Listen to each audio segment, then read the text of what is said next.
Asters requested to be awakened. During the flight, Teganu felt as though he truly resembled a flying squirrel, gliding effortlessly through the air. Realization struck as he noticed the absence of his parachute suit, confusion settling in while he tried to fathom how his body had somehow grown bulkier.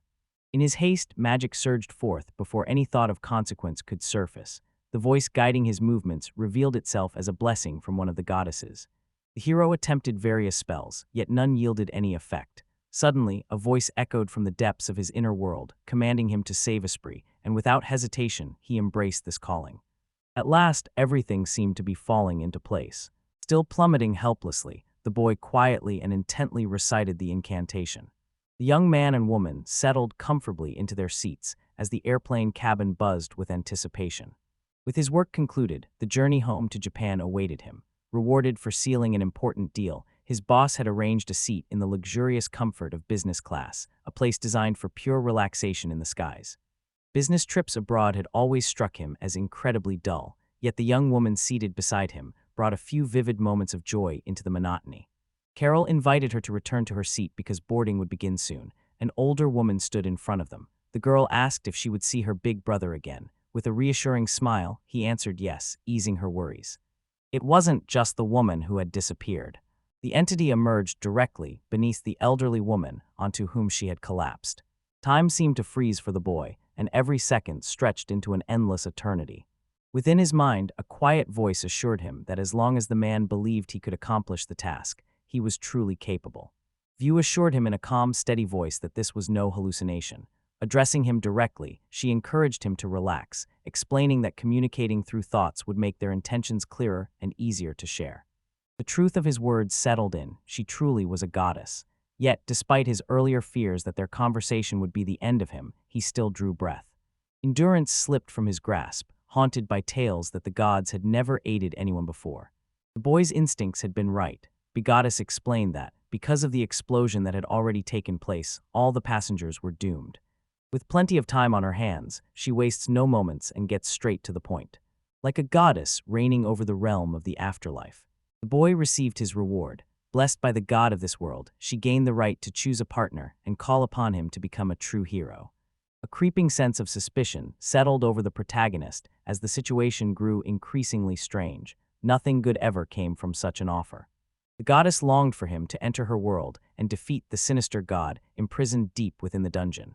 Perhaps simply renewing the ancient seal would be enough. With a hint of regret in his voice, he said, "I'm sorry, but I have to refuse." The girl, caught off guard, asked, "Aren't you going to die soon?" Calm and composed, the protagonist replied, "I've already lived a good life." At God's request to speak kindly and lend his aid, he refused, declaring that he would rather face death than endanger his own life. He admitted that, in truth, out of all the passengers on board, only a single person ever managed to survive. Engaging in conversation with the young woman, he proposed an unusual bargain. She would entrust him with her salvation, and in return, he pledged to be reborn in her world. No such words escaped his lips. The protagonist realized that if this opportunity truly existed, it became his duty to save her. The goddess agreed to grant his request, though she asked for a little time before fulfilling it. After speaking with their god, she discovered his overwhelming greed. Once their conversation concludes, she will have no choice but to act. He expressed his gratitude to her for listening to his selfish request. According to her, if he had refused, her entire world would have come to a halt. A heavy price was paid when she saved the little girl's life. He accepted the role of the hero, ready to answer the goddess's call and step into her world. Joy filled the young woman, knowing that after his death, his memories and soul would be born anew. The protagonist's first action was to capture the hole in the fuselage with his phone's camera. Without hesitation, he sent the video to his sister, who was waiting for him at the airport while recovering in the hospital. Afterward, he called her to share all the essential information. Daryl agreed to meet him at the airport. The older brother insisted on recording their conversation, although the reason for his request remained unclear to her. Before leaving, he made sure to leave an important message for each of his loved ones. The gentleman believed the joke had gone a bit too far. Nevertheless, Thoth clarified his intention was to save the girl, relying on her ability to track his location using her phone. It was urgent to find them as soon as possible. Grateful beyond words, the boy cherished the memory of hearing his sister's voice one last time and said his farewell. Producing a compact sewing kit, he carefully attached the sheet to his suit with precise stitches. Next, he placed a pillow between himself and the girl, fastening it securely to his body. The next task required confirming the existence of the fuel storage. Careful preparation preceded his leap. People whispered that the man had lost his wits, while the young woman, her voice trembling with fear and pleading, begged them to spare the child. He apologized for having kept her at a distance for so long. Throughout it all, she maintained her composure until the very end. Fear gripping her heart, the girl admitted her worries. Urging her to trust him and remain alert, he reassured her that she would soon be safely reunited with her mother. The main character sent a message to his sister, who was just 5 kilometers away from the airport. Carefully, he fitted a life vest onto the girl. Resembling a flying squirrel, he moved effortlessly through the air. Landed gently on the ground. The boy recited the spell once more, anxiety gnawing at him as he braced for disaster. Suddenly, a dragon materialized before his eyes. Realization dawned upon the hero that rising again was beyond his strength. This turned out to be an exceptionally difficult ordeal for him. Leaving the bed behind, Luca endured the relentless pounding in his head that refused to fade. Memories blended quietly with those not his own, forming a confusing tapestry of the past. Without warning, one of the servants approached him.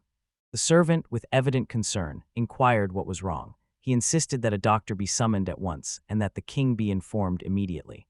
The name he goes by is Luke, yet beneath that simple introduction lies something more. The mention of soul transformation and the preservation of memories from a living person surfaced in God's thoughts. Clearly, she had found herself in a difficult predicament. The man inquired how much longer Luke intended to sleep. In response, the young man boldly shot back, asking if the man was his father. Those words proved too much. In an instant, the man struck him on the head. The blow left the protagonist certain that his final moments had arrived. A bracelet caught his attention on his wrist, serving as a device that prevented its wearer from accessing any magical abilities. Apparently, this man has found himself reborn as the third prince of the powerful nation of Luke, an infamous scoundrel known far and wide. His reputation intrigues others solely because of his dreadful behavior and the endless rumors that swirl around him. Known across the land as Prince Orch, his name resonated in every corner of the country, yet before long, he came to realize that fortune no longer favored him. The protagonist firmly believes that the goddess displayed an excessive degree of cruelty. The reason that villain S body was chosen for him became clear. Such a wretched character, rotten to the core. He lost consciousness, and it seemed that he had already died during that incident. The father pulled him back from his daydreams, barely holding him in check, but the impact hit so hard that the pain felt overwhelming. Resolute determination filled the main character as he pondered the bracelet around his wrist. Curiosity sparked within him, wondering why he wore this item his father claimed would seal away magic and stop any escape. The young man understood the true weight of responsibility, realizing that escape was no longer an option. The protagonist came to see that his words had been entirely justified. As these thoughts swirled in his mind, Luke recalled the time he once ran away from home. The dragon had vanished from sight. It turned out that the creature was actually Diana, the dragoness who had perished not long ago, now reborn in a new body thanks to the intervention of the goddess. With curiosity, he turned to his father and asked what had happened to it. Upon arriving at the scene, he discovered the dragon had already passed away. Standing nearby to keep watch, he couldn't help but notice the dragon's striking beauty. As it turned out, Luke had imbued the dragon egg with magical energy, and the moment the baby dragon hatched, a genuine friendship blossomed between them. Tears welled up in his eyes. The boy found himself taken aback, for Luca's genuine emotions became unmistakably clear through his quiet weeping. The father noticed how deeply the death of a friend had shaken even his own son, leaving him bewildered and at a loss. He remarked that the very thought of what such a loss might cost in Japan filled him with dread. In Nabe's mind, his father's words sounded like the ramblings of an old man, nearly impossible to fully comprehend. Drawing conclusions now seems the wisest course of action. Once the turmoil faded, the young man realized it was time to delve into Luke's memories. Reborn in the body of 15-year-old Luca A. Vilga, he now stood at 170 centimeters tall and weighed 135 kilograms. Few could match his masterful command of dragons, a skill that set him apart, yet in many other areas, his peers had already surpassed him. Despite his foolishness, he still belongs to the elite, having secured a coveted place at the Dragon Riders Academy. Tragedy struck on the final day of exams, right during the flight control test. The king arrived in person to witness the events unfold before his own eyes. In that instant, Luke recognized the arrival of his defining moment. Unlike humans, dragons possess a sweeping field of vision spanning 350 degrees, refusing to tolerate anything approaching their blind spot. Anything that slipped beyond the dragon's line of sight was instantly marked as a target for its powerful tail strike. This was exactly how Perluck met his fate. Without a moment to grasp what was unfolding, he instinctively reached his decision. That day he received her promise that she would never abandon him in times of need. In his eyes, she stood as a true heroine, summoned from another world and blessed with 3 extraordinary powers. Guided by situational judgment, they uncover hidden corners and tucked away pockets within the space. The hero dreams of implementing a more advanced artificial intelligence-based navigation system, similar to those used in the United States. The navigation voice remained silent, likely muffled by the presence of the bracelets. On top of that, there's no way to summon him either. These are Lucas's guests. He offered his apologies to his mother, but her response remained reserved, making it clear she did not approve of his actions. The young man spent a sleepless night, worry etched deep across his face. At dawn, he offered heartfelt apologies for all the trouble he had caused. His younger sister gently wrapped her arms around him, her voice soft as she asked if he was all right. Even little T. Lulu couldn't hide her excitement, her eyes sparkling with anticipation. The woman mentioned that her family would decide his fate together. The news struck him deeply, since before this, she had only asked him to stay out of trouble. The protagonist remained unaware of which choice she referred to. His mother questioned whether he truly believed he could return to the academy, as if nothing had happened after losing his dragon. He noted that when anger consumed her, an intimidating strength emerged, yet even then, a sense of justice remained in her actions. Visitors arrived at Mr. Luke's home. Throughout the day, they had stopped by more than once, and each time he welcomed them inside with polite hospitality. Lulu Tak Moral, just 6 years old, holds the title of the Marquis's second daughter. Dressed neatly in her academy uniform, she stands as the childhood betrothed of Luke, an engagement arranged long ago. The girl admitted she had been gripped by real terror, since he had been unconscious for 2 days. The boy offered a heartfelt apology for frightening her so deeply with his actions. His sister's relief shone in her eyes as she realized he was safe and sound. Grateful for her concern, he offered her his thanks. Meanwhile, the girl gathered her thoughts, hesitating as she summoned the courage to confess something important. She confessed that the engagement between her and Lulu had been broken off. Regret filled him as he considered how her reputation had suffered because of their engagement. Determined to uncover the reason, she set out to investigate. Although the details were scarce, a quiet confidence grew inside her, certain that the recent incident was connected. According to the young woman, His Majesty visited their home at noon to discuss ending the engagement with her father. Growing increasingly critical of his son's behavior, the father agreed to the proposal. Receiving further criticism, she offered a sincere apology. The boy pondered quietly, unable to understand why nothing could ever be changed. The realization dawned on him, revealing the true reason behind her father's decision to act in such a way. Guy asked her to let them know that as soon as his house arrest is lifted, he will visit to offer his apologies in person. Hope lingered in her heart that one day he would return to being the Luke she remembered. The reason behind his sudden cruelty toward her remained a mystery. Tear-streaked and desperate, she rushed away. Confusion clouded Luke's mind, yet his insight ran deeper than that of any narrow-minded protagonist from a short story. Slowly, clarity dawned within him. Lulu's affection for him was truly reciprocated. Este irazeakia elikale kratkoi, ogeoin este oyete yenam cyrillic letter 456, este cyrillic letter 456, apes cyrillic letter 456, de bes cyrillic letter 456, gete izea nyeyu. Ves cyrillic letter 456, en ves cyrillic letter 456, de pe aves cyrillic letter 456 ve. Shjalpe ye yebu ve as cyrillic letter 454, pe cyrillic letter 456, de sel yeri nem te eskom. Edege yeve oinasol odege uve alas yeve cyrillic letter 456, de pe oche enkom. Rosede irate ove alenhe, ve oen avide ir izelo ikratkuyo geo. The hero called him a fool and walked away, leaving behind a trace of humiliation. Unable to bear it, the boy burst into tears, something the servant quickly noticed. The protagonist immediately intervened, determined not to let these tears become fresh gossip that would trouble his sister and her fiancé even more. Determined to wipe away yesterday's memories, he focused on pushing the thoughts from his mind. Loving Luke's fiancée had never been his destiny. She existed in his life only as a lingering shadow of days gone by. The hope remained that forgiveness might come from her, yet in his eyes, Lulu was nothing more than a stranger. Apparently, the goddess selected this very body for the prince, recognizing that he possessed ample wealth and resources to wage war against that god. Backed by the royal family, he could transform the impossible into reality. Meanwhile, he took the opportunity to tidy himself up. knowing he had plenty of time before him and determined to make every effort for the sake of victory. Once he began, quitting halfway was not an option. A moment of doubt flickered through his mind. Could he even manage a single push-up? With a gentle smile, he brought the food and offered a warm wish for an enjoyable meal. Yet a shadow crossed her face, betraying a sudden sadness. Despite his hope for a conversation, she abruptly chose to leave. Apparently, the lingering anger still gnawed at him over having followed her, even though he knew he wasn't truly to blame. Unease continued to shadow his thoughts.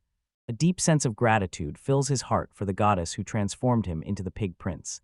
As it turns out, she is the supreme deity of this world. This figure appears to be Nerida, the goddess of water. Some time has passed since Lula's visit, yet no one else has come. With nothing else on his agenda, he dedicated himself completely to training. The protagonist felt certain he had managed to shed a few kilos. Meanwhile, His Majesty arrived for a meeting with Mr. Luke. The father stood directly in front of him. Genuine joy lit up the young man's face as he greeted the king. The king announced the need for a conversation of utmost importance. The son braced himself, ready to accept whatever punishment might come his way. According to his father, he had repeatedly broken the rules, but since his actions were not particularly severe, there was no expectation of harsh punishment. Lost in thought, Luke wondered what fate had in store for him. Once the dragon disappeared from his life, his position at the Dragon Riders Academy vanished just as suddenly. Realizing he had already been expelled, he accepted the news with quiet composure. The king had made arrangements for him to join the Academy of Knights, specifically in the Faculty of Magic. His entrance exam scores and final marks fell short, filling him with such intense shame that he collapsed to the ground. Never before had such shame weighed on him. It was no surprise that his father had called in tutors. That must have been why such fierce indignation surged within him. In the end, acceptance came only from the military faculty. Yet with that excess weight, lasting even a single day there seemed impossible. Gradually, a welcome change occurred as his weight began to drop. With pride shining in his eyes, he announced his decision to start taking better care of himself. King admitted he was still a long way from becoming a true knight. Luke pointed out that he needed to find something productive to do, otherwise their reputation would suffer. The father reluctantly agreed, aware that his son's antics had already tarnished his once sterling reputation. A brilliant solution emerged from his mind, urging the union of marriage with a princess from the neighboring kingdom. An unexpected wave of surprise washed over the protagonist. He urged him to remain calm, mentioning the kingdom of Furaru. That realm had already decided to join forces with the Duke of the Forest. The Duke, father to 3 daughters and still without an heir, resolved to marry off his eldest child. This decision promised a new opportunity for Luke, granting him the chance to enter the Faculty of Magic. The daughter is also a student at this institution, and the wedding is scheduled to follow her graduation. The young man objected, insisting that he was already engaged to Lutilla. The father replied that, as far as he was aware, the engagement had already been called off. The king advised him to reflect on his foolish actions, hoping that in doing so, he might finally put his love for Lutilla behind him. The young men noted that rumors about him must be spreading in other countries as well. The man replied that Forel is a vassal of their nation, even though its population is 50 times smaller than theirs. The purity of aristocratic blood remains under strict watch. Every few years, the kingdom extends a series of marriage proposals to neighboring lands, mostly choosing individuals from the upper classes who possess magical abilities. In the past, they found joy in children from rural families. Now they seek heirs whose lineage matches the prestige of a ducal house. In their eyes, a noble family only required a suitable heir, making the removal of this wayward son an easy solution. The father insisted the groom possess exceptional magical skill. No one paid heed to the young man's mischief, since royal blood ran through his veins, promising the inheritance of rare family talents. For those seeking a marriage of advantage, this union appeared flawless, though the main character found the whole arrangement deeply unfair. Upon reflection, marriage offers him a rare opportunity, a promising escape from his father's strict control. Considering this, the situation appears far less unfavorable than it first seemed.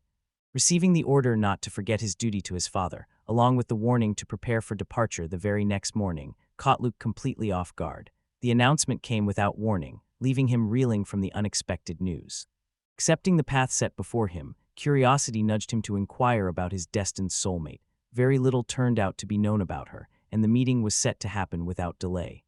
The main character wondered if he had misheard, realizing his behavior appeared rude toward a stranger. With this in mind, he recognized it was time to start packing his belongings. Turning to his father, he politely requested the removal of the bracelets. The king commanded that no questions be asked. Their curiosity would have to wait until he arrived at the duke's estate. Otherwise, as usual, he would dart off at once. The dowry included a generous sum of 100 million guineas, along with an additional million from him to cover personal expenses. By the time he arrives in the morning, everything will already be prepared, leaving nothing else for him to worry about. Prince Yale stands before his father, declaring that the chosen path is mistaken. Together, the two quietly slip away from their family, vanishing into the shadows. The explanation unfolded with a clear motive. Only Luke stood to gain from the entire arrangement. Confusion clouded Yale's thoughts, unable to fathom how marrying a stranger could possibly serve his interests. Sensing this unrest, Luke urged him to stay calm. One of the group remarked that traveling by carriage would take 15 days, while a journey on his dragon would be far swifter. Still, he asked that his father's wishes be respected. Furthermore, Yale is tasked with escorting Luca, since Luca's father worries that his son might run away. Should anything go wrong, all the blame would fall squarely on Yale's shoulders. In essence, he finds himself acting as an unofficial supervisor. Luca turns and asks if this is really true. Kane nodded in agreement, then turned to Luke and wondered aloud if such blunt words had truly been necessary. The protagonist explained, with a hint of mischief, that it was his own subtle way of getting back at them. The father's commands ruled over them, binding the children with an unbreakable promise. Luke often wondered why, with so much at stake, his father had chosen the most inconspicuous son for such an important marriage. As it turned out, no other guards would accompany them apart from her brother. Only Yale would travel with him, and their departure would remain shrouded in strict secrecy. Riding atop a dragon, the danger of an attack felt almost non-existent. You had believed there would be no attempt to justify his father's actions, yet the young man likely saw the hatred as coming from his father instead. The antagonist grasped the situation, even though it felt as if he was being cast aside. His brother advised him to refrain from making such comments. If he truly desired it, success would not keep him waiting. It was time for him to gather his thoughts. Luke agreed with this perspective. A border guard awaited them at the checkpoint. A cozy resting spot could have been arranged for them if they wished. However, since it was noted they were in a hurry, it would be best for them to continue on their way. The man warned them to stay alert on the road, and before long, a young woman approached. The girl holding a bouquet approached and offered her flowers for sale. The border guard had cautioned her against speaking with members of the nobility. Not long after, Luke approached, and his curiosity piqued, inquired about the price of her flowers. She informed him that each bouquet was priced at 50 guineas. Without hesitation, he chose to buy the entire basket, handing her a single gold coin as payment. An unnecessary apology slipped from him for not exchanging the coin. The protagonist suggested simply accepting it, offering thanks and moving on. A wave of joy washed over her as she finally secured the medicine her mother needed, only later discovering the true extent of her mother's illness. Noticing his brother was back at work, Luca handed the flower girl a potion of moderate strength for healing. Though she hesitated to accept such a gift, Luca remained firm in his insistence, determined to help her. The young woman offered heartfelt thanks to the master before continuing on her way. Yao described his brother as someone with a generous heart, though, regrettably, children tended to be somewhat afraid of him. Luca remarked that he understood the situation all too well. Elside too, still, they might prove useful. Delivering Luca safe and sound remains a top priority. The protagonist notes that the crew carries an emblem unique to the box. Suspecting a member of the royal family might be involved, the team receives orders to descend at once and investigate the situation. Determined to step in and offer help, he made up his mind to act, while the other was supposed to hide. Luke insisted he would rather go together, unwilling to be left alone in case something happened to his brother. Urged to hurry, the main character held him back for a moment. Pressed for time, he found himself unable to meet his brother's needs. Luke implored him to remove the bracelets, his voice edged with desperation, for the restraints left him utterly powerless. After fulfilling the request and reactivating the navigation, he listened as the man demanded a brief report on the situation. It became clear that engaging in the battle at this moment would be extremely dangerous, making it essential to check his own condition without delay. Familiar interface materialized before him, displaying level 1, despite his certainty that he had already reached level 18. The reason soon became clear. After his reincarnation, his rank had been reset. Now a single careless move could be enough to spell his end. At least he inherited Luke's skills, but mastering magic will only be possible once he reaches level 10.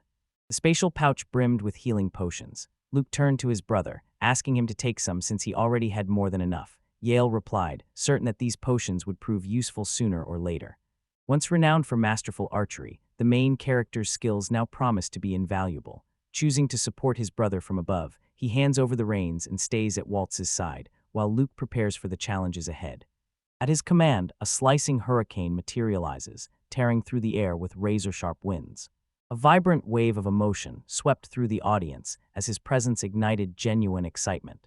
The origins of the dragon remained a mystery. Without a moment's hesitation, Luke drew his bow and sent an arrow flying straight and true, striking its mark with flawless precision. Beageate okiate ozeege, ienuveve cyrillicletter 456, de kratkoi, oge o erukea. Odeanake kratkoi, oge oveluchen cyrillicletter 456, este yeri ueste cyrillicletter 456, el yeri be cyrillicletter 456, ve yave yela es yaanadizeve chea kratkoi, en ou, emoge eliveo. Se yeve cyrillicletter 456, didizeye erkea lu cyrillicletter 454, chea este ienuze de cyrillicletter 456, be en oeste ye kratkoi, lukea. Reaching the 10th level unlocked the world of basic magic for him, and the unexpected speed of his progress left him quietly astonished. Water's gentle touch brought healing. The guard expressed his gratitude, yet an unsettling feeling crept into Luke's thoughts. Suddenly, a black cloak materialized before him, preparing to strike with the thunderous spear. That was the very same man who eventually ended up in handcuffs. The enemy surrendered. The knights met a brutal end at his hands, while his brother survived the chaos with only a few minor scratches. Words of praise highlighted his noble conduct on the battlefield, and a sense of pride shone openly on his face. Curiosity led the boy to ask why such playful antics were always permitted, yet Luke held a different opinion. The protagonist admitted feeling barely worthy of becoming a knight. Each time memories of the gunfire surfaced in his mind, his hands would start to tremble uncontrollably. You have likely already noticed a certain similarity in this. Gratitude filled their hearts for the assistance received, for it was through that help they found a way to safety. It was Yale who had introduced them in the first place. The warriors offered heartfelt apologies for their ignorance, their sincerity unmistakable in every word. The prince explained that they had been passing by when they spotted an ambush set for the knights and immediately chose to intervene. With curiosity, he inquired about the identity of their adversaries. A girl suddenly emerged from the train car. Express heartfelt gratitude for the support they have offered. Introducing herself, she revealed that she was the second princess of the kingdom, bearing the name Maya Fa Forel. Introducing herself, she offered her name, even though Luke had never met her before. Strangely enough, their paths had never crossed until now. Standing before them was a girl, diligently guarding the train car. A sudden blow struck her shoulder, but the wound closed in an instant as magic worked its healing power. Confusion hung in the air, the source of her condition unclear. Perhaps the lingering effects of poison spoke through these changes. The protagonist politely requested permission to examine the wound, a suggestion that immediately caught everyone off guard. He shared that his brother possessed remarkable skill in water magic and monastic healing, and urged them to trust his words. Urgently in need of assistance, Lucci struggled with a fresh wound. The sudden turn of events caught everyone off guard. A commanding voice interrupted, reporting that poisoning had struck and 3 more people were injured. Uncertainty clouded Luke's thoughts as he struggled to make sense of what was happening. The voice advised him to rely on his situational analysis skills. Listen carefully to this. The poison turned out to be from a toad. While it did not kill instantly, precious time slipped away. Luke asked if anyone had a strong antidote on hand or knew of an experienced healer who could quickly counteract the effects of the poison. According to the guards, their healer perished but held on until his final breath. Each one carries a single vial of antidote. The young man inquired about others with knife wounds, and 3 soldiers raised their hands. 2 little vials had been there, but now only 1 remained, and the antidote was clearly not enough. Immediate action was desperately needed. The wounded men stared in astonishment. Luke emphasized that he needed to take his own medicine as well. Outrage simmered within him as his brother dared to defy the chief of security. The protagonist understood well that enchanted potions were always kept in the royal carriages, for the safety of the rulers ensured peace throughout the land. Weighing the worth of the guards' lives against a single potion seemed unthinkable. The princess firmly denied that any potion could hold greater value. From that moment on, she vowed to always carry more magical elixirs at her side. A strange premonition washed over him, as though something important had just slipped through his grasp. With expert precision, he employed his talent for uncovering what lay beneath the surface. Recognizing that reaching such heights required an ability to comprehend vast expanses, he also discovered how color revealed the social roles people occupied. Eager to test his newfound knowledge, he set out to put it into practice. A single red marker appeared. Perhaps it marked an escaped bandit, yet curiosity pushed him to discover more. As it turned out, a closer inspection would have benefited him greatly. When he clicked on the red marker, the image of an archer materialized before him, aiming his bow directly at the princess. Without hesitation, he rushed to her side, positioning himself as a steadfast shield against the incoming arrow. Tagan took careful aim at the marksman, who rode away at full gallop, desperate to escape. Marvel at his remarkable marksmanship, the dragon received clear orders to capture the criminal alive. After completing the task, he received a well-earned reward. The protagonist, however, perceived the situation in an entirely different light. The brother inquired if he knew what his favorite dish was. Luke confidently assumed it must be orcs, yet soon discovered the truth was something entirely different.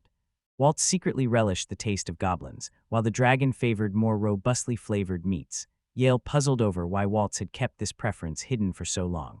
According to Luke, such details should remain known only to the author. Meanwhile, one of the guards wasted no time and charged at the bandits, sword raised high.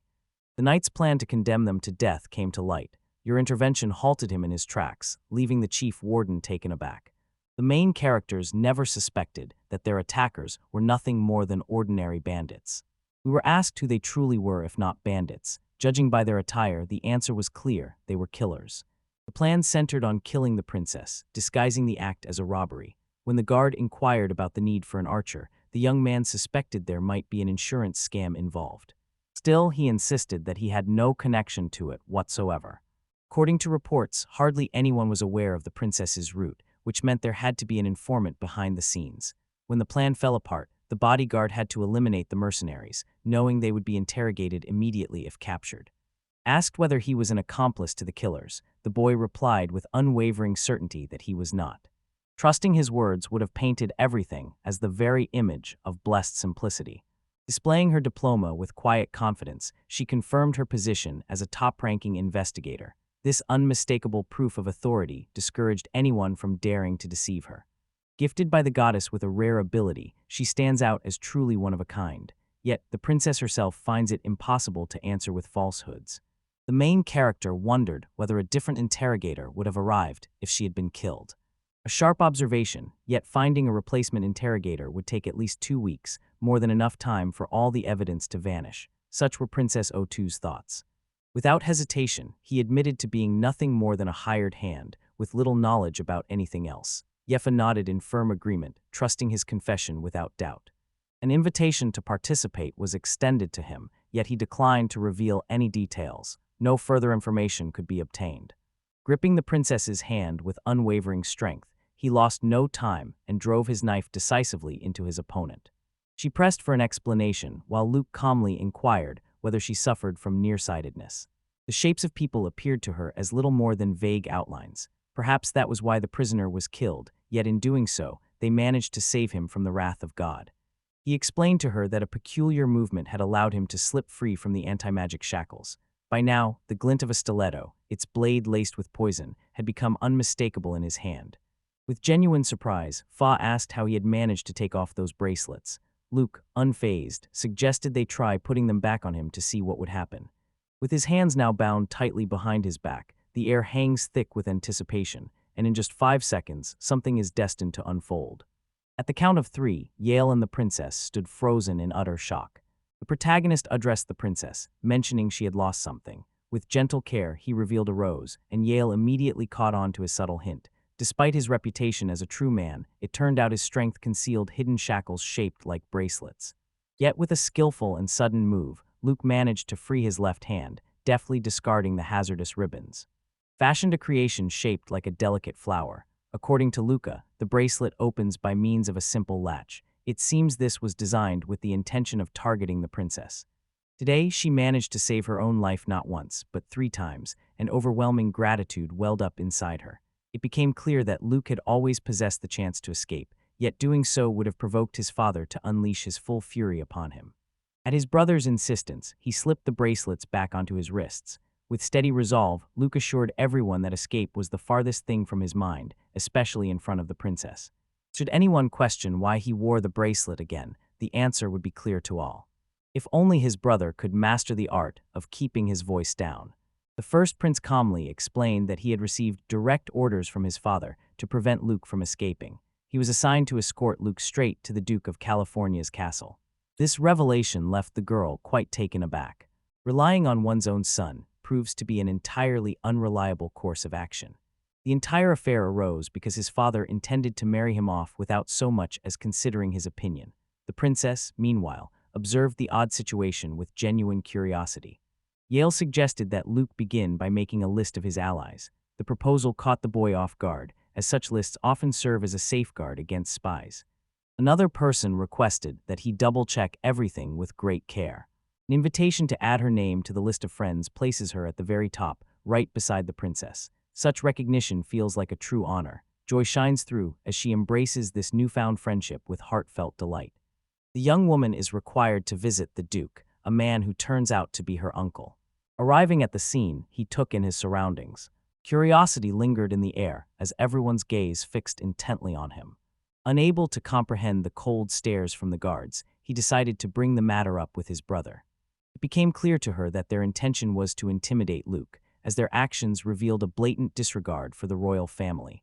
Unable to hide her concern, the princess asked what exactly they thought they were doing. Such flagrant disrespect, especially in the presence of the prince, truly crossed the line of acceptable behavior. The question arose whether they deserved execution as rebels. The guards offered apologies, realizing she had reminded them that their insult was never meant for her. An apology found its way to Luke, yet the necessity of such a formal gesture remained a mystery to the protagonist. Giles asked for their forgiveness, and with those words, the matter quietly came to an end. Seeking answers, he offered the princess his assistance, which she gladly accepted. Together, they approached Bale, the squad commander, to inquire whether the guards had abandoned their posts and put the prince at risk. Instead, they discovered the truth was entirely different. The princess inquired if they were aware of her abilities. With a single glance, she could detect any lie and instantly uncover betrayal. The guardians devoted themselves entirely to serving Amelia, pouring all their heart into their loyalty. Curiosity sparked within Luke as he inquired about Amelia's identity. The knights exchanged bewildered glances, surprised that he had never even heard the name of his own fiancée before. He shared some details about his fiancée, mentioning only that she was the daughter of a duke. As the groom carried the title of prince, no one dared to question his lineage. Even so, tales of Prince Luke began to spread, reaching the farthest edges of their duchy. Curiosity piqued, he inquired how they had learned about him and his engagement. At that moment, a candid traveler from the kingdom of Valg joined the conversation, weaving a tapestry of astonishing tales. A pleasant surprise washed over him when he was entrusted with the task of protecting the royal family. The girl explained that his ballads about pig tracks were genuinely captivating. The sheer range of her talents left him utterly astonished. The princess suggested that the prince travel to the duke, making use of her elegant carriage. Representatives from both sides approved the list of measures personally undertaken by Princess Erica D. and Francis. With heartfelt gratitude, she thanked the prince for saving her lady. Luke responded modestly, insisting he had done nothing remarkable. He had merely spotted the poison in time by chance. Then turning to the princess, he gently requested to hear more about Amelia. The young woman explained that they were cousins. Julia tends to keep to herself, rarely making appearances at social gatherings. Despite everything, entering the magic faculty proved surprisingly easy for her. Now she found herself married to Luke, a stranger chosen by her father's insistence. Yet a deeper meaning seemed to linger beneath the surface, a sense that something more significant was unfolding. A gentle melody rises from his lips, softly telling the story of his own life. Thoughts swirled in his mind about everything unfolding around him right now. A profound sense of disgust welled up inside him at the mere thought of the engagement. Contemplation filled his mind as he wondered how others would handle being in his position. The realization that every decision had been made without his involvement weighed heavily on him. The princess spoke frankly, sharing that since childhood she was deemed inadequate because of her poor eyesight. Her uncanny ability to see through lies causes nearly everyone to dismiss her as a suitable choice for marriage. He noted that honesty was possible, and in his eyes, she was not only beautiful but truly enchanting. His face lit up, unable to hide the delight sparked by such a sincere compliment. One of them pointed out that they would soon be approaching the castle, while the young man felt a wave of sickness wash over him. The inquiry came, was everything all right? Luke sensed his brother had already reached the castle gates, and he pinned his hopes on Yale finally removing the bracelets. Inside the castle, Luca responded to Yale's question with quiet honesty, admitting that the trip had been enjoyable. Soon after, a fresh adventure awaited them as they prepared to travel in the Duke's carriage. The antagonist turned to the navigator and inquired about the fate of the girl he once longed to save. With the path to the other world now sealed, the young man realized his only option was to seek guidance from the goddess. A realization struck him. Reaching her temple as swiftly as possible became his top priority for the sake of his own home. Guided by Duke Galeb, Forrest stepped forward and offered his heartfelt gratitude for the rescue of his niece. Gradually, they realized that their actions carried little significance. At that moment, the Duke resolved to introduce them to the others. Amidst the company of the Edby maids, Hunel asked Luke to refrain from any further spying. Luke replied calmly that the idea had never even crossed his mind. The Duke's second daughter, Anna, came just before Lala. Dressing his younger daughter, he gently asked her to greet their guests. Overwhelmed by shyness, she remained silent, visibly uneasy in their presence. He offered an apology, explaining that Amelia was currently preparing for her academy entrance exams and, as a result, had not yet had the chance to meet them. In addition, her pale and sickly appearance spoke for itself, and the brothers instantly recognized her fragile state. These beings possessed the ability to reproduce on their own. Considering Luke to be nothing short of a brute, she felt a surge of sympathy for her younger sister. Her father, noticing this attitude, struck her in response. Apologizing for his daughter's lack of manners, the Duke tried to smooth things over. Yale pointed out that this behavior was not unique to his daughter alone. At that moment, Luke realized exactly who she meant. The Duke then apologized again for not arranging a break, but expressed his wish to invite Prince Yale and Effa to participate in the interrogation. His Majesty set out for the lands of the Marquis, driven by the urgent need to prepare a report on the interrogation of the captured bandits. For now, he could remain here, with Anna acting as his companion, though she hardly looked thrilled about the arrangement. It seemed Duke intended to leave him in the care of Anna and Lala, likely to observe how he would behave around them. Willing to part with his daughter, he would hand her over to a complete stranger if commanded by the king. Yet the moment rumors about Luke are confirmed, he will quietly withdraw. Once the protagonist grasped every detail, Erica promptly set about preparing some tea. Startled by Anna's expression, the young man decided to fold a piece of paper into origami. Curiosity piqued, she recognized Wyvern and soon realized the truth. A dragon stood before her. She also remembered that the boy aspiring to become a writer had repeatedly threatened this very dragon. He insisted the object seemed to come alive, as if it possessed a life of its own, but the girl remained certain it was nothing more than ordinary paper. The dragons stirred to life, their massive forms beginning to move. Lala approached and asked him to teach her how to do this. Curiosity piqued, he inquired about the location of the bathroom. The young woman made a move to escort him, yet Anna summoned a maid instead. Without hesitation, the tourist made his way straight to the bathroom. The antagonists firmly believed that toilets in this world were nothing more than simple holes in the floor. However, the navigator argued otherwise, explaining that here, maids skillfully used magic to keep them impeccably clean. After casting the purification spell, a thought lingered about where everything vanished once the magic took effect. It turned out that all of it had been transported to another dimension. The measured pockets held all his belongings in their hidden depths, a secret entrusted to him by the navigator, who insisted he never share it with anyone. The boy found himself pondering the mysteries of the gods. A quick glance into the bathroom told Cyrus all he needed to know. It was already spotless, requiring no further cleaning. The room enveloped her as she settled down, ready to savor a well-earned rest. The navigator explained that, in their world, this illness is known as tuberculosis. Although still incurable, an infection can be eradicated with the help of a magical barrier. With this in mind, he decided to consult Lady. A warning was given to halt, emphasizing the extreme contagion of the illness and the potential danger of entering. Another man suggested waiting in the corridor instead. Carefully assessing the situation, he paused to ponder the identity of the mysterious figure. Luke once again found a way to dodge his tutoring lessons. He inquired if it was time to head off to class. The boy replied that he wanted to study alongside him. The man, known for his harsh teaching methods, felt certain the boy was making a mistake. With a polite apology for the sudden interruption, he introduced himself as the Duke of Lays and mentioned he would soon become the family's son-in-law. The woman's face lit up in surprise, clearly pleased that he had taken the time to meet her in person. As the Duchess of Sasha, she holds her ground with dignity while he, sensing the risk of infection, quietly decides it would be safer to leave the room without delay. A sudden fit of coughing racked him, staining his lips with blood, while the maid offered a quiet apology for the trouble caused to Prince Luke. The navigator explained that medicine in this world remains quite primitive, making the use of magic for healing largely impractical. Without a basic understanding of medicine, sorcerers find their spells fail to work as intended. The antagonists call upon unique spells, weaving their magic with a mastery that sets them apart. If the navigation had truly functioned, circumstances would have unfolded differently. The young man managed to ease the symptoms somewhat, but the illness had already advanced to a late stage. Had the spell been cast every day for 10 days straight, the effect would have been far more pronounced. A wave of relief washed over Sasha, coloring his cheeks with a gentle blush. Gratitude filled her words as she thanked him. From her perspective, she had gained a wonderful son-in-law, and no whispers or rumors about him had yet reached the Duchess's ears. Curiosity about magic sparked within her, prompting a question she longed to ask him. The group posed several questions to him, seeking his perspective.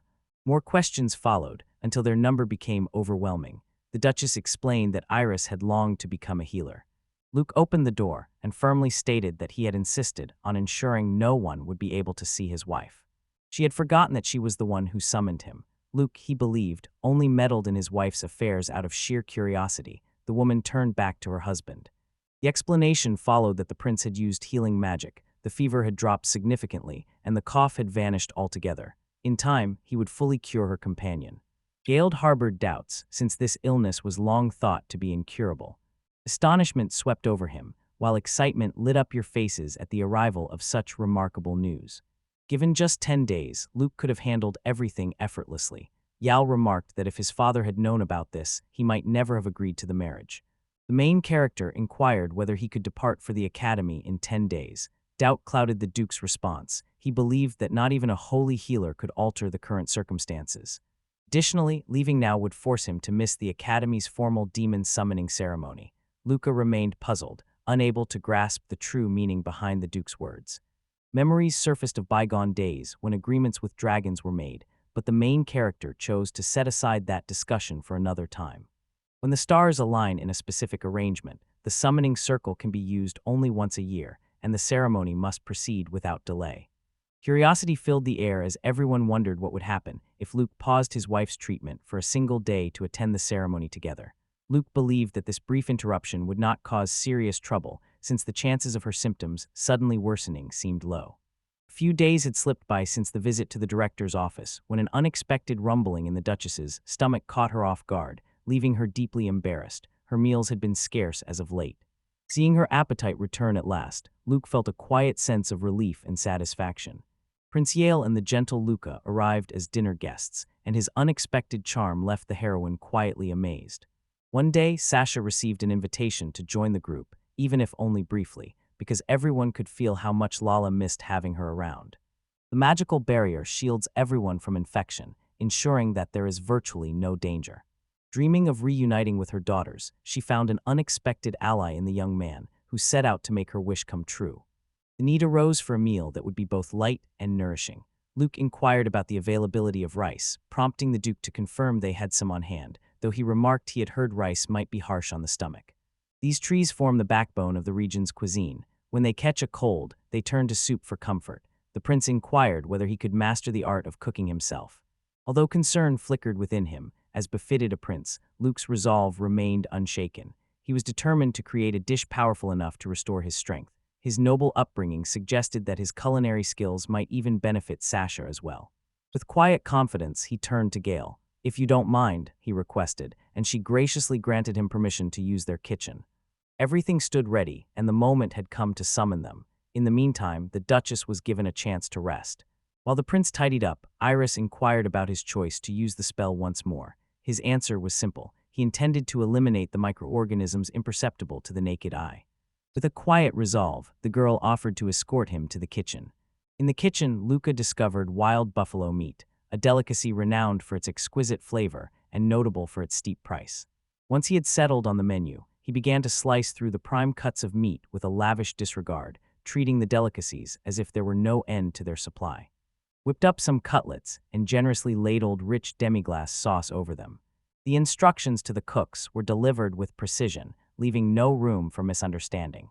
Luke addressed the Countess, politely requesting smaller portions. He entered the room shielded by a barrier of air and inquired about her well-being. The woman assured him that everything was fine. Seated at the table, she gently reassured everyone, urging them not to worry. The main character advised her to head straight to the rest room if she began to feel tired. Anna and Lala then made their way toward their mother's house.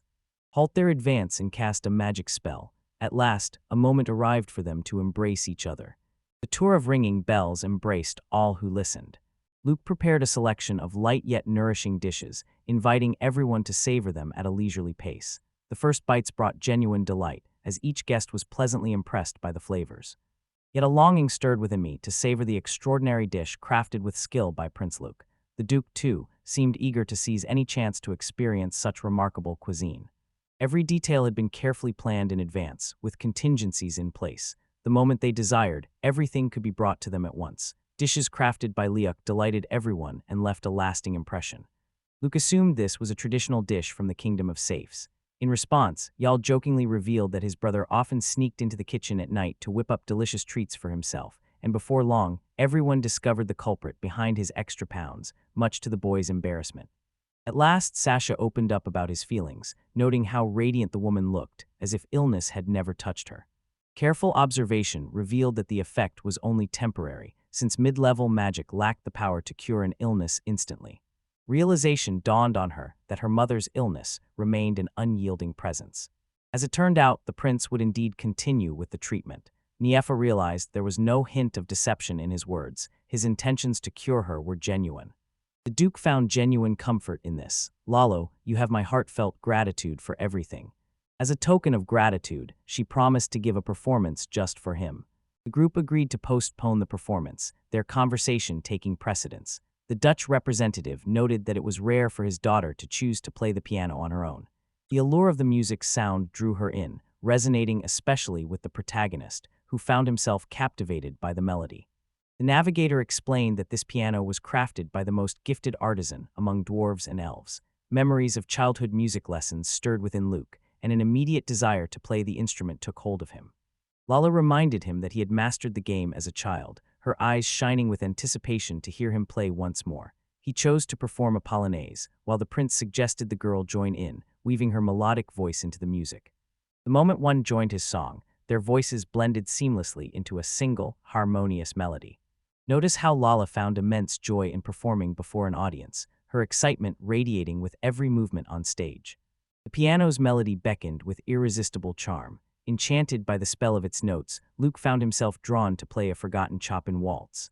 The melody revealed itself to be infused with a profound sense of tranquility.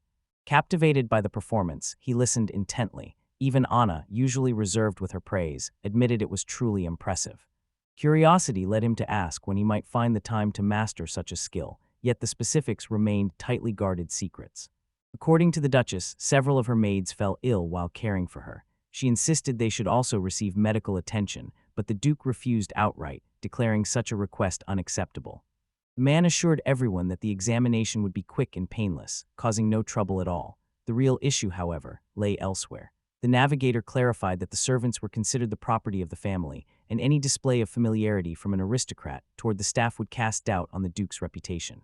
Luke found the notion amusing, laughing it off, but the Duke himself seemed troubled, unable to shake off his unease.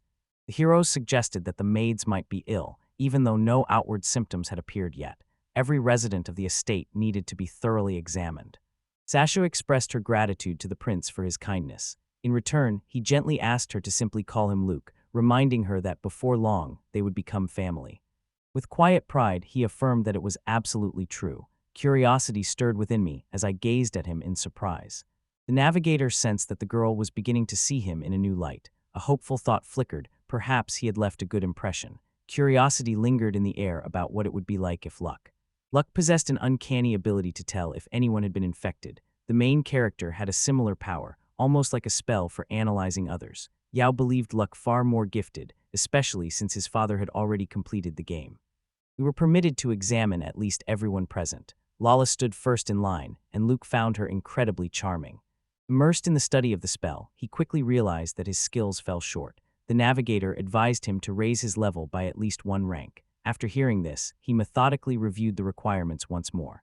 The examination revealed perfect health, no abnormalities surfaced. Relief and joy flooded the girl's heart, while Luke meticulously checked each individual. Duke Gale has been found to carry an infection, yet he remains in good health. Years of experience have fortified his immune system, enabling him to overcome the illness before any symptoms appear. Determined to never again experience such fear, slipping quietly into the ailing servant's quarters, the protagonist murmured an incantation. Gradually, a sense of improvement settled over him. Though two of the patients still faced further treatment, there was no need for concern. One of the girls insisted their illness was incurable, but Luca calmly reassured her, promising they would recover. He also gently suggested that the care of the Duchess and Duke could safely be entrusted to them. The Duke paused in thoughtful silence before replying that gratitude should be directed not toward him, but toward their future son-in-law. With heartfelt gratitude, Luke thanked the prince for everything. The prince then suggested they unwind in a soothing hot spring, and Luke gladly accepted the invitation without hesitation. Sinking into the soothing warmth of the hot bath, Kyle let relaxation wash over him. Just as he prepared to step out, the reminder of an unfinished report tugged at his mind, holding him back for a moment longer. As he prepared to unwind in the hot bath alongside Luke, a peculiar sense of discomfort quietly lingered in the back of his mind. As May hurried to stop Lala and apologize, the navigator's voice rang out, announcing that she could now enter the bath. She was instructed to inform him that the Duke was already waiting. He granted her entrance, yet the maid remained convinced that his decision was a mistake. According to the protagonist, a little sister always accompanied him on their swimming adventures. Afterward, their mother placed the young lady in his care, trusting him to look after her. Together, they performed a delightful song devoted entirely to frogs. Their time together unfolded in a warm and joyful atmosphere. Gratitude filled her heart for the prince. It had been a long time since her lady appeared so lively and full of joy. Extended heartfelt gratitude for the way he cared for Lala. According to Yale, Luke was accustomed to spending time with his sister, Talula. The protagonist replied that being around Lala never caused him any discomfort. A meeting was called to decide who would accompany Luke to the academy. Luke found himself puzzled by the sudden introduction of this new rule, since escorts were never required at the Dragon Academy. In the end, every one of Luke's peers sets off for the academy on their own, while he has no use for the workshop at all. That's why dissatisfaction surfaced in his words. Suspicion grew within him that the Duke intended to keep a close watch on his every move. Yale felt irritation simmer because of his brother's actions, and Gale pointed out that this concern was justified. Given all that had happened before, having someone trustworthy nearby could prove invaluable. Sharing the same concern, he too found himself worried about Luke's fate, yet the protagonist insisted that he needed no escort. Iris, the maid, quietly apologized for having interrupted their conversation. Spending time by Prince Luke's side brings a quiet yet genuine delight. Duke concluded that her intentions unmistakably aimed to draw closer to his family. Forming a bond with Lucas, his future brother-in-law, would help her secure that position. Should the maid accompany him, everyone would instantly recognize that she now belonged to their inner circle. Realization dawned, his opinion had never been sought. The young woman offered a quiet apology and introduced herself as Iris D. Michael, the eldest daughter of Count Michael. Perhaps she was seeking a way to forge a bond with Dukel's family, though the girl herself never saw it that way. What mattered to us was simply mastering the healing arts from the prince, and in her eyes, there was nothing improper about it. Capron had the power to disrupt the protagonist's plans. Had a beautiful girl been by Luke's side, Yala would have withdrawn his support.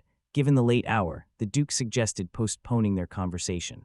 Restless hours crept by through the night, as sleep remained out of reach, while thoughts of that conversation continued to trouble my mind. Ella quietly opened the door and asked if he had already fallen asleep. Restlessness, however, kept her from finding sleep herself. He gently suggested she try to overcome her insomnia. The sweet fragrance of her flowers filled the air. In this world, everyone carries a unique scent that reveals the nature of their character. Only those with kind hearts can possess such a delightful aroma. Malice never gives rise to anything so pleasant. The prince noticed the gentle fragrance of flowers that seemed to envelop her. In response, Lala remarked that he, too, carried an enticing scent, his heart quietly filled with satisfaction at her words. At dawn, Nifa expressed heartfelt gratitude for everything they had done, as the moment had come for her to set out for the capital. The following day, Angia would escort Luke to the academy, and he earnestly urged them to take care on their journey. The achievements of the Night Academy failed to leave a significant impression. Obstacles stood in his way. The challenge persisted. To lose weight, boosting his physical activity was essential. Everyone understood that running 10 laps was the requirement. Following his brother's advice, he considered finding someone to accompany him, yet uncertainty lingered in his mind. Whatever decision was reached, Luke would accept it without protest, and the office had already secured approval for entry. Once again, Iris requested to be appointed as an attendant, eager to learn the art of healing from Prince Luke. Determined to go on her own, she paid no heed to the rumors swirling around him. For 3 years, she had served as the chaperone to his daughter at the Night Academy, consistently earning a spot among the top 5 students. One aviator observed that she seemed unopposed to becoming his concubine if circumstances required it. Yet, despite the possibility of eventual freedom, Iris longed to achieve the status of a healer and dedicate herself to helping others. The unexpected turn of events left Luca completely taken aback. Iris's father seemed intent on arranging a lucrative marriage for her, even as she remained steadfast in her noble intentions. The navigator, with a teasing glint in his eye, suggested that having Iris nearby might be preferable to relying on a royal informant. Meanwhile, Luke quietly voiced his support, urging that Iris's request be granted. Emilia had always maintained an unobtrusive reserve, yet the Duke persistently pressed for an engagement. Gale confided that his elder brother was the true instigator, though the final decision rested with the king himself. The situation appeared utterly hopeless, made even more difficult by his wife's illness. Meanwhile, his own brother had already chosen a fiancée for his daughter. The reasons behind the Duke's decision remained unclear when he selected the most promising prince from a neighboring kingdom.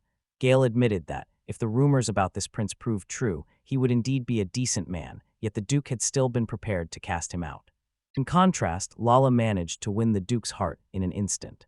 Gifted with the rare ability to sense ill intentions, he easily separates fact from rumor. His faith in his daughter's extraordinary talents far outweighs any trust in unfounded gossip. Luke must come to understand this. The question would come had he truly understood his mission. For the prince, the answer seemed clear. His role was to secure the future of the duchy by providing heirs. With that, the video drew to a close, but the Duke's brother harbored dreams that reached far beyond such a simple duty. In this land, magical abilities are a rare gift, yet he possesses them. Because of this, everyone is certain he will have at least 10 children. Everyone expected him to marry both Anna and Lala. However, this marriage was purely experimental, as Luke sensed that, for them, he simply played the role of a tool for procreation. Gifted with extraordinary abilities, she holds the power to accompany Prince Luke, but only if she consents to become his concubine. Prince Luke recognized that the decision was now his responsibility to bear. In a few years, Iris will eventually marry. Among her suitors, she leans toward Prince Luke, confident that he would surely win your approval. When asked if she liked men who carried a little extra weight, she simply replied, "I'll make him lose it." That was how Iris became his companion. The following morning, Iris and Luke expressed their gratitude to Yale for agreeing to drive them. For Yale, the task had proved effortless. Duke requested that Luke treat Emilia with understanding. Aware of her shyness, he promised to be as gentle as possible, which would earn him Gale's sincere gratitude. Participation in the ceremony will be followed by his return to them on Saturday. Once the Duchess's treatment ends, his studies at the academy will begin. Although Luke intends to do everything in his power to heal the Duchess, submitting meekly like tame cattle is something he refuses to accept. Summoned back at the earliest opportunity, he faces a system that clearly goes against his nature. With no other options available, rumors about him swirl, all unfavorable. Over the course of 3 years, he will be forced to reconsider everything he once believed. High praise was given to Waltz for the rare skill of guiding the movements of 3 individuals at once with remarkable finesse. It was keenly observed that 4 people had already written to him. The protagonist had bought a few delightful surprises for Waltz, yet resentment stirred among everyone as the dragon was considered his alone. His next move remains uncertain. Tomorrow, the king returns to the palace and will spend the day in the capital. After an audience with the monarch, he plans to head home. Their farewell unfolds at this very moment. The message he wanted delivered to Lulu was simple. He regretted leaving without saying goodbye. The question hung in the air, asking whether longing for Lelisha lingered in the heart, given the clear bond of love between them.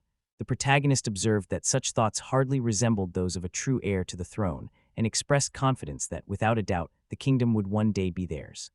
Above all, his brotherhood bound them, making it unbearable to watch love torment someone so dear to him. Luke always felt that his brother worried about him too much. News reached him that Lulu was already engaged to Maki's son. Ya planned to put these rumors to rest by asking for her hand in marriage, knowing that she was still uncommitted. The realization dawned that his brother had fallen completely for Lulu, caught in the throes of an unreturned love, though Yale never allowed these feelings to show. Unexpectedly, his brother chose to have an honest conversation with him, leaving the protagonist deeply surprised. A deep affection binds him to Aunt Karina, and her feelings for him are just as unwavering and true. Marina, the youngest of his father's sisters, had not yet reached her 30th year. Forced into marriage against her wishes, she asserted her independence so fiercely on the very first day that she utterly overwhelmed her husband and immediately returned to her family home. It took several years for father to persuade his grandfather to reconsider his stance. During all that time, he was expected to become engaged to Lulu. Earlier, you asked what his feelings were about the situation. The matter of his feelings for Lulu no longer weighed on his mind. Without dwelling on them or showing any sign of concern, he moved forward as if unbothered. Jarl quietly wondered if regret might eventually catch up with him. Struggling to master his own feelings of regret, he tried to manage them alone. Meanwhile, Iris brought word that Waltz had taken up residence at a hotel. After bidding farewell, curiosity sparked in the boy's eyes as he asked about their plans for what would come next. Drawn by the enticing shops nearby, they decided to browse through the carefully arranged displays, considering what they might like to buy. The prince was instructed to return his purchased goods. No matter how much he tried to buy, he could only ever receive the designated ration. He quietly requested that he no longer be called a prince, as the girl believed he was truly worthy of being called a lord. He imagined how much easier life would be if they lived right on the first floor. Their placement on the fourth floor was carefully chosen for security reasons, allowing only those from the upper echelons to ascend that high. Besides, the added physical effort would serve to strengthen him further. Hot water flows here too, all thanks to the marvels of magical plumbing. This system uses resources sparingly, requiring only the regular replacement of enchantment stones which, as they work, gradually turn into bones. The cabin featured a refrigerated storage unit for keeping food fresh, and she intended to place her groceries inside. Luke offered his heartfelt thanks. Noticing her fatigue, he suggested she take some time to unwind in her own room. With a gentle nod, she thanked him and promised to answer any call if needed. Meanwhile, he sank comfortably onto the sofa, letting himself unwind. Lucas possessed 5 extraordinary abilities, yet it was crucial for him to keep the true origin of these gifts, a blessing from the goddess, a closely guarded secret. The navigator claimed mastery over magic, a natural skill for someone hailing from another world. Meanwhile, Luke pressed onward, his talents in this area proving to be merely average. Curious, he asked the navigator why she observed so intently. Curiosity led me to ask which ability proved most effective. It turned out that strength augmentation stood above the rest. Upon reaching the 10th level, one could even unlock a state of superhuman power. A sudden surge in strength placed a heavy burden on the body, so for now, it made sense to remain at the 5th level. Once mastery of both the 8th level of swordsmanship and the 10th level of monastery magic was achieved, equality with the other students would finally be within reach. Lunch for the master stood ready, the inviting aroma hinting at the care poured into its preparation. The girl hoped her efforts would not go unnoticed, for the dish looked remarkably appetizing. He inquired about Iris. She explained that the servants only ate after the master had finished. At first, Luke assumed she would hardly have any time to enjoy her meal, but with a lunch break lasting a full hour and a half here, she would certainly have a chance to both rest and eat. Concerned for her well-being, he suggested they eat together only when they were alone, even right now. Grateful for his thoughtfulness, she expressed her thanks. With exams behind us and a sense of freedom in the air, we suggested meeting up with Amelia the next day. Confusion clouded his thoughts as he wondered why the obligation to visit her fell to him, a prince, while she was merely the daughter of a duke. Would it not make more sense for her to take the initiative instead? To Iris, such conduct seemed improper. Compelling Lady Amelia to come to him would be downright discourteous.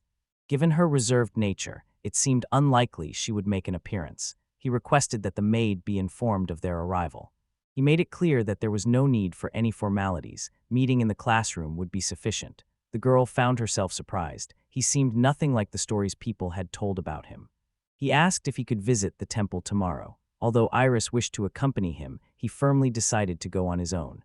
The command was unprecedented. For the first time, the Duke had ordered her to remain by his side without pause. News of her potential escape unsettled him, for he knew punishment would be swift and certain. The thought sat heavily with him, stirring deep unease. Luke suggested discussing the conditions that would apply during their training. To guide the conversation, he prepared 3 main points. The first condition stated that his diet must consist of vegetables and meat instead of rice and flour, specifically favoring lean meat and poultry with no added sugar. Daily hot baths were also considered essential. The third step involves exercising both in the morning and at night. Iris asked what he planned to do when he woke up. According to the navigator, her curiosity was piqued because Iris needed to prepare breakfast. Besides, the thought of leaving him alone didn't sit well with her, especially since he wanted to spend some time outdoors. The girl made up her mind to spend some time with him. Their meeting was set for 6 o'clock, followed by half an hour of gentle exercises. With a schedule like this, he would never become truly muscular. Irisa laid down her rules. Luke was to lose weight actively and eat only the meals she prepared for him. She insisted on always knowing his whereabouts and demanded that Luke dedicate himself to his studies so he could, little by little, teach her what he learned. Delight filled Roy as he discovered the spacious bath within the room, promising him the luxury of daily soaks and relaxation. What a rare privilege it was to sink into this bath. Even though magic stones came free of charge, the bath itself stood as a symbol of true luxury in this place. At someone's suggestion, Iris hurried to take a bath while the water was still pleasantly warm. Without hesitation, she followed the advice, eager to enjoy the lingering heat. The navigator inquired about his intentions. Sensing he might be trying to sneak a peek, Iris quickly shifted the focus to her own reflection. However, the boy had no such plans in mind. On the other hand, she readily offered to accompany him, expressing a genuine desire to become his apprentice, as the navigator had mentioned. Upon discovering the Iris family's gift for healing magic, the Duke granted them both land and a noble title. However, maintaining their estate soon proved to be a costly endeavor.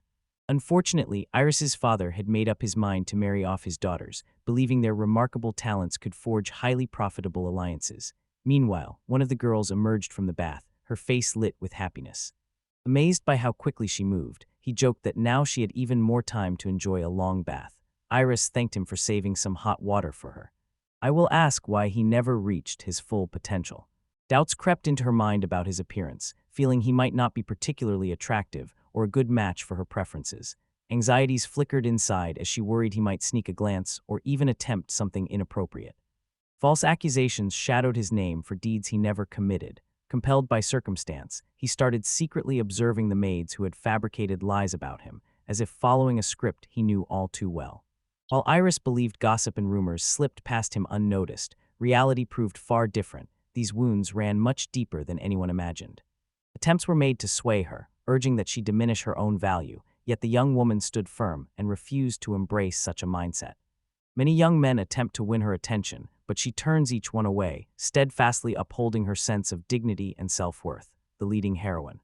At last, there is no reason for her to fear him. Without her consent, he would never dare come close. Wonder filled him as his feelings blossomed wildly, while she admitted her affection for him continued to grow with each passing day. In truth, she is not yet prepared for intimacy, so he calmly chooses to keep his distance. The young woman admitted to him that, when she finally found the courage to confess her feelings, she would not be able to bear hearing a rejection.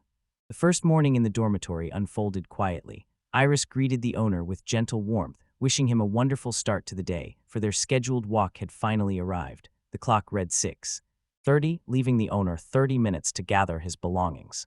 The young man figured there was no need to wake up early on his day off. Curious, she asked what time he planned to get up, since his goal was to visit the temple before noon.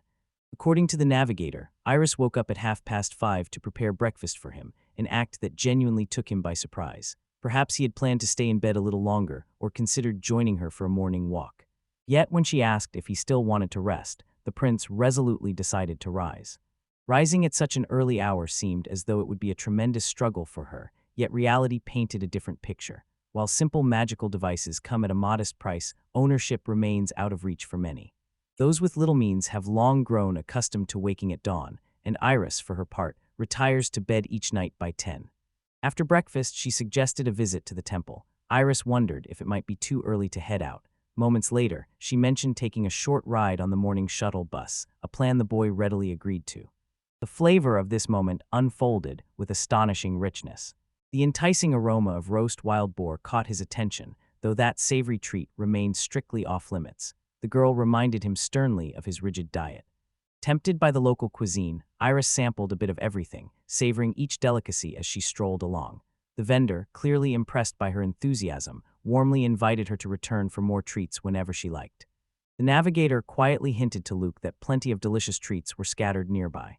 Left unsupervised, indulging in every bite until completely satisfied seemed like the obvious choice, he mused with cool detachment.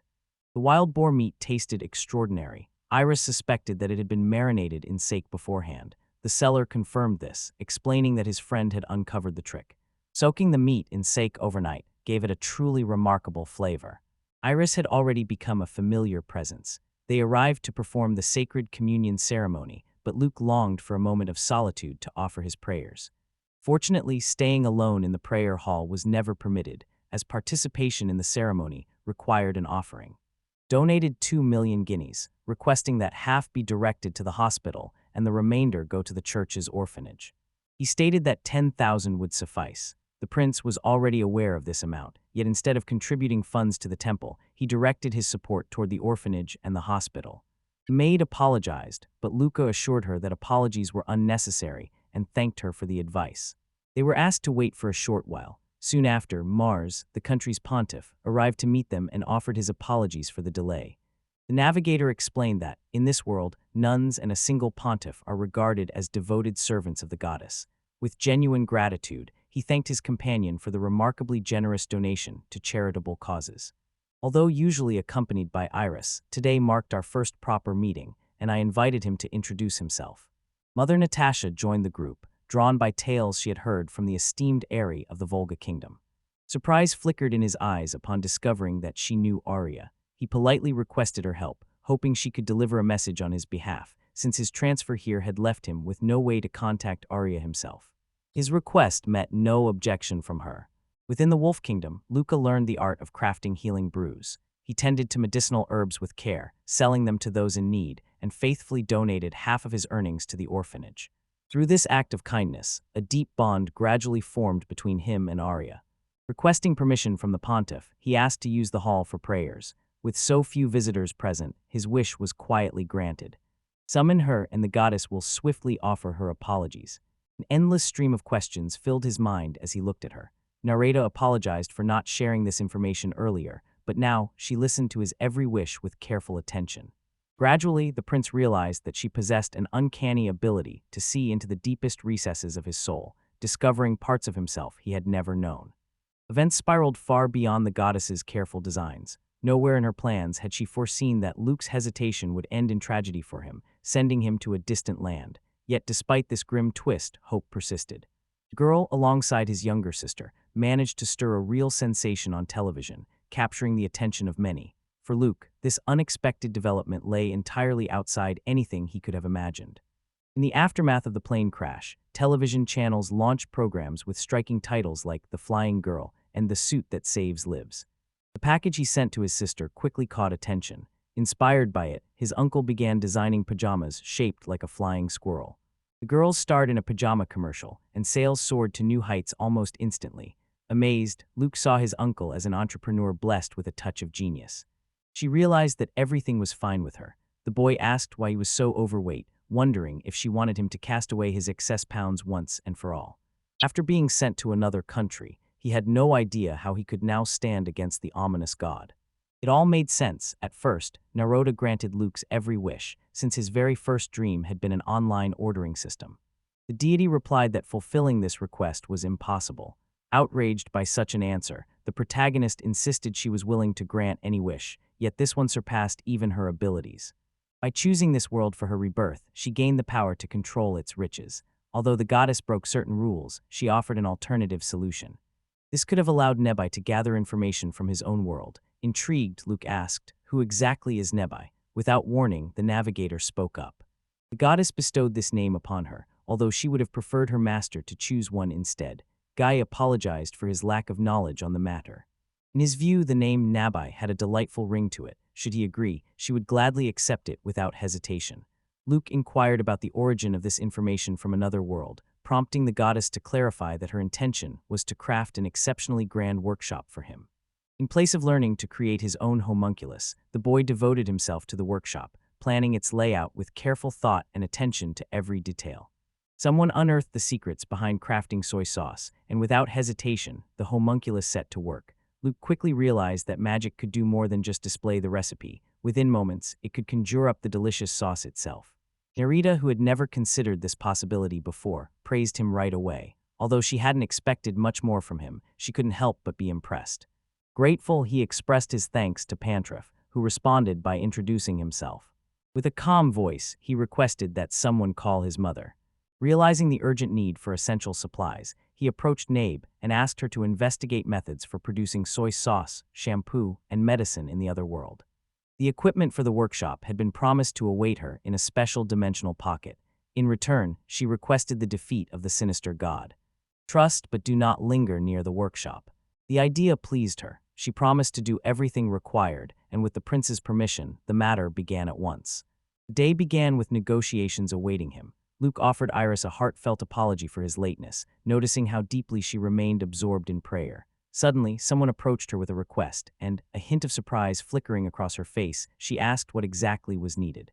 Cast in the role of a trainer, Iris found herself bewildered and unable to grasp the situation. Luke offered comforting words, gently urging her not to be afraid. Norida's voice joined in, warm and sincere as she apologized for causing any alarm. With a personal request, she entrusted Luke with a crucial mission, insisting that Duke Gown remain completely unaware. The very nature of her plea left the young woman stunned. Narita explained that the Duke could be informed as soon as Luke gave his consent. She understood that the Duke had instructed her to monitor Luke's every move. Meanwhile, Guy insisted that Iris might carelessly let this information slip. To fulfill the mission entrusted to him by the goddess, rapid improvement of his skills became essential. Yet unexpected challenges arose along the way from time to time. Daryl understood that the Duke would never approve of the troubles that had arisen. The expectation was clear. Once his studies ended, Luke would be pressed to continue the family line, which now posed a significant problem. Honesty with the Duke simply wasn't an option, as it would only lead to a relentless search for details. In order to uncover the mission assigned to Narita, he will undoubtedly come to me, seeking confirmation that we are telling the truth. Though the arrangement left her uneasy, revealing everything to the Duke simply wasn't possible at the moment. In return for her silence, Lucas offered to teach her the art of healing and asked if she would accept his proposal. According to her, duty as a humble servant meant she could never refuse the goddess. Simply hearing the goddess's voice felt like the greatest joy imaginable. Iris shares little about herself with the Duke, revealing only what the Lord permits. Even the Pope is granted the rare privilege of hearing the goddess's voice just a few times throughout his tenure. Iris recognizes that receiving such an honor is a true affirmation of her importance. With heartfelt gratitude, Greater accepts the blessing offered as a token of thanks. This newfound gift grants her the ability to master powerful high-level healing magic. Offering thanks to the goddess brought a deep sense of fulfillment and genuine contentment. At the shop, Luke politely requested 10 kilograms of large beans. She inquired about his need for such a large sum and politely urged him to avoid unnecessary spending. Although the Duke kept a careful eye on every expense, Luke chose to ignore her warning. According to the navigator, Iris firmly believes that the goddess herself entrusted her with the care of the prince. Determined and unwavering, she is prepared to shield him from any harm, no matter the cost. In a hushed tone, he revealed to her that one of the gifts bestowed upon him by the goddess was the ability to manipulate time within a pocket of space. Iris recognized that such a rare talent belonged to only a select few. As for the rest of his abilities, any further details remained carefully guarded. This power, too, needed to stay hidden from view. Meanwhile, the seller stood by, patience etched into his expression, awaiting their final decision on the purchase. Reassured that the beans would remain fresh as promised, she allowed herself to relax. Meanwhile, the maid gently encouraged her not to dwell on any secret preparations or covert tastings. On the eve of my departure from the Duke's estate, she and Luke exchanged farewells, offering each other polite wishes for a pleasant night. Elle's heart pounded wildly, as if it might burst free from her chest. Memories flooded back of the moment he saved her life and lent a hand to Erica. The prince remarked on how her charm, culinary skills, and gift for the piano could not go unnoticed. The girl inquired about Erica's observations during the interrogation, and the maid responded that Luke had shown remarkable kindness, quickly striking up a friendly conversation with Lala. In his hands, he presented her with a portrait drawn just that day. The crystal plates made it possible to capture and convey the image so clearly that even Miefa, whose eyesight was failing, could easily make out the details. Erica softly mentioned her need for rest, reminding everyone that their journey would begin at dawn. His eyes lingered on Luke's portrait, quietly captivated by the undeniable charm captured in every brushstroke. A strange sense of unease washed over her. The maid from the courtyard suspected that Prince Luke had orchestrated the situation, deliberately placing the young woman in an awkward position. Within the shadowed walls of Mephi's chambers, the moment of realization dawned. The princess had fallen in love. For the first time, understanding blossomed, and she truly discovered what it meant to love. Lost in contemplation, her attention snapped back to the present as Amelia sought her counsel. Wish the prince a good morning as he embarks on his very first day at school, followed by a memorable walk together for the first time. Curiosity arose within me, prompting me to ask if she felt uneasy. Her answer confirmed my suspicion. She did. Newcomers inevitably attract notice, but her situation was even more unusual, being 3 years older than the other students. On top of that, her presence by his side would inevitably spark surprise and intrigue among everyone. The girl firmly believed that Luke always kept his composure, yet he admitted to feeling anxious himself. On top of that, Amelia showed no interest in meeting him, which only deepened his disappointment. Iris acknowledged that he had barely found any opportunity to see her. Parties never saw her presence. To Luke, she seemed intensely withdrawn, but contrary to his assumptions, Iris revealed she regularly mingled and chatted with the other girls. Throughout the evening gatherings, their relentless attempts to pair her with other girls never ceased, prompting her to deliberately steer clear of these meetings. Inside the training hall, the heroes encountered Eric, who immediately took on the role of their mentor. He announced the 5 most important rules and allowed everyone to take their place. Teachers pay no mind to the students' ranks, treating every pupil with equal respect and never exerting pressure on them. However, failure carries the risk of expulsion. Strict rules forbid the use of magic outside of lessons, and all use of force remains strictly prohibited. The group decided it was time to head off for their lesson. A profound silence settled over the classroom. Word spread quickly that the one everyone had been talking about had finally arrived. Luke introduced himself with pride as the famous pig prince from the neighboring land. One of those present stood frozen in astonishment. Realizing that his words had led to confusion, Luke decided to start over. He explained that he had come specifically to take a look at the Duke's daughter's room. With genuine curiosity, the young man then inquired which of the girls was Amelia. The revelation that it was her fiancé startled everyone, especially since she had always appeared so withdrawn. Luke wondered whether she might hide from him, a suspicion Navi quietly confirmed. Meanwhile, the fiancé moved among the group with effortless ease. Lost in her thoughts, she quietly pondered what might happen next. Urging the students to remain calm, he expressed his firm belief that the prince would have a chance to meet his bride during the break. Persistent requests urged him to introduce himself to Amelia. As he arrived here, utterly ignorant of his fiancée, he had no idea at all what she looked like.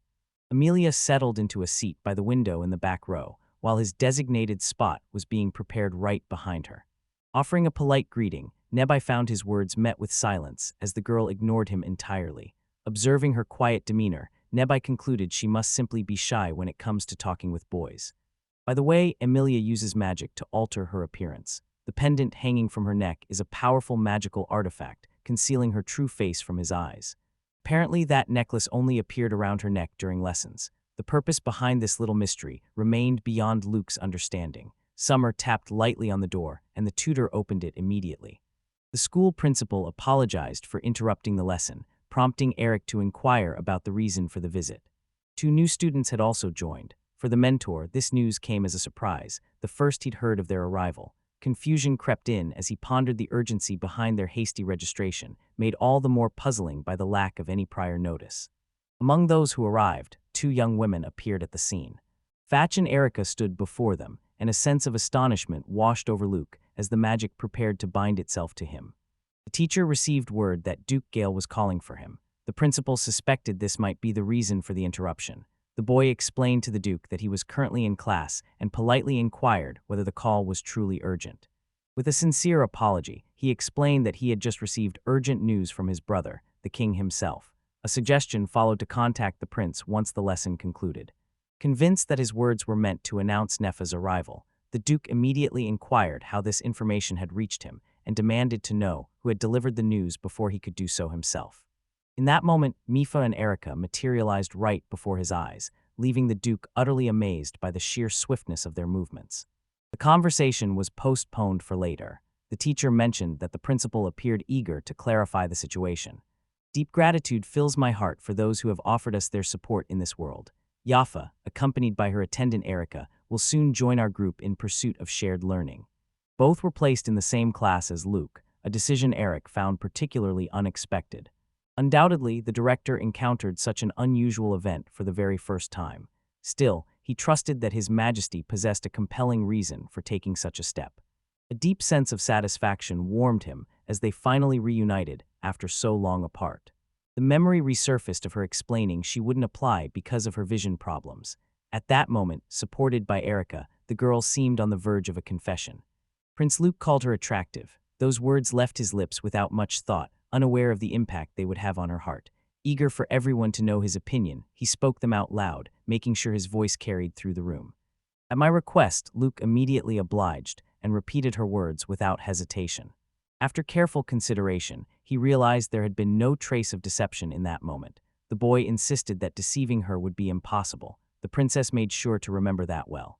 She confessed her wish for a relationship to blossom between them, hoping that one day it might lead to marriage.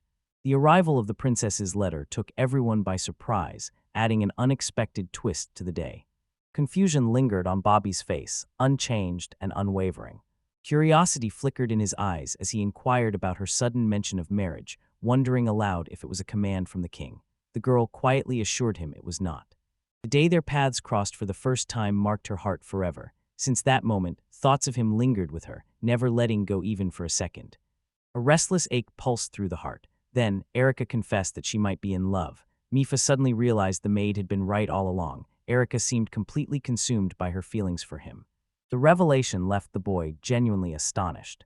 She noted that they had only spent half a day together, yet the princess replied with quiet certainty that such details did not matter. Gratitude lit her eyes as she thanked her. Memories of their meeting lingered, making her heart race every time she recalled them. The crushing pressure seemed too much for him to withstand. With Luke entangled in both a betrothal to Amelia and a web of political schemes, an immediate response was out of reach.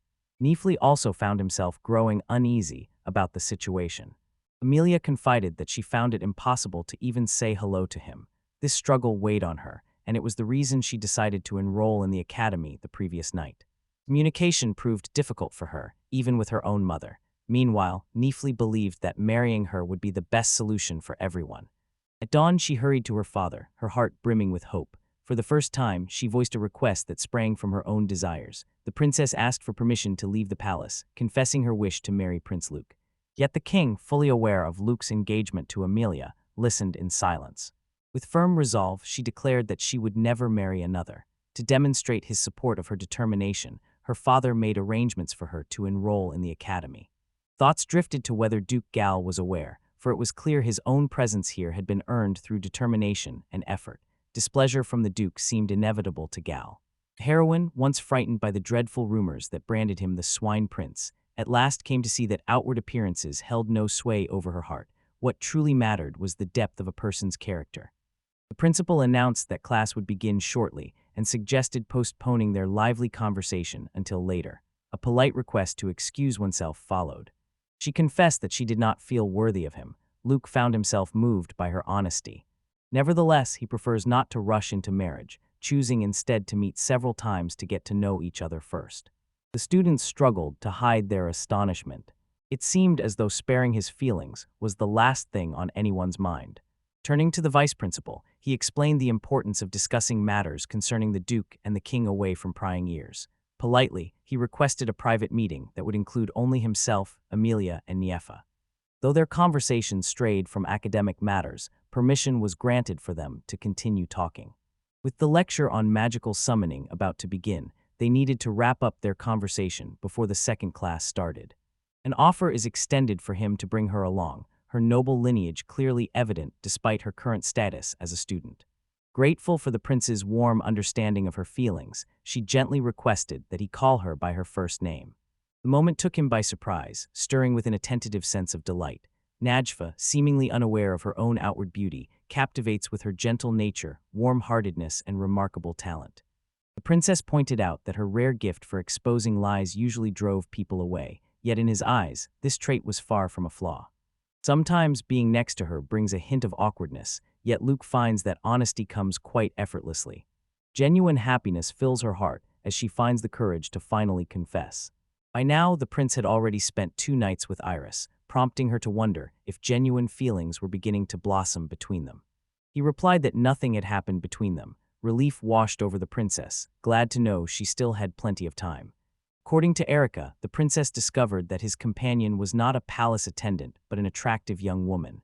Jealousy flared within her, and she kept urging that we must hurry, or the engagement would soon become irreversible. The request to keep this a secret left me feeling uneasy. The reasoning became clear. The princess had acted on impulse, driven by a fear that he might fall for Iris or that Amelia, with her captivating allure, might win his heart. Haunted by the fear of losing her place by his side, the princess believes she alone is destined to hold the cherished position as the sole lady in his heart. Erica seemed to fuel the fire even more as she pointed out just how stunning both Iris and Amelia were. At the same time, she bit her finger to stifle a smile, clearly enjoying the reaction her words provoked.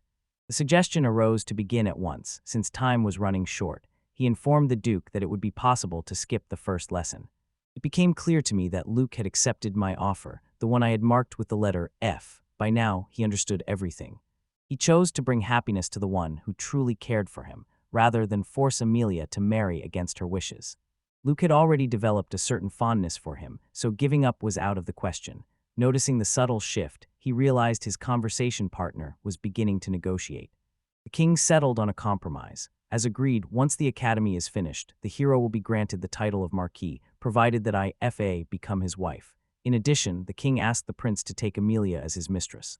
Without hesitation, Amelia understood this was a request, not a command. A warning lingered in the air. Turning down the offer would disgrace Amelia. The boy paused, considering his words, and cautiously inquired what would happen if no suitable groom appeared during the remainder of her 3 years at school. The Duke chose restraint, holding back from making any hasty assumptions. A fervent wish burned within him for his daughter's happiness, yet he reserved the right to personally choose her future husband when the moment arrived. The continuation of the family line could not be left to chance.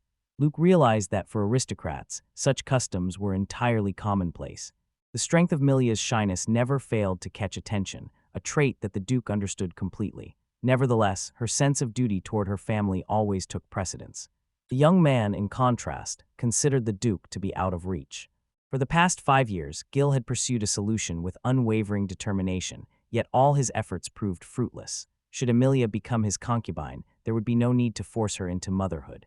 The Duke still clung to hope that he might heal her, granting himself future heirs. In contrast, the prince realized that such a fear of men could not arise without cause. Discovering the root of her fear would have to come first. Camilla was chosen as the second fiancée before graduation.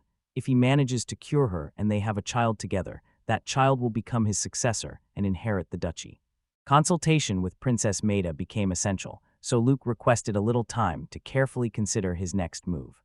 When someone inquired whether the prince would truly dare to take such a step, he declared that he would never marry anyone who did not feel genuine love for him. No force in the world can ignite true passion in someone's heart, not even marriage. Establishing a harmonious relationship becomes nearly impossible with a girl who deliberately hides her appearance from everyone. Natali, Lassus, Amelia's maid, realized that the pendant had already been noticed. Under these circumstances, nothing would change, and even 3 years from now, Amelia would still be afraid of people. He asked if she would allow him to help heal the painful restraint that tormented her. At last he inquired whether Sheena's could be cured. According to Luke, it was essential to begin healing magic without delay. With 3 years of steady treatment, recovery could be achieved. However, this would require Amelia's assistance as well. He fixed his gaze on her and quietly asked what she thought. The girl remained silent. The young man assured her that he expected nothing in return, but warned her clearly, unless she began to confront her fears, her troubles would only grow worse. Amelia offered an apology.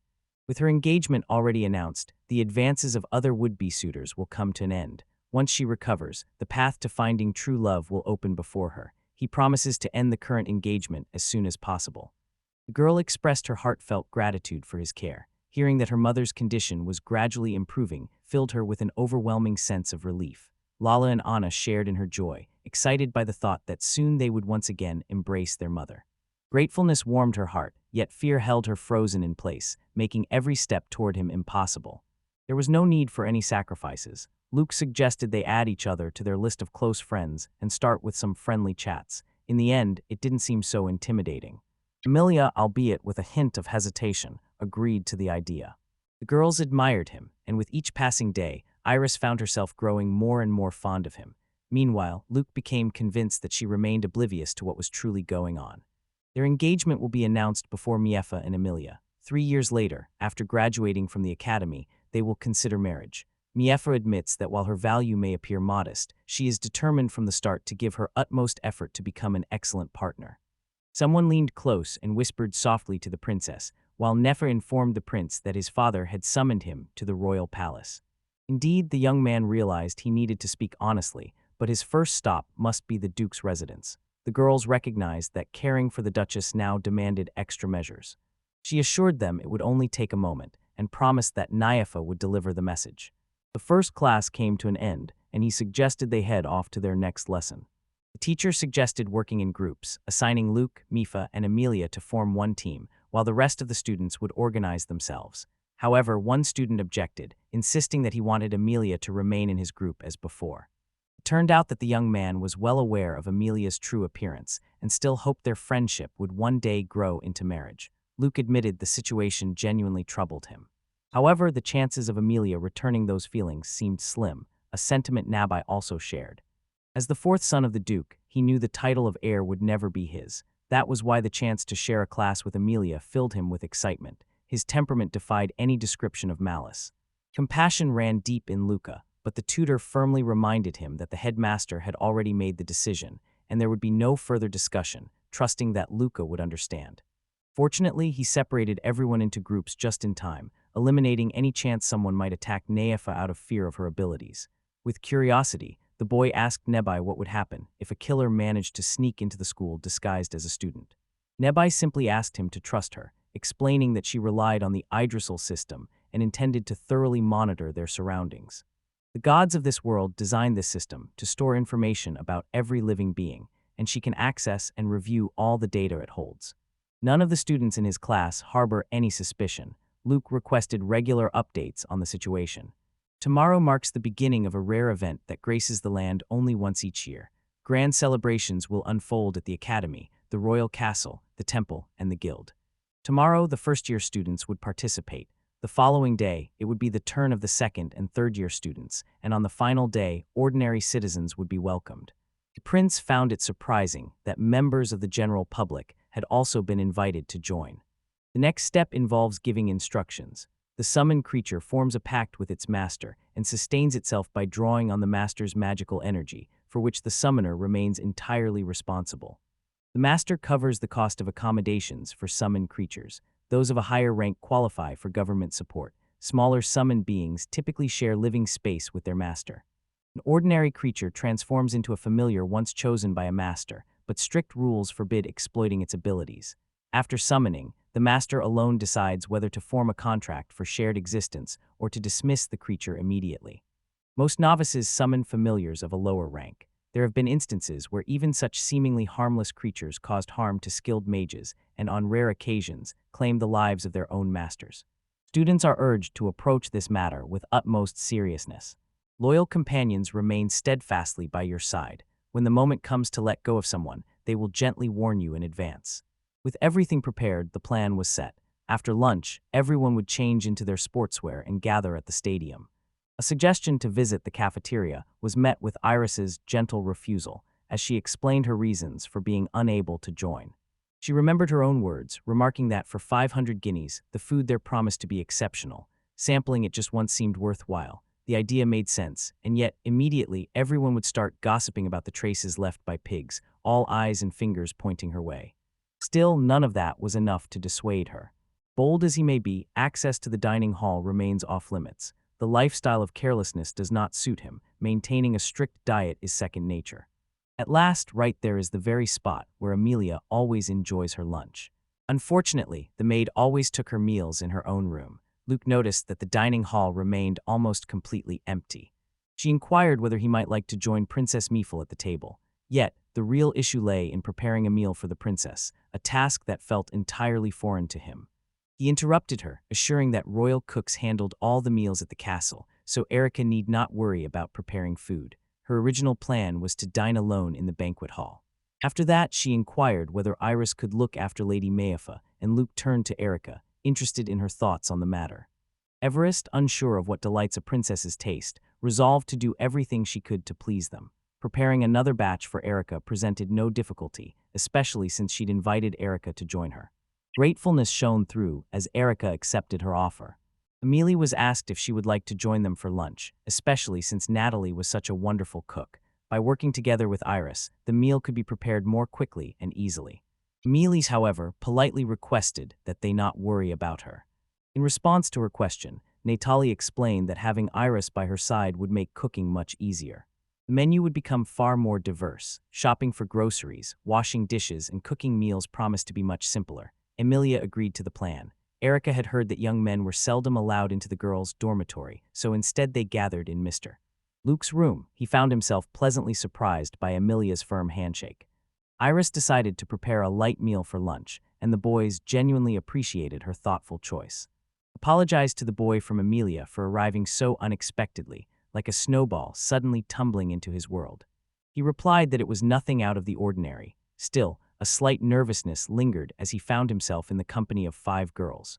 A wave of relief washed over Yulia as she turned back to Miefa, grateful for their timely arrival. Left alone, she would never have found the courage to take any action. Darrell inquired whether the Lord truly did not care about her real appearance. The prince understood all too well that denying his own curiosity would be nothing less than a lie. Perhaps a quiet fear lingered within her, the fear that revealing her true self might make him lose his composure. According to Amelia, such an outcome seemed unlikely, though his perception of her would inevitably shift. Luke admitted that at first he had found her overly self-assured, but soon realized even the Duke's own guards fell under her spell. Mifa pointed out that admiring glances already followed her wherever she went, which made Amelia pause and reconsider the truth of those words before offering a heartfelt apology for such conduct. Striving to remain out of the public eye, she nevertheless found herself occasionally obligated to attend balls and parties without that necklace. They explained to me that Amelia's reputation extended far beyond her remarkable beauty. She had also earned deep respect as a sister of mercy for her charitable deeds. Luke, meanwhile, grew aware of the difference between them, since the young woman, despite everything, had offered him a heartfelt apology for her cunning. On one occasion, someone urged him to stop apologizing unnecessarily. MFSA remarked that appearances should never overshadow true substance. His calming presence brought Amelia a sense of comfort, easing her worries. At last, the time for their first training session arrived, marking the beginning of a new chapter. 10 laps around the field awaited them. The intensity of the running from the very start caught Luke off guard, leaving him surprised that the tasks began with such a demanding challenge. The Night Academy demanded unwavering dedication, and even keeping up with the basic fitness requirements would push anyone to their limits. Luke recognized the tough road ahead, though that knowledge didn't make his struggles any easier. Hoping to ease the burden, he secretly channeled magic to help complete his tasks. His efforts did not go unnoticed. The instructor quickly caught him in the act. With unmistakable firmness, she reminded him that using magic for personal advantage was strictly forbidden and urged him to adhere to the principles of honest practice. The coach's innate magical intuition became evident as Luke advanced his endurance to the 5th level. The burden seemed unchanged, as if he still hauled heavy sacks of dust on his back. To make the journey any easier, at least level 7 endurance would be required. The prince had doubted that a mere 2-point increase would bring about any real difference. As it turned out, everything shifted dramatically from level 6 onward, with the rules changing in unexpected ways. Nabai explained that even without gaining any extra weight, reaching level 10 would allow someone to leap all the way up to the school's 1st floor. This revelation astonished Luke, but despite the potential, his athletic performance remained unimpressive due to his poor physical condition. MIAFA clearly outshines him, prompting a need for greater determination on our part. A disdainful smile played on his lips as his eyes lingered on the footprints. He insisted they put an end to their actions, having already given everything he had. A deep sense of shame was the least they deserved for what they had done. The boy apologized, openly admitting how pitiful he felt. Nabi saw this as a waking nightmare, convinced that his failure at the Writers' Academy had set everything terrible in motion. In Chapter 4, titled Magic Control, the instructor noticed that Luck's grade report displayed the highest score in the subject. Without hesitation, Luck asked about his current level of mastery. In the prince's homeland, people believed only fools boasted about their talents. Wondering if commands were different in this place, he asked the question. Eric calmly assured him that the rules here remained the same. Since childhood, poor eyesight shadowed her days, making the decision to enter the academy inevitable. Magic remained elusive, barely within her grasp, and only this path offered hope for control. Among the group, a participant willingly stepped forward to assist Nephi. The instructor encouraged everyone to voice any questions if something remained unclear. With this guidance, the group began practicing their skills collaboratively, working together from the very start. He offered his assistance, though his way of explaining things followed his own unique style, markedly different from the teacher's method. Iris asked him to present everything in his own manner. In truth, she had long dreamed of learning under his guidance. The prince grew curious about her skill level. The attendant replied that such information was not to be shared. The thought baffled him. How could anyone teach effectively without knowing the abilities of their student? She mentioned she could reveal her skill chart to him, but to her, that felt as exposing as stepping outside with nothing on. When asked, she explained that she currently held a 4, but soon would have a 5. Meanwhile, Luke already possessed a 6 and was on the verge of reaching 7. Iris echoed his words aloud in astonishment. Clutching her cheeks, she loudly blurted out her mentor's secrets for the entire class to hear. The maid stepped forward and apologized, while the prince realized she still lacked experience. Advancement, after all, had its limits. He believed that her primary form of magic, much like Mytha's, was monastic in nature. The princess seemed puzzled, while the boy standing nearby grew anxious, worried he had overstepped by drawing conclusions based solely on the color of her hair.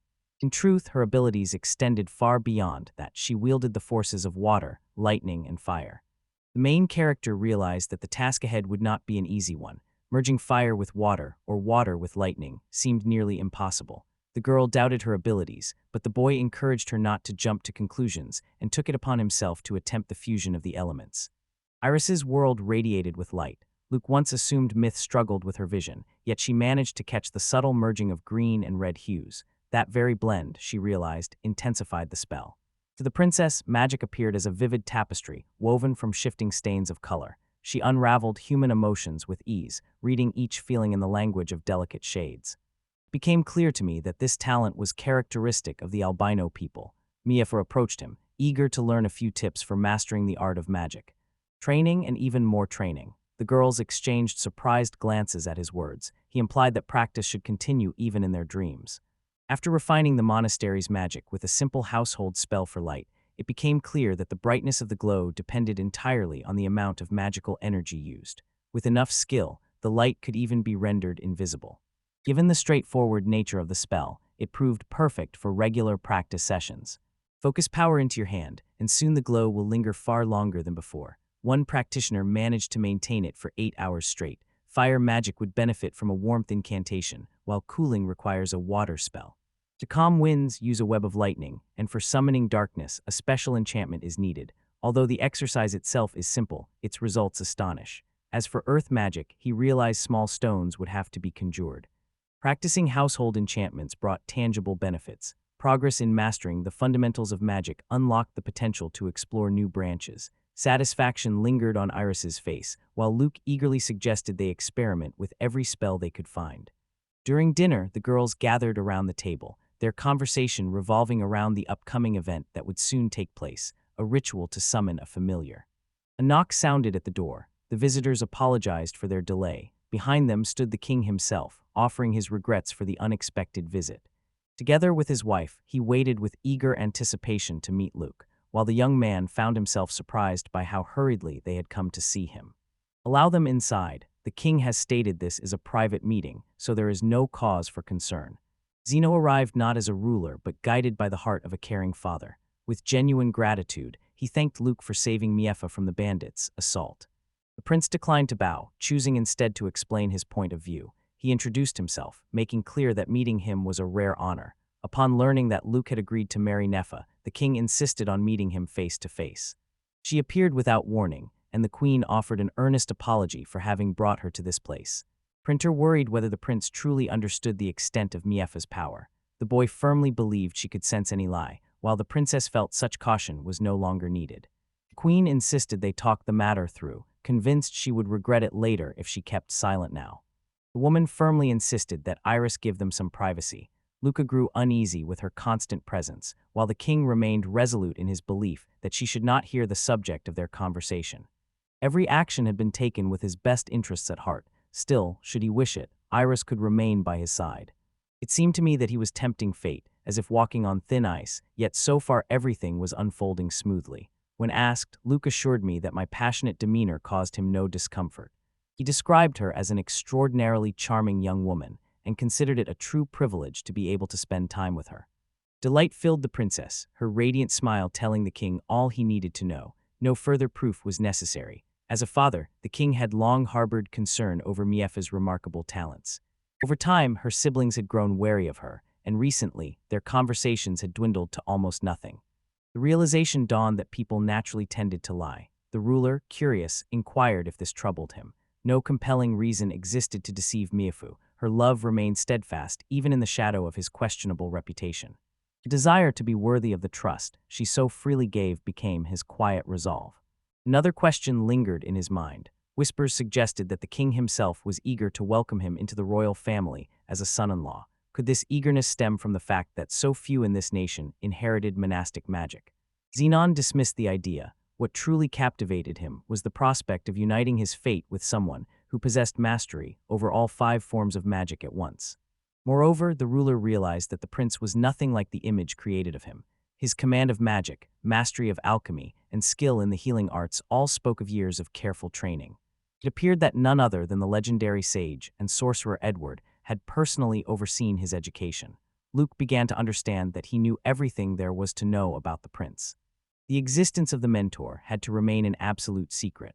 The boy felt certain that someone in their circle was a spy. In time, it became clear that his father understood all too well the matters connected to this elusive traitor. News of the healing potion seemed to have spread everywhere, despite no one having heard of it before. The king had no intention of demanding anything. Meanwhile, it turned out that father had tried to keep the entire affair a secret. Luke found himself stunned as the truth sank in. His father had deliberately sent him to a foreign land. The prince's heart swelled with hurt and betrayal. Rumor has it the young man brewed potions in large quantities for the church healers and was known as a generous benefactor.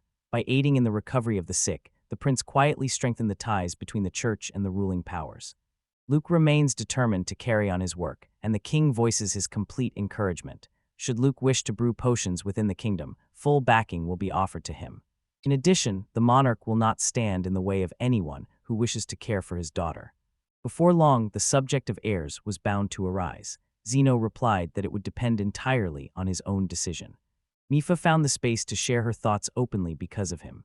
Embarrassment colored her cheeks as she quietly asked that no one make too much of it. Her father's words, she explained, were nothing more than a joke, while the king had spoken without realizing how his remarks might be taken.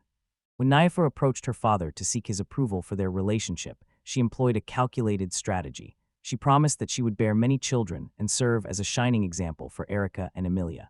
Luke found himself stunned by her words. Erica had known about this all along. While the boy failed to leave a favorable impression on her, she still regarded him as a genuine protector. Once Nefa ascended to the throne, Erica would be granted a title no lower than that of a marquis. Choosing to feign ignorance, he pretended not to know anything. He replied that he had been shown remarkable kindness, prompting the king to remark that otherwise, the prince might have already fled the country. Such astonishing magical prowess could have let Lad earn money anywhere, yet his master granted him total freedom, asking only that he always work for the prosperity of their nation. The antagonist remarked that it was excellent if the prince placed such trust in him. The prince, in turn, pledged to devote all his strength to the cause, but first requested permission to begin his treatment. The man responded to this request with visible surprise. He explained that although the queen appeared to be in good health, he himself was not feeling entirely well. The king, after all, had been suffering from a fever for quite some time. The prince suggested that such a symptom might point to a chronic illness. Harnessing his magic marked the beginning of his journey toward mastery, even though much room for growth remained. Chino offered him sincere thanks. Luke's talent soon became undeniable, rendering all the rumors about him completely groundless. Yet, when questioned, he admitted that while those stories lacked important details, they were not entirely off the mark. The king then observed that Luke's temperament bore a striking resemblance to his mother's passion. As Luke had suspected, Tilly Lismaid turned out to be their spy. She reported to the king that the prince had never once made any inappropriate advances toward her. The reason, Luke explained, was simple. She had always treated him with kindness. Eager to maintain a good reputation in his younger sister's eyes, he found himself burdened by the memory that all his earlier antics had been acts of revenge for humiliation. Meanwhile, Neff reminded him firmly that peeping would always be considered improper behavior. A desire to admire a young woman's charms stirred within him.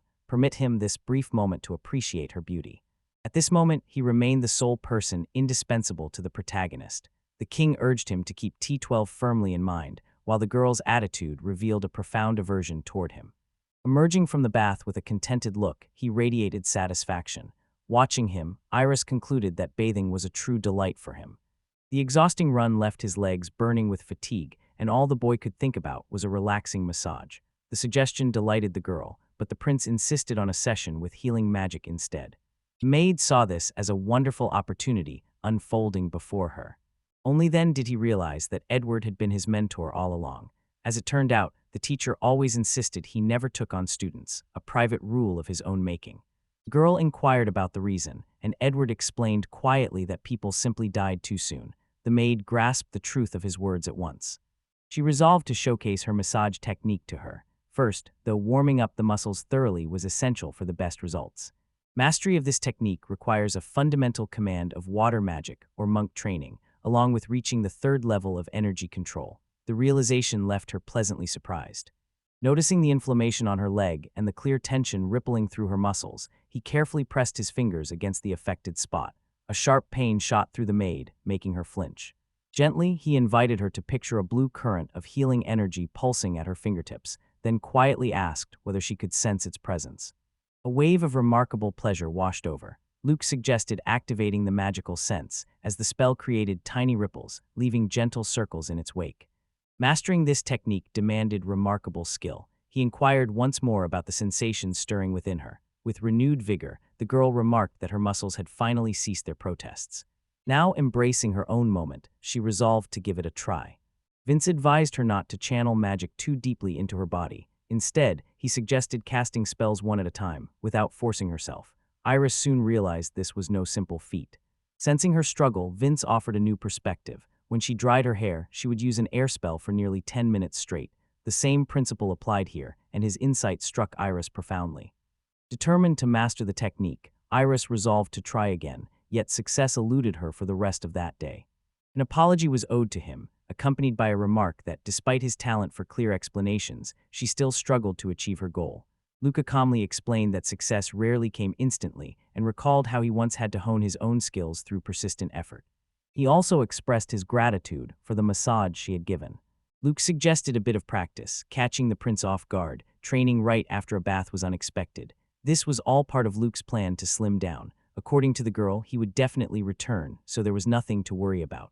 Together, they would work on their abs. The main character felt certain his strength had left him completely, unable to lift even once more. Iris understood this instantly. Raising his legs, a newfound sense of balance soon settled within him, and skillful control over his movements began to emerge. Awkwardness filled the air, making every moment tense and uncomfortable. That morning, a stranger approached him, offering a warm and genuine greeting. Taken aback, Luca wondered aloud who this person might be.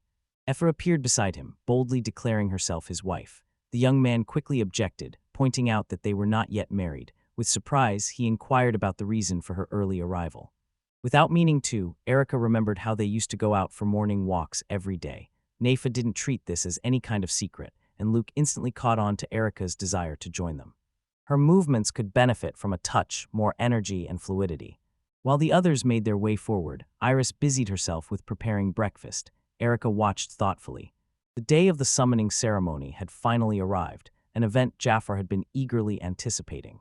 The princess pondered which surname lingered in her thoughts. She longed for someone she could hold close, even in her dreams, a cherished companion all her own. The girl wondered aloud whom the Lord might choose. The boy, however, had no doubts. He was certain the answer would be Nabai, straight from the academy. The headmaster announced the commencement of the long-anticipated summoning ceremony. Turning to the students, he urged them to pay close attention and carefully review every detail of the process. The task was to channel the flow of magical energy into the orb. Once the orb began to glow, the summoning ritual would commence, soon drawing forth a creature eager to absorb their magical power. He instructed them to observe the dragon's emergence closely. Upon encountering a creature that revealed its presence, gratitude filled him as he acknowledged her response. Recognizing the being as female, he chose to name her Pippi. The mention of his acquaintance's name deepened their bond, prompting him to carefully outline the sequence of operations they needed to follow. From that moment on, mentors would be there to support them. Anticipation filled him at the thought of taking to the skies on Pippi for the very first time. The ceremony commenced, beginning with the knights ranked from Grand F up to Grand A. Luca found himself astonished by the sheer number of knights who had gathered around the summoning site. Generally, peaceful beings are known to respond to a summons without trouble. Yet, every so often, one of them loses control, forcing knights and mentors to step in and provide extra security. On this particular occasion, the king himself made an unexpected appearance at the ceremony, evidently wishing to witness the proceedings firsthand. Guy speculated that the sovereign's interest was likely centered on Myphi, eager to observe her up close. The final performers took the stage, A-class mages. Iris faced down a red slime, while Natalie was handed a plush rabbit. Erica received a silver wolf, and Emily came away with enchanted hair. Yet without delay, all of them were promptly sent back. With gentle care, she rested her hands on the spherical object and channeled a powerful surge of magic into it. Before long, a mysterious creature emerged, one that no one had ever witnessed until now. The sacred cardinal arrived, his very presence casting an aura of mystical grandeur throughout the space. Meanwhile, the king brimmed with joy at the sight of his beloved daughter. She turned to Luke, asking for his help in choosing a name for the child, but the prince gently refused, insisting that the decision should be hers alone. Struggling to see the child clearly, she found it difficult to settle on a fitting name. He described himself as standing about 30 centimeters tall at the shoulder, remarkably similar to a petite fox. His long, bushy ears completed his charming appearance, and golden fur shimmered in the light. Extraordinary jewels sparkled on his forehead. Curious, she asked what kind of gemstone it was. The prince replied that it was a vivid shade of red. That is why the princess named him Spannel. In neighboring lands, sacred beasts had only appeared when summoned on 3 rare occasions. Such was the mark of true royal power.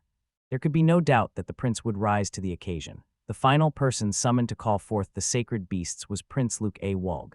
Barely masking his irritation at the teacher's haste, the young prince moved straight into the ritual of summoning.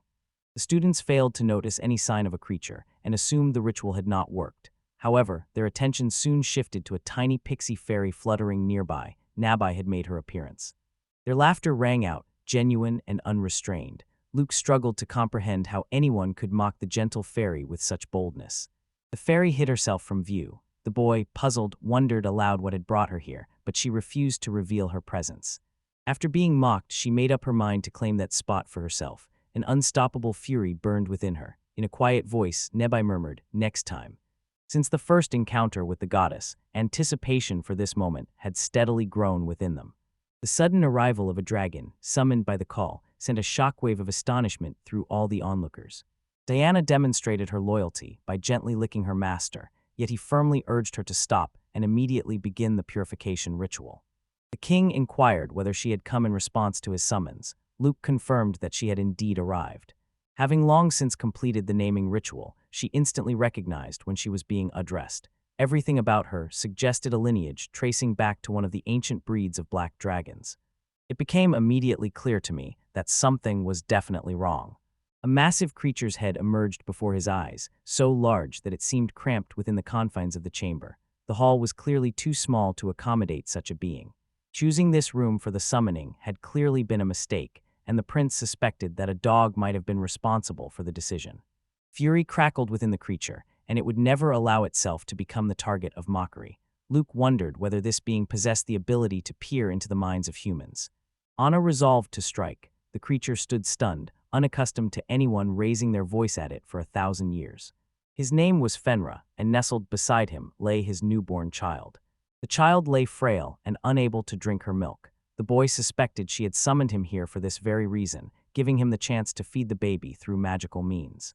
Fenra dismissed it as nothing more than a joke. Luke quietly urged her to behave with respect. In reality, the man before her was the king. The prince suggested that only the king had the authority to make such a contract. Fenra wondered aloud if she could announce this to everyone, while Luke grew curious and wanted to hear more. According to Nabai, everything revolves around his unique magic. He possesses a special kind of magical energy. Having arrived from another world, the main character holds the extraordinary ability to form contracts with creatures that ordinary people could never choose as familiars. Fenra approached the king with a bold proposal, one that would allow the prince to enter into a contract with her offspring. She declared that if any harm befell her child, she would reduce his kingdom to ashes. The prince could hardly conceal his shock at her chilling words. Agreeing without hesitation, Luke granted the creature's swift request for a name and chose to call her Hattie. Perhaps a more original name could have been chosen, yet Fenra instantly grew fond of it. According to his claim, weakness prevented him from giving consent, so the contract had to be forced upon him. The prince firmly believed the goddess possessed the power to make it happen, and she shared his confidence. Fenra remained composed, her voice steady as she instructed others to watch over him with the utmost care. For the first time in history, something like this has taken place. Undoubtedly, countless challenges are sure to follow in its wake. Diana felt a quiet warmth blooming in her chest, a gentle sense of comfort and ease settling over her as the moment unfolded. Soginus inquired whether the master had survived unharmed. Guy paused, pondering whether her words held any real logic. Diana puzzled over the sudden disappearance of the creature beastie, even though she possessed the same ability to communicate with it as Ferner did. Luke noticed that, much like himself, she had managed to preserve a portion of her memories. Diana now had the advantage of drawing on the knowledge she had accumulated over the centuries. As a member of an ancient dragon lineage, her 1,400 years of experiences would prove invaluable. This realization left Luke genuinely astonished. It was mentioned that she had already reached maturity. Nebai explained that ancient dragons could live for hundreds of centuries, making her age equivalent to about 14 in human years. She had also mastered the human language, a skill she picked up from an old dwarf whose life she had once saved from a shapeshifter. In this episode, she arrived at the village, drawn by the promise of tasting extraordinary sake. Luke realized she had already fallen under the spell of the bottle's allure. The dwarves, ever grateful to their rescuer, welcomed her visits without a hint of objection. Excess energy from the surroundings is quietly absorbed. As the land becomes free of lingering magic, dangerous creatures retreat, and illness among the residents becomes less frequent. Realization struck him. The temples kept bearers of powerful magical stones away from towns and villages. She explained that the dwarves had settled in a small village near the mines, which was why no temple existed there. The boy saw that the dragon's presence might actually work to their advantage. Anna inquired about what had happened. The master explained that the woman who had recently appeared here was actually their friend. However, the dragoness saw things differently, believing herself to be the embodiment of divine power and unmatched strength. Payer Cyrillic letter 456, Zeveishcheya Kratkoi, Ogeo Karabe, Teoemuvoni, MEMOVOL Cyrillic letter 456, Emaliestea Te Ide Eruzeyami. Des Cyrillic letter 456, Ana Beu Elevipiyeve Inyana, Steo Cyrillic letter 457, Cyrillic letter 457, Vela Aseno Cyrillic letter 457, Sel Ideos Teatean Yeri, Ave Cyrillic letter 456, in Elishea SL Abeakea. Nabai received instructions to craft a saddle. The purpose was to measure the height of the antelopes that most appealed to Diana. When his task was done, the boy turned and asked where their flight should take them next. 30 kilometers away, deep within the marshlands, certain herds could be found roaming. Lucas prepared to set out toward them, but the king intervened, asking him to wait for a while. Deep down, I longed for a moment alone with him, to have a heartfelt conversation. He replied that he had an urgent matter to attend to and would set off immediately, but promised they could talk once it was finished. The king listened in astonishment. The young man hesitated, admitting that handling a dragon without a saddle seemed far too dangerous. In response, the ruler declared without hesitation that he had trained in dragon handling and was confident he could manage the challenge. Surprise flickered across his face when the guards allowed him to leave, all the while the king remained certain that before long he would be reprimanded. She inquired about the best route to take. Luke extended his hand toward the forest, and in that moment she understood his message without another word. Utter disbelief washed over the main character as he witnessed such lightning-fast speed, while King Zeno radiated pure delight. Still, the boy reminded him quietly that the hunt was far from over. News of a herd of antelopes ahead reached Diana. Preserving the hides and meat meant aiming for the head, where the shot would do the least damage. Only one carcass was destined to be her claim. Joy overflowed within dragons as she eagerly responded to her master's commands. The king watched events unfold with keen attention, noting this very reason had prompted their quest for new, uncharted antelopes. Indeed, things transpired just as he had observed. The ruler warned of their danger. Luke, however, had hunted like this many times before, knowing full well that antelopes posed no threat at all to a dragon. The protagonist urged the king to hold on tightly, for on Mayard Dayan, the dragon mercilessly hunted down antelopes. He admitted that while killing animals no longer brought him any satisfaction, the thrill of the hunt itself still delighted him. With newfound curiosity, he wondered aloud if he would join the chase again when hunting alongside Luke. Watching the king gently suggest rather than command brought a quiet satisfaction.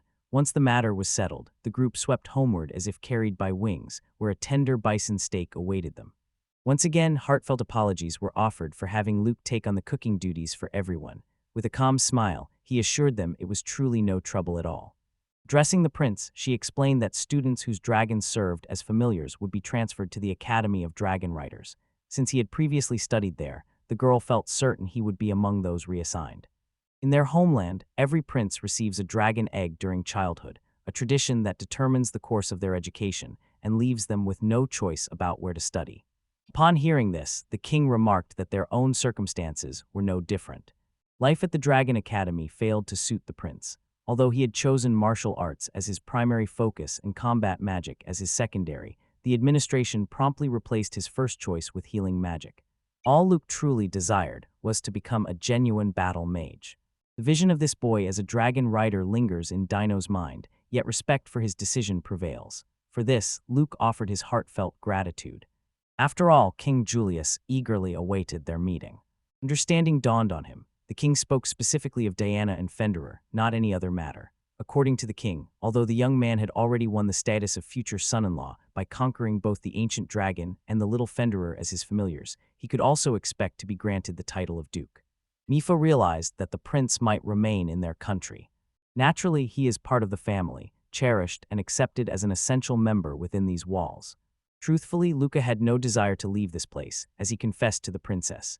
Meanwhile, Carmia, the first wife of King Zeno, inquired with interest if the time had come to host a grand celebration in honor of his engagement to Mifa. Secretly, she hoped his heart would settle on her own daughter, Alyssa, certain he would one day choose her as his bride. Jeff found the idea delightful. Meanwhile, she longed to arrange the engagement as soon as possible, unable to risk being frugal since that might start unwanted rumors. Catching the flicker of unease on Luke's face, the princess gently inquired about what troubled him. Her earlier remarks came rushing back to him, those honest words where she had voiced her distaste for the extravagance of high society weddings. Though she confessed, an uneasy sense lingered that his decision might waver, prompting her to act with haste. Meanwhile, the king faced far graver matters. It seemed hard to imagine King Julius would refrain from using force to take Luke away. The idea of arranging a face-to-face meeting emerged, fueled by a desire to discuss everything openly and directly. The father had waited tirelessly for this moment to arrive. He inquired if Shino had been avoiding him. Recognizing the significance of the situation, the protagonist politely reminded his father to maintain a proper tone, as he was speaking to a king. Julius had heard of his son's impressive familiars, and mentioned that the young man could be awarded the title of duke at home. He insisted with unusual urgency that Luca return as soon as possible. Sensing his father's persistence, Luca grew uneasy, for he had no intention of going back just yet. Luke suspected that Zeno had sent his beautiful daughter to him, hoping to distract the dragon, believing it was frightened.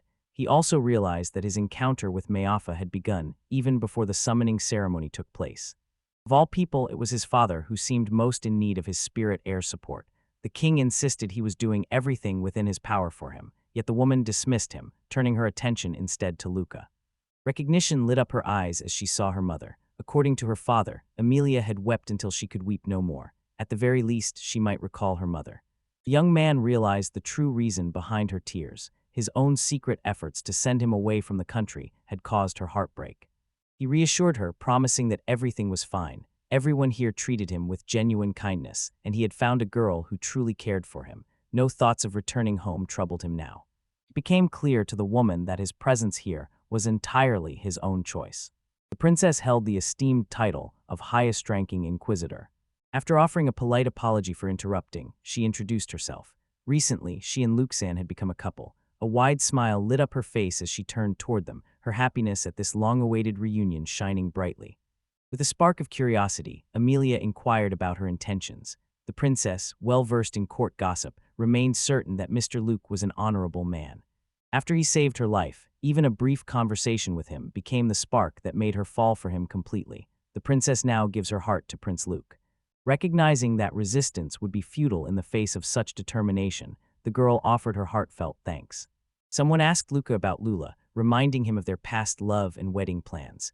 By then, Luca already knew she was engaged to another man. The woman firmly grabbed her husband's beard, emphasizing the importance of nurturing a harmonious relationship. He mentioned that he and Neff would come to stay with them over the summer, and then went on to make a decision about Lulu as well. The realization struck him that failing to return home would mean betraying his mother. He replied that if there had been any betrayal, it was his own father who had committed it. His mother then asked if he truly enjoyed being there. His reply emphasized just how much he managed to accomplish. Balancing his role as a student with his studies, he kept boredom at bay and filled his days with purpose. The woman grasped his meaning instantly. The antagonist asked his mother to look after his father and urged his father to stop meddling in King Zeno's affairs. Should he dare repeat it, a ride on a dragon would carry me straight to him, where I would personally see to his manners. The king, however, had strictly forbidden any form of threat. Every girl in town found him irresistibly charming and impossibly handsome. Nifa recognized Luke thanks to the information she uncovered on her tablet. With genuine remorse, she apologized for prying too much. Luke responded calmly, assuring her that it was no big deal. He wondered aloud if knowing his weight had become an issue for her. Without hesitation, the girl explained that perhaps she simply had nothing to compare him to, yet it never caused her any difficulty. The princess regarded Hattie as the second sweetest among them, just behind Spannel. This observation left Hattie pondering how such a ranking was determined. Someone politely requests permission to hold Luke's familiar. Remarking on the remarkable softness of the fur, he realized just how adorable Hattie truly was. Nyepha felt the urge to stroke the fur herself, while the king observed that the boy appeared a bit stronger than before. XX noticed that Hetty had already attained the prestigious 12th rank, while Zeno speculated that teaming up to hunt with the dragon had also sharpened her skills.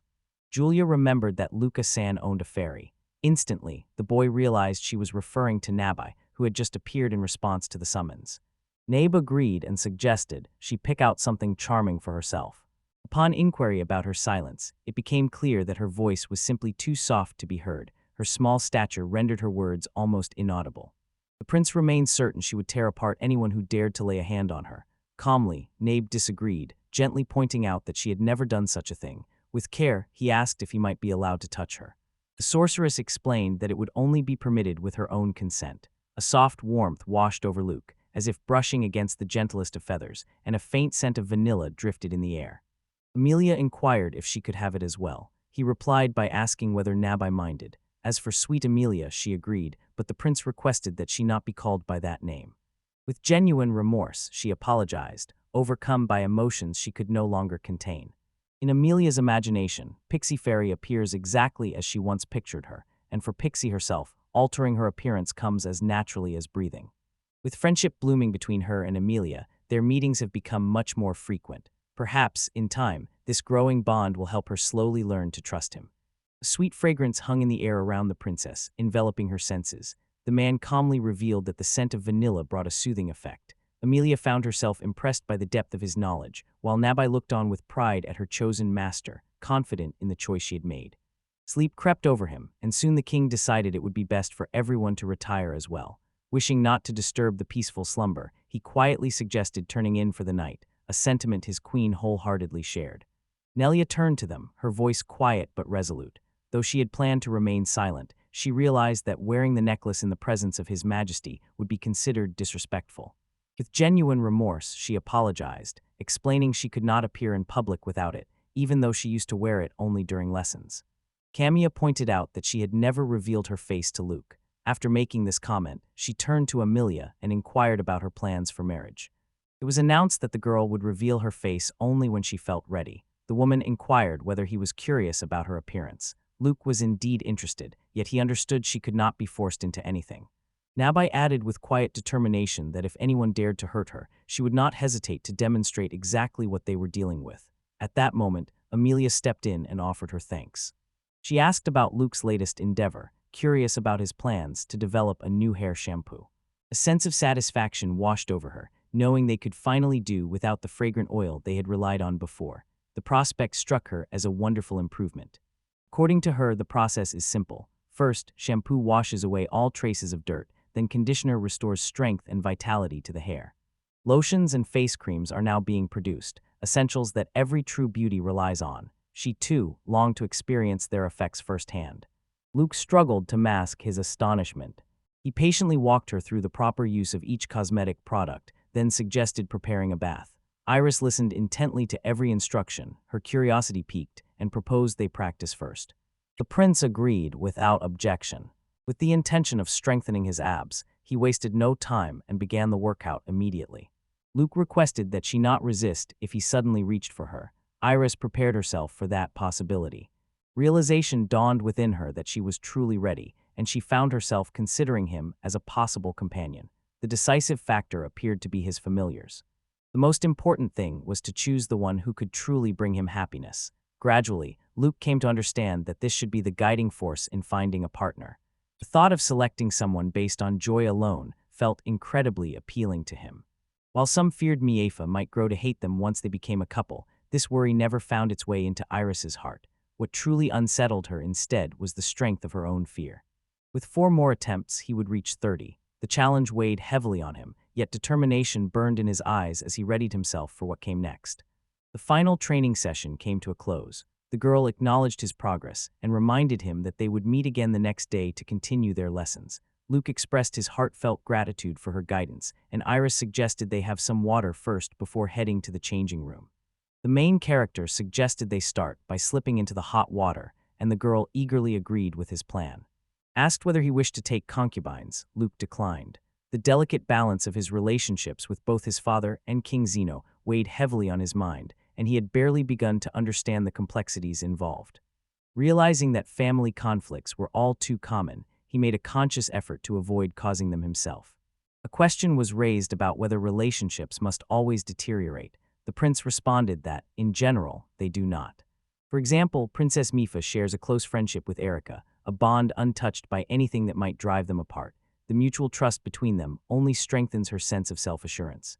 Convinced of her optimism, she always believed fortune favored her. In her mind, 3 years would be enough to change his feelings towards her. The young man only chuckled, having already pledged his word to King Zeno, so he could not promise an engagement. Still, once the wedding had passed, the possibility remained for her to become his second wife. Unable to bear any more delays, he grew restless, while she impatiently dreamed of marrying him as soon as possible.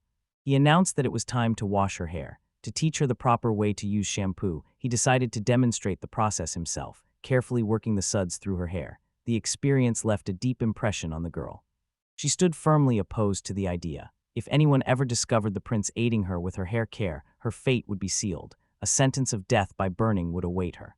He explained that lessons become far more effective with hands-on experience, and she agreed without hesitation. Pouring a small amount of shampoo into his palm, he carefully worked it into a lather before gently massaging it onto Iris's scalp. A gentle warmth began to spread across her skin, creating a comforting sensation.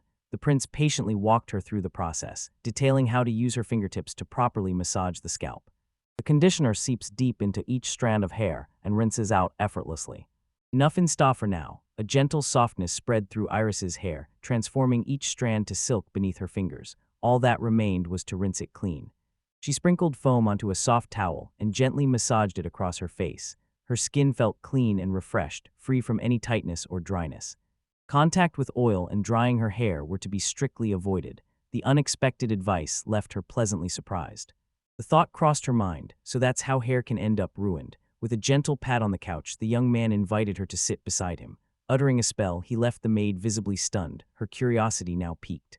She asked what kind of magic he had just used. Luca assured her that she too could master it, provided she honed her skill with heating spells. Silky strands of her hair shimmered with a breathtaking luster, allowing her fingers to glide effortlessly through them.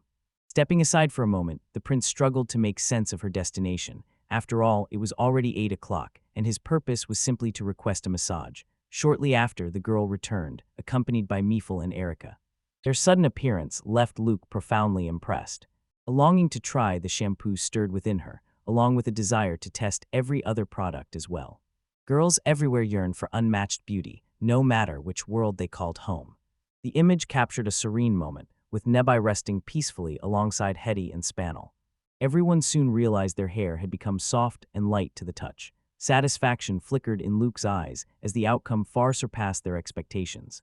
Someone suggested trying a moisturizing lotion, a face cream, and a nourishing body cream, and the group enthusiastically embraced the idea.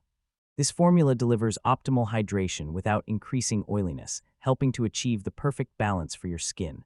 Alongside its refreshing touch, it energizes and visibly revitalizes your complexion. While the purpose of the cream made sense, the need for lotion afterward prompted curiosity. Luke patiently explained that the lotion's delicate texture allows it to absorb quickly. When layered with cream, both products enhance each other's effects. The girls gazed in amazement at their now glowing skin, just as Luke presented yet another body care cream for them to try. Once Iris used the remedy, a gentle clarity settled over her, and she realized that this morning had become the most beautiful of her life. Upon entering the gentleman's room with the intention of waking him, I discovered an unfamiliar young woman calmly resting beside him in bed. The scene unfolding before Iris left her utterly stunned. Lost in confusion, the young man scarcely realized what was unfolding around him. The maid, curiosity piqued, inquired about the identity of the girl at his side. Neafa responded sharply, her irritation evident as she declared that he already belonged to her. Despite the growing tension, the boy remained bewildered, failing to grasp the situation. Addressing him as the master of the house, she offered a gentle greeting.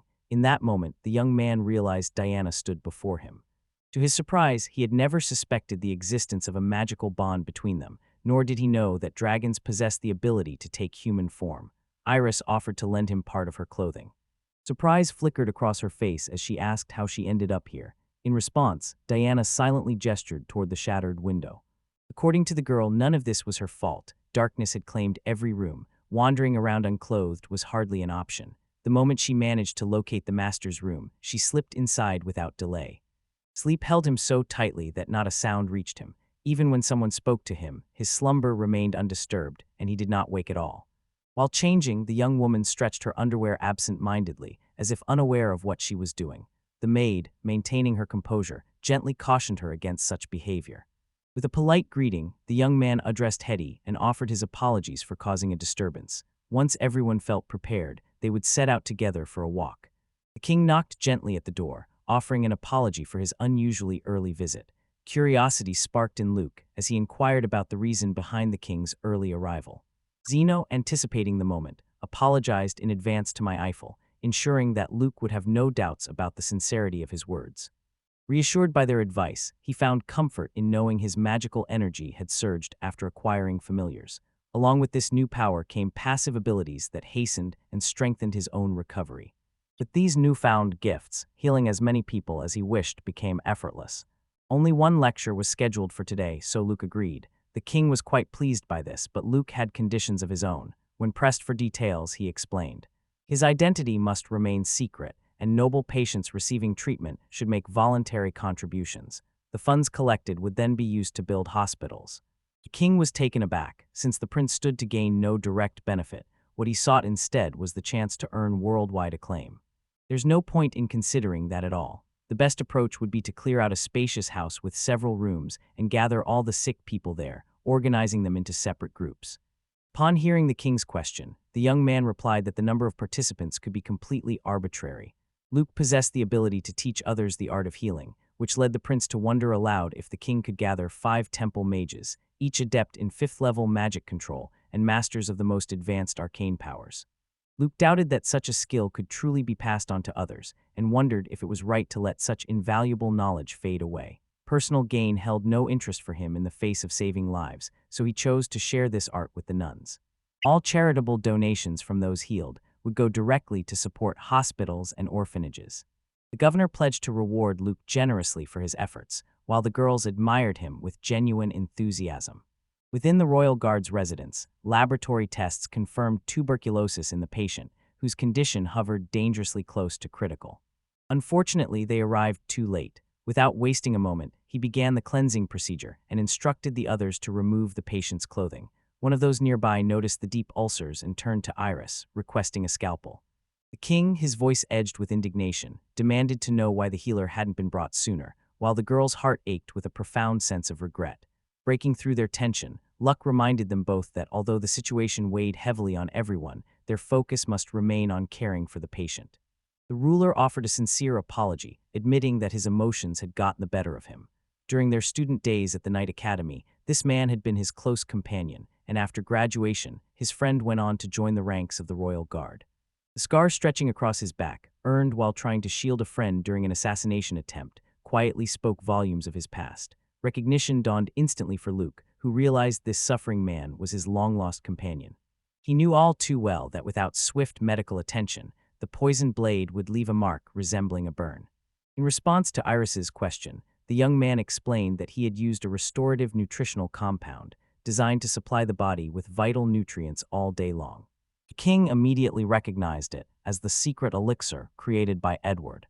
The ailing man inquired about the reason for His Majesty's unexpected visit. Zeno took a moment to ask after the man's health, listening to his struggles. Concerned, the patient urged the king to leave, fearing the risk of contagion. With calm assurance, however, the ruler dismissed those worries, explaining that he was accompanied by a powerful healing mage today. Noting that he hadn't changed at all, a flicker of envy for his optimism passed through me. Meanwhile, the man inquired whether he would truly start to feel any better. They replied that tuberculosis could still be defeated, but success depended on his unwavering will to live. Having undergone magical treatment, he should now experience an improvement in his condition. The next step involves checking on his family. The king offered him heartfelt gratitude. The royal castle rises, serving as the residence of true majesty. He noted with heartfelt gratitude that 4 healing sessions had taken place since morning.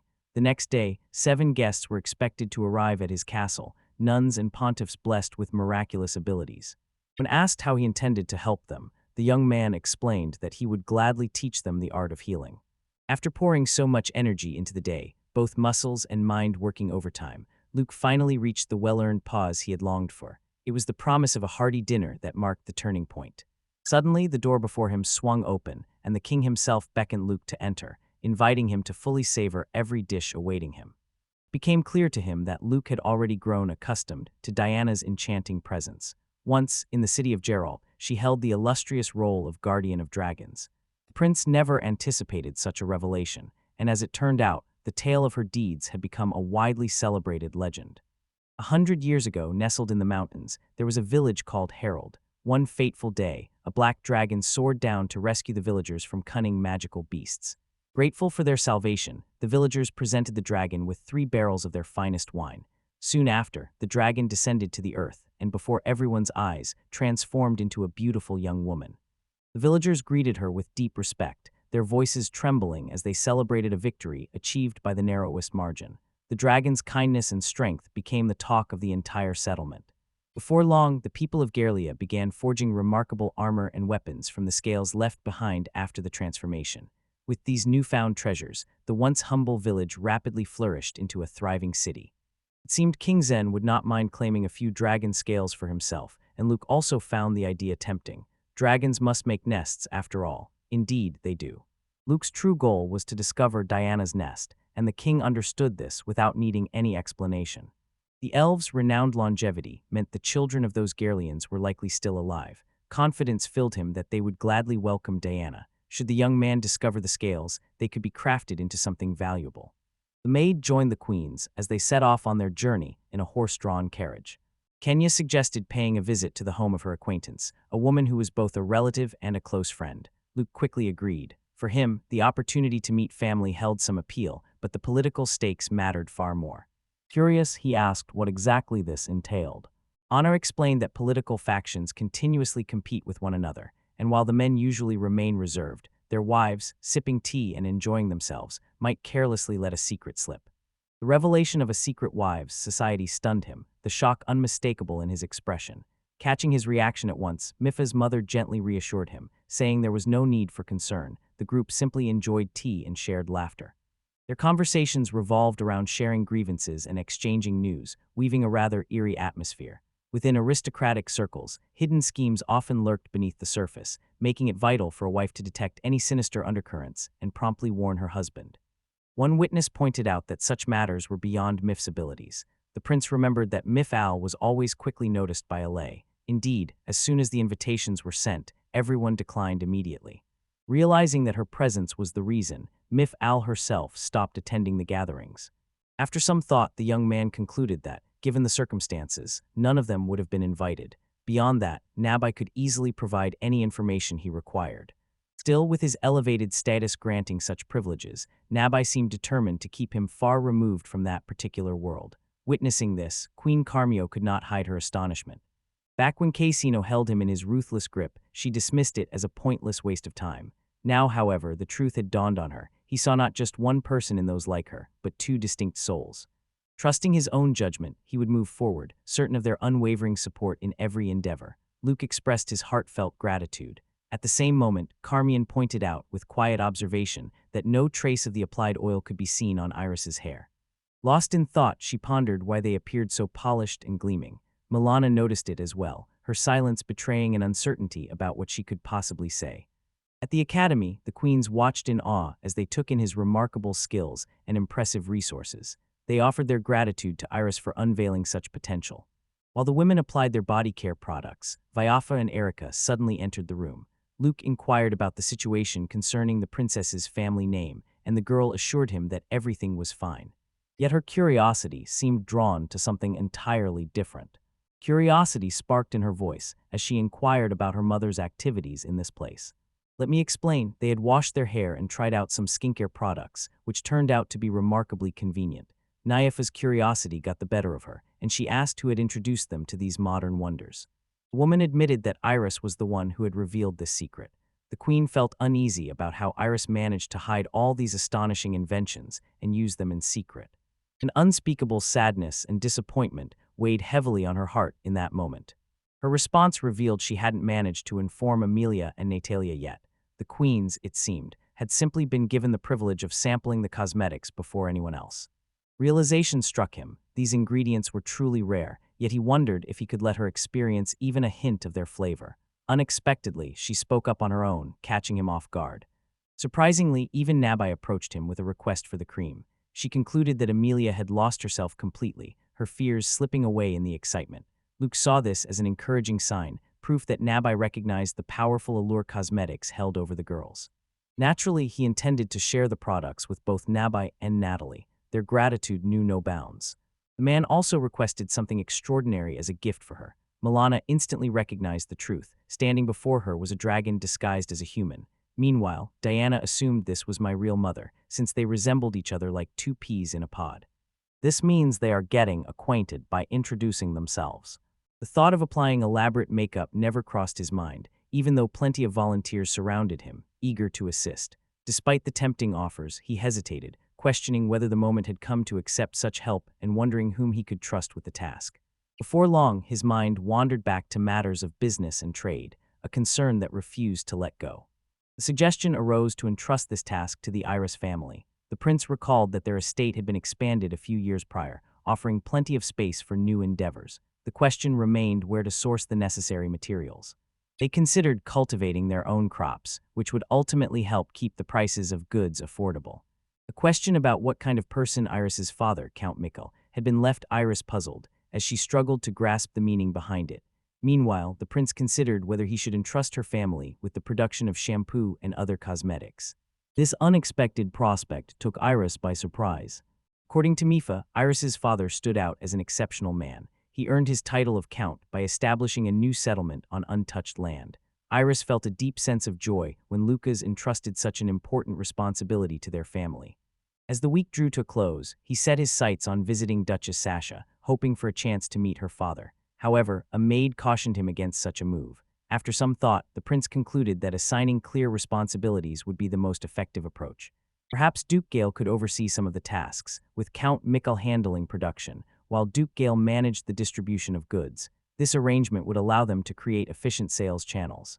Iris expressed her approval, pointing out that Duke Gale might even succeed in delivering their cosmetics directly to the royal palace. Once Beans had admired Luke, but now he realized that the master was held in even greater esteem. A wild infatuation has overtaken him, swirling around him like an enchanting aura tinted with deep pink. The sight of it instantly catches Nefa's eye, stirring in her a surge of jealousy. Curiosity sparked within him about what other skincare products Luca might invent. The boy suggested sunscreen, and everyone immediately grasped its purpose.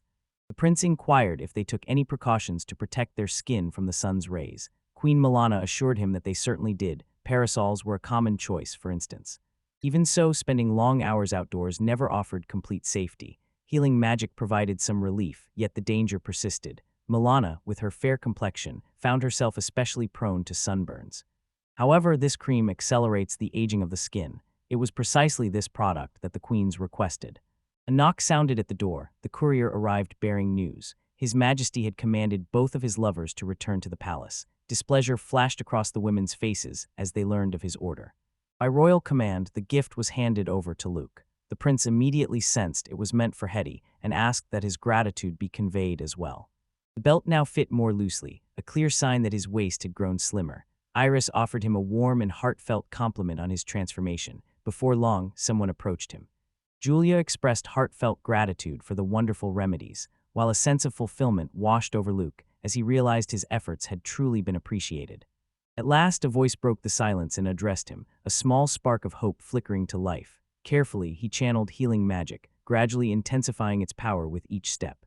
A gentle aura radiated from Spenel, enchanting the girls with its rare charm. Meanwhile, Luke chose to freshen up in the bath, with Diana and Nebai gathering quietly by his side. His words made it clear that Diana could not remain by his side. The girl felt this as a painful separation from him. In the past, he had assisted her with bathing, and Luke would remark that back then, she truly resembled a real dragon. Now, however, everything felt completely different. Convinced it was time to let Nebai go as well, he noted how much her appearance resembled that of a young woman. The fairy, however, interpreted his decision as a crude insinuation. A better idea emerged. Together with the owner, she and Diana would head to the bathroom, and Diana approved of this plan. Silent as he gathered his concubines, now his time had come to yield, leaving no room for complaints.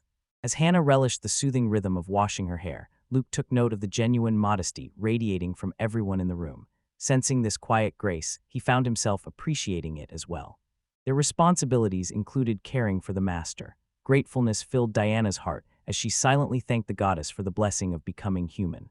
With gentle hands, he cared for his shriveled furball, meticulously feeding it and allowing his fondness to show. Meanwhile, hunger quietly gnawed at Spanel as well. Take a moment to observe them, savoring the sight with quiet satisfaction.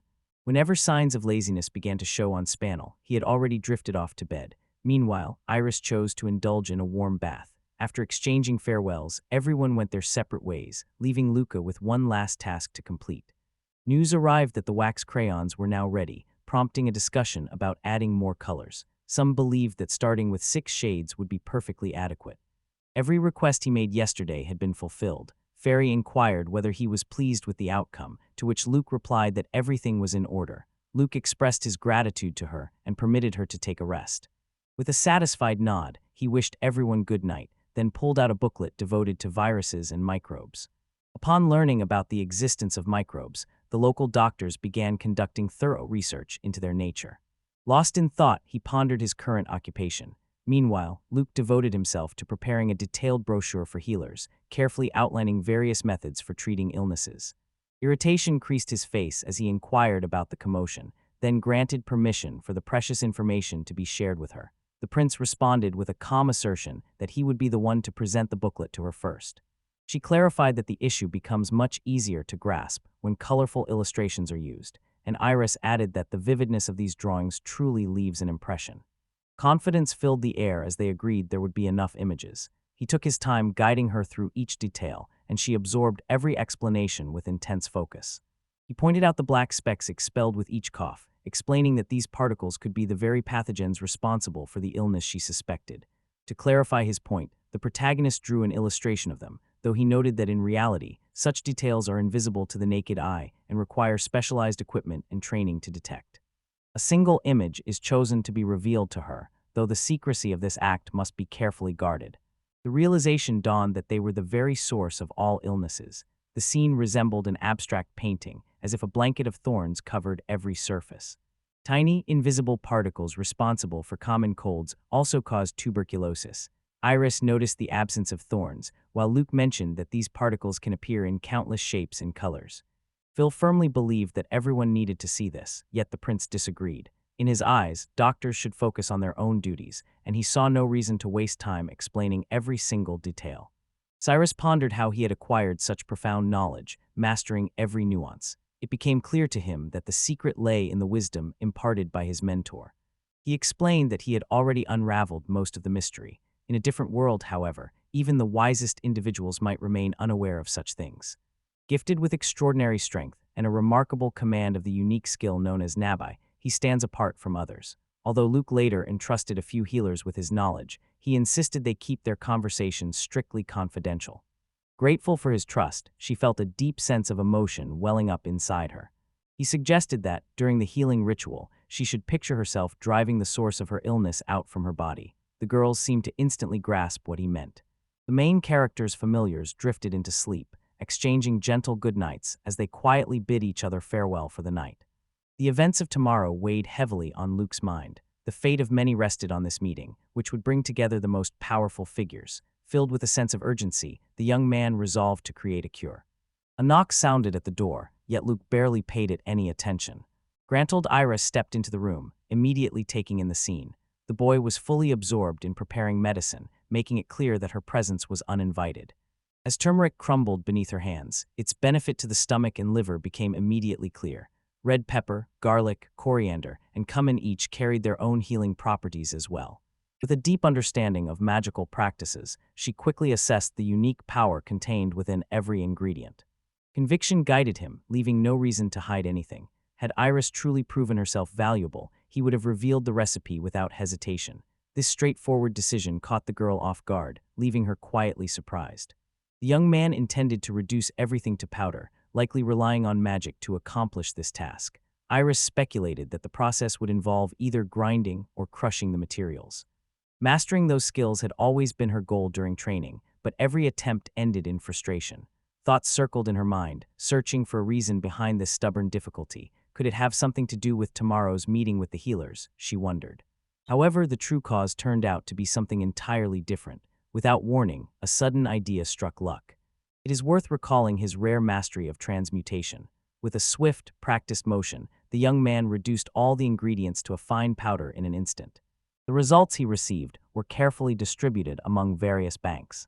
When asked if he was willing to share his recipe, the prince explained that the powder had been prepared earlier that day, while the remaining steps would be finished the next day. On one occasion, he tried to buy Lala's forgiveness. The young woman firmly believed that Mrs. Lala was ill, yet the reality of the situation was entirely different. Remedy had come to Luke's aid more than once, so he made a mental note to repay her kindness in the future, just as he had promised. Once again, Nana woke up naked in her master's bed, unimpressed by the prospect of wearing any clothes. Nearby, Nebai greeted his owner with a gentle, cheerful good morning. Meanwhile, in the workshop, a saddle had been crafted especially for Diana, but the girl refused it immediately, declaring that it did not suit her at all. He asked everyone to set aside their selfishness. Wondering aloud, he voiced his concern about the possibility of the master falling during flight. Diana, unwavering, assured him that such a thing would never happen if she were involved. The prince's gratitude toward her knew no bounds. Luke received a warm welcome, a gentle smile accompanying his greeting as gratitude was offered for his presence. The king himself emerged to welcome him. Concern for his friend's health has clearly taken root, turning the quest for a cure for tuberculosis into a matter of national importance. For this reason, the king deemed it essential to attend in person.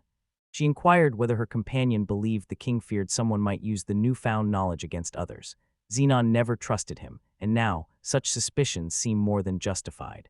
Until recently, the young man was known across several kingdoms as the Pig Prince, so King Zeno's concerns seemed entirely justified. The governor announced the arrival of 15 tuberculosis patients at the facility. Luke felt certain he could manage this influx without trouble. The sailors are already gathered, waiting for them in the Grand Hall. Pontiffs and Sisters of Mercy arrived from various temples, and 3 more courtiers joined his retinue of petitioners. The king, his curiosity piqued, inquired whether he might be able to instruct them as well. The protagonist replied that he could. Though the work of the overseers did not appeal to him, King Zeno insisted that knowledge should not remain solely in the hands of the clergy, and perhaps there was some logic to that. The others in attendance also found themselves drawn to Luca. Pontiff Mars greeted them after hearing that the prince had kindly agreed to teach them methods for treating tuberculosis. Excitement kept him awake throughout the entire night. Their actions held the potential to save countless lives. The young man added that with this experience, they would eventually be able to teach others on their own. The pontiff agreed completely, affirming his statement. The main character declared his intention to master the theoretical knowledge first and then demonstrate those concepts in practice. With careful detail, he explained the ways tuberculosis spreads among people. Yesterday, a vibrant booklet filled with colorful illustrations took shape at his hands. Among those present, someone voiced their dissatisfaction. According to Luke, his only intention was to make everything clear to everyone. These words alone proved enough to quell the boy's resistance. In his eyes, I was nothing more than a pair of breasts.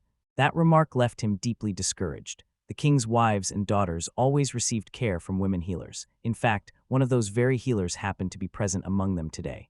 Struggling to express just how ill-timed Lengren's explosions had been, the boy offered a quiet apology. At that moment, Luca made up his mind to begin. Once finished, he inquired whether anyone had any questions. Her hand rose slowly, uncertainty lingering in her eyes. The thought that invisible particles could bring about illness remained difficult for her to accept. Their existence had been proven, even if they remained unseen. To Luke, this outcome seemed only natural. What stood out most was the intriguing behavior of a particular girl, which captured his special attention. The magic of intimacy unfolded before him, its power rivaling that of a microscope in its ability to reveal hidden depths. The girls, it seemed, discovered evidence supporting the truth of his story. Curiosity led him to ask if they had ever considered where the green spots on bread came from. His sister immediately recognized it as mold, and the boy confirmed her deduction. Meanwhile, the knights continued to complain about the itchiness tormenting their legs, a discomfort that soon began to bother the king as well. Luke referred to water bugs. During the Edo period in Japan, people used to call athletes' foot fungus by names like water or field bugs. Back then, itchiness was thought to be caused by insects living in water and soil, not by microbes. The ruler openly admitted to an unbearable itch crawling up his legs. Requested to remove his shoes, the young man obliged. Luke took a careful look and noted the toenails remained untouched, yet it seemed the infection simmered just beneath the surface. A realization settled in as he understood why the magical diagnosis had failed. His abilities were simply too underdeveloped. Minor ailments had slipped through the cracks, escaping detection by his limited spells. The king firmly believed that even for them, a cure remained out of reach. His response was that the illness could be cured, much like tuberculosis, yet the news brought no joy to anyone in the room. Luke collected a sample of the damaged skin, planning to craft a lens using water magic. Navi admitted the idea held promise, yet doubts lingered about its chances of success. Once hope flickered within him that by linking several devices together, he might catch a glimpse of the infection's culprit. Yet now it had been explained to him that microscopes require specially crafted lenses, not something one could simply acquire. The thought crossed his mind that surrender might be the best option, yet the fairy reassured him there was no need to give up just yet. Brimming with confidence, she believed that by unveiling the wondrous world of microorganisms, they could still astonish everyone. She gently urged him to trust in her vision.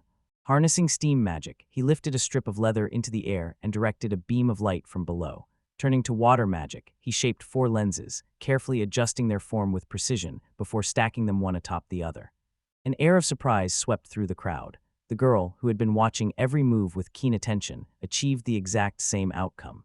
Grateful for Nabi's suggestion to examine the situation, I listened as he pointed out that these fibers came from water beetles. The next step involved separating them from the skin sample.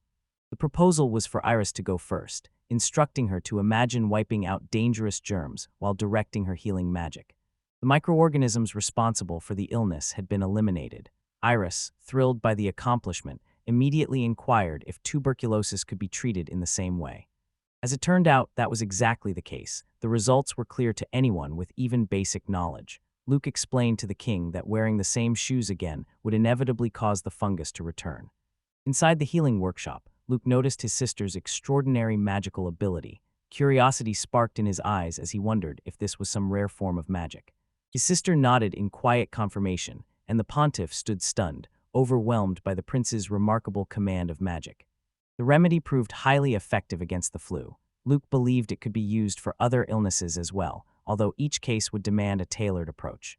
Simply eliminating the root cause of an illness is not enough. When inflammation spreads within the body, it must be addressed as well, since the fever will not subside otherwise.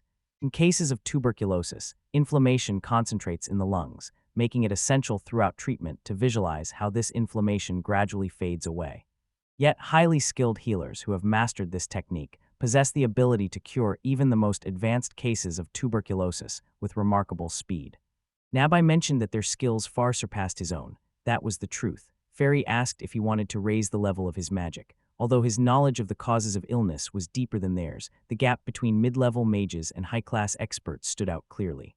The urgent need for immediate departure was conveyed to the pontiff, as a matter requiring prompt investigation had arisen. Assistance would be readily available should it be needed. The suggestion came that he show the booklet to the church healers. Gratefully, the man accepted, recognizing how invaluable the document would be for their needs. The prince informed King Zeno about his departure, announcing that he would soon set out for the duke's castle. The ruler asked him to wait, intending to invite Luke to deliver the closing speech at the summoning ceremony. At last, the moment arrived to present him to the people as Nephi's betrothed. The king, with a spark of curiosity, asked for his thoughts on the matter. Erica Mid-Luke also made her entrance. Afterward, father approached Meef to discuss announcing the engagement and also had a conversation with Luke. Meanwhile, Natali greeted them warmly and had already prepared lunch. Perhaps simply telling them that marriage awaits would suffice. The message she wished to convey was that no one else could ever take his place in her heart.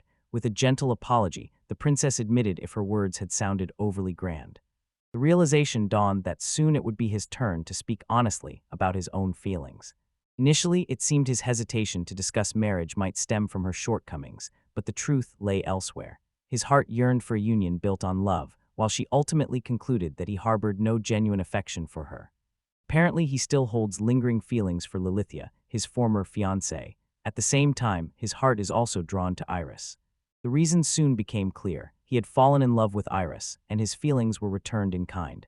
The princess asked if she had understood the situation correctly. No denial came from him. Seeking guidance, he approached Nabai, who found himself equally at a loss.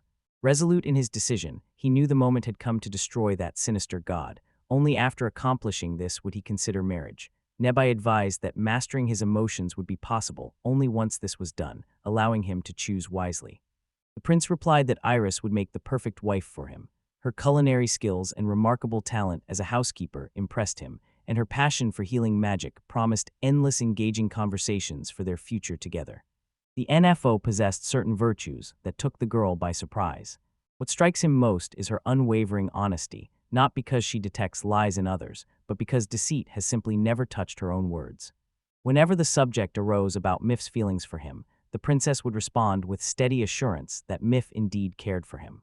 Her happiness radiated from her, a gentle glow that made her presence unmistakable. From the very start, every word she spoke carried the ring of genuine sincerity. Surprise flickered in her eyes as she realized he truly meant it. Never before had she imagined meeting a man who would consider her eccentricities a genuine virtue. His perspective on marriage contrasts sharply with Luca's. For him, marriage is not an immediate outcome of every relationship. In Luca's eyes, however, any attachment always leads directly toward marriage, with no room for hesitation or distance. His first girlfriend had been a childhood companion, yet their relationship faded as their interests drifted apart. Later, he met a colleague at his new company, but it became clear that she often grew tired and withdrawn. The third story tells of a couple who shared only 6 months together before his life was cut short. Perhaps he would not have been able to survive against that cruel god. Luca wondered if he truly had any right to make promises to Maïdi. According to Nabai, the goddess firmly believed that his death would seal humanity's fate in this world. The weight of such responsibility gave him pause, and he wondered if this burden was truly meant for him to carry. The boy believed that every morning, Miefa would ask Iris if they needed anything. Meanwhile, the princess remained convinced that Iris simply talked too much. She insisted she hadn't said a word, and he found no reason to fault her silence. Meanwhile, Luke's confidence faltered, watching Miefa express her affection and jealousy so openly that he couldn't help but feel a pang of envy. Over the years, she had often heard that too much affection could breed resentment. Luca, recognizing how easy it would be to go too far in this situation, chose to announce his engagement to Miefa. Joy overflowed within him. Guy believed that whenever Iris asked her questions, she truly longed for reassurance that he loved her. Miefa, on the other hand, wanted him to affirm this love each and every day. Refusing to let herself be labeled the fiancée of a foolish porky prince, she listened as Luke vowed to study diligently and dedicate himself to shedding his excess weight. His promise resonated deeply with her, earning newfound admiration. Afterward, his attention shifted entirely to Amelia. The couple planned to share the news of their engagement with everyone. Although this might not concern you, rumors about him are spreading rapidly, soon to be seized upon by various political factions. Meanwhile, Duke Gaia is hurrying to make an official announcement. Political pressure took the girl by surprise. Not long ago, the king's courtiers had offered Luke some valuable advice. With aristocrats of various interests constantly nearby, it is wise to watch their behind-the-scenes maneuvering carefully and always try to stay one step ahead. United, Hanny and Diana form the most formidable group of familiars in the nation with Spinel Nefi by their side. Should they make their intentions known, Spinel Nefi's political clout will only continue to rise. The king, content with the arrangement, sees no issue in securing the duke's support through these means. Even if, after 3 years, she still couldn't bring herself to trust him, they could still go ahead with the marriage. The young man firmly believed that a partnership built on friendship would suit them both, even if their union remained nothing more than a formality.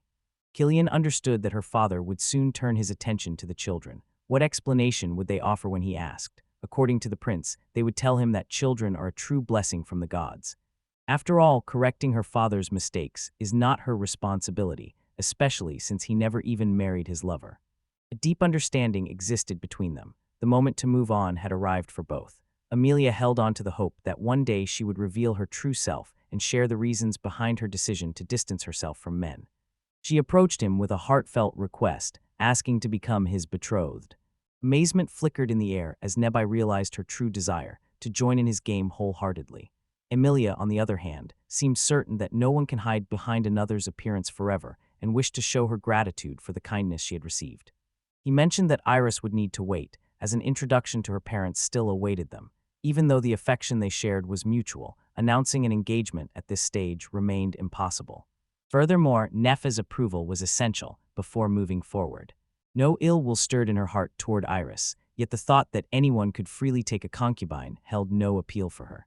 He acknowledged that this was fair, and believed his situation would inevitably change before long. Nabai, destined to become the duke's son-in-law, believed his influence would soon far exceed its current scope.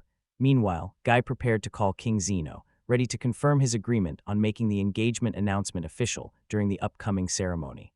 At that very moment, the king opened the door. The outcome turned out to be completely different. Apparently, King Julius had already told them about Luke. Now the ministers are insisting that both the Funer Chalice and the ancient dragon take up residence within their own kingdom. Their feelings held the deepest significance. Mifa offered an apology on behalf of her father, and Luke replied that, in similar circumstances, he would have chosen the same path. Their engagement was announced. The prince asked Yefa to become his bride, promising to cherish and care for her always. The king entrusted his daughter to the prince's protection, and this declaration filled Yefa with happiness. The summoning ceremony drew to a close. The headmaster remarked on the exceptional success of this year's event, noting the rare presence of both wyverns and dragons who actively participated in the festive ritual. For the first time, a single man brokered agreements with both an ancient dragon and a legendary beast. Meanwhile, the princess summoned a magical creature, whose appearance had been witnessed only 3 times in history. The ceremony will conclude with him unveiling summoned creatures ranked higher than B to begin. He introduces his wyvern, Pippi. Now, all eyes turn to the master. An intense desire drove him to obtain the threads of Riknai's web. Yet uncertainty lingered. Would he dare approach the master of the web, knowing that this individual commanded a B-rank phantom companion? When Arachne inquired whether her master would agree to form a contract with her, curiosity sparked in the young man as he turned to ask for his teacher's opinion. The Gekni are beings who blend the features of spiders with the grace of an enchanting maiden. Possessing remarkable intelligence and the power of speech, they were once regarded as a distinct people. Yet despite these gifts, they remain creatures woven from magic. Threads possess the potential to become the foundation of exquisite fabrics, yet at times, deals are struck over them solely for material gain, a clear sign of greed. This realization leaves a deep impression on the young man. Magnites appear exclusively in females, making them exceptional companions for their owners. Some believe these creatures can occasionally suppress their spider-like instincts. However, once a calf is born, the spider-like being envelops it with its own flesh, causing considerable loss to the owner. The thought had never crossed his mind that companionship could offer any real advantage, yet he found himself unprepared for the prospect of forming a close bond with the Iraqi. On that point, his teacher offered firm guidance, urging him to keep their relationship strictly within the bounds of friendship. The reason she needed the spider silk turned out to be quite surprising. It could actually be used to make clothing. The student called out for someone to stop them, his voice edged with bewilderment as he asked what exactly the prince was after. Unfazed, the prince calmly replied, asking if there was any way he could help, even if only with a modest financial contribution. Should the need arise, he assured them that Luke was prepared to pay whatever price might be set. Offering his apologies, he explained that another proposal had already come his way. His intention was to distribute the web through a shop at the specified address, and Arachne wasted no time in seizing this opportunity. He remained certain that selling the web through the prince would bring far greater profit than any shop could offer, yet the student stood firm, reminding him of a promise given.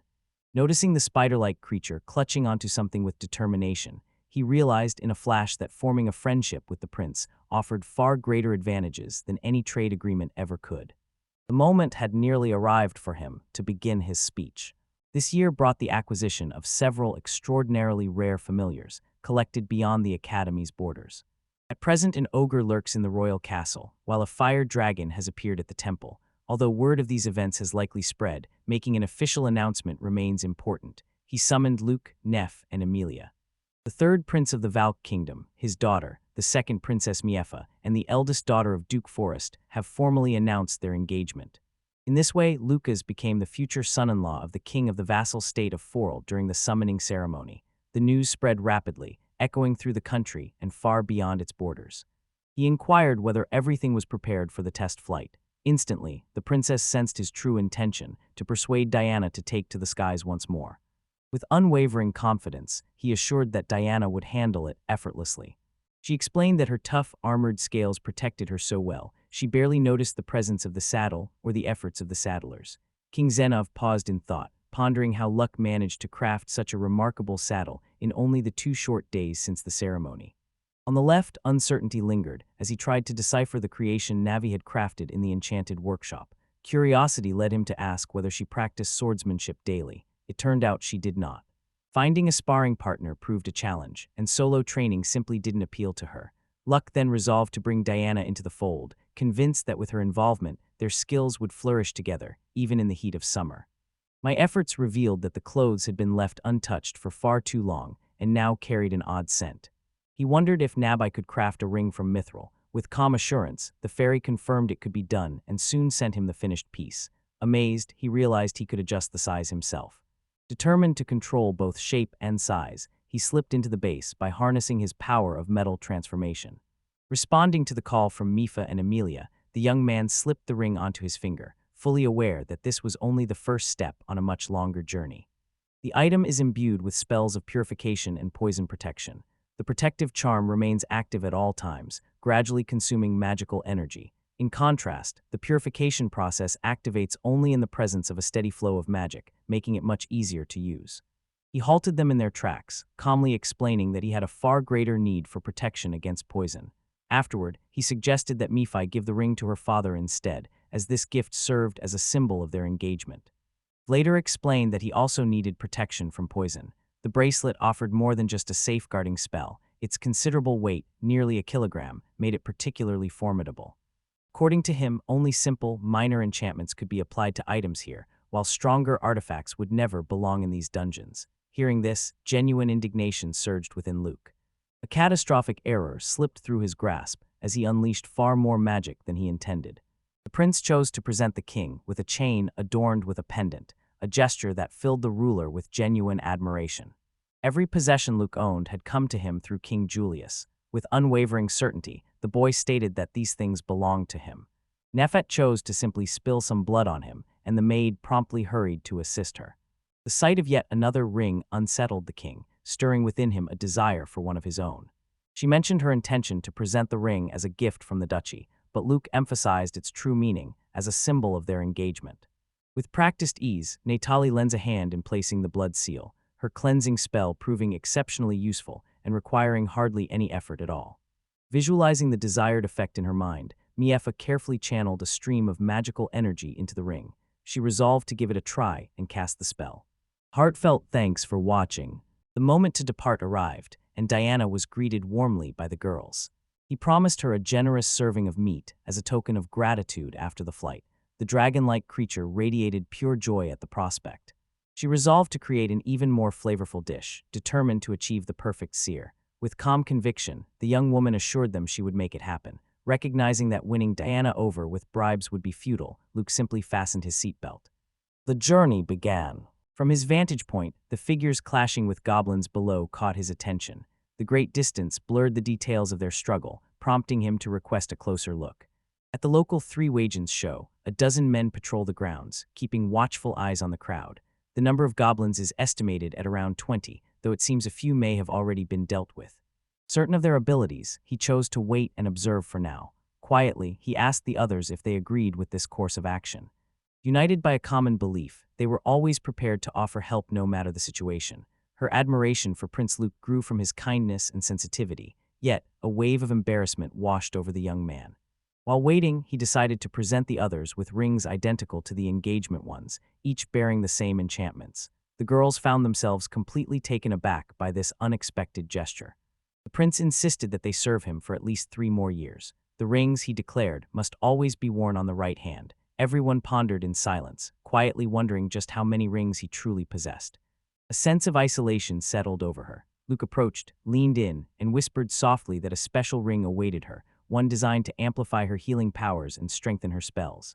Erica quietly wondered if they could avoid forging the ring with a blood seal. After all, she might need to pass the ring on to someone else in the future.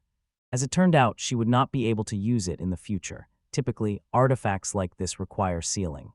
Nabai explained that the value of an artifact plummets the moment it becomes available to anyone, no matter how rare it is. This made Luke draw a parallel to elements found in computer games. Picture a monarch who seals away their relic without exception, preventing even their own kin from ever meddling with it. Such behavior truly exemplifies a regal attitude. It seems the fight has come to an end. The goblin assault had been fended off, allowing them to soar onward without hindrance.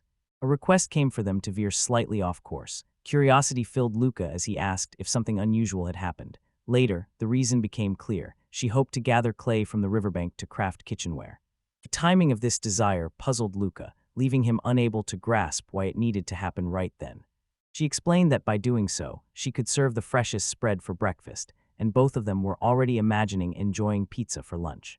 The prince, mindful of his efforts to lose weight, suggested to Diana that they pause for a while by the river to catch their breath and rest. Iris listened as he explained his plan to head down to the river in search of clay, entrusting her with the care of Hetty while he was away. She agreed to help, though curiosity lingered in her mind about what he intended to do with the clay. This vault is crafted from clay. Magic enables it to identify precisely the location it needs. Suddenly, he finds himself surrounded by his inventory, where every resource lies within reach, ready to be extracted at a moment's notice. Bai praises the exceptional quality of the clay and offers heartfelt thanks to Luke. With their task complete, it is time to head back. Notice the girls powerfully slicing their oars through the water, moving with boundless energy. Warm delight spread across his face as they met, the boy finding their playful antics utterly charming. Miss Meeful, spirited and lively as she splashed in the water, became the heart and soul of the group. Luke shared his plans for the coming summer. They would buy new swimsuits and set off on real river excursions. The girl, curious, wanted to know what he meant by real outings. He explained that they wouldn't just swim, they'd also try fishing and hunt for freshwater shrimp, as the princess was especially fond of fishing. The idea won the girls' approval instantly. The Duke's castle loomed in the background. Surprise flickered across his face as he realized they had already arrived. The astonishing power possessed by Diana became unmistakably clear. She asked whether the outcome satisfied him, and although he tried to compose himself, admiration for her lightning-fast speed shone in his eyes.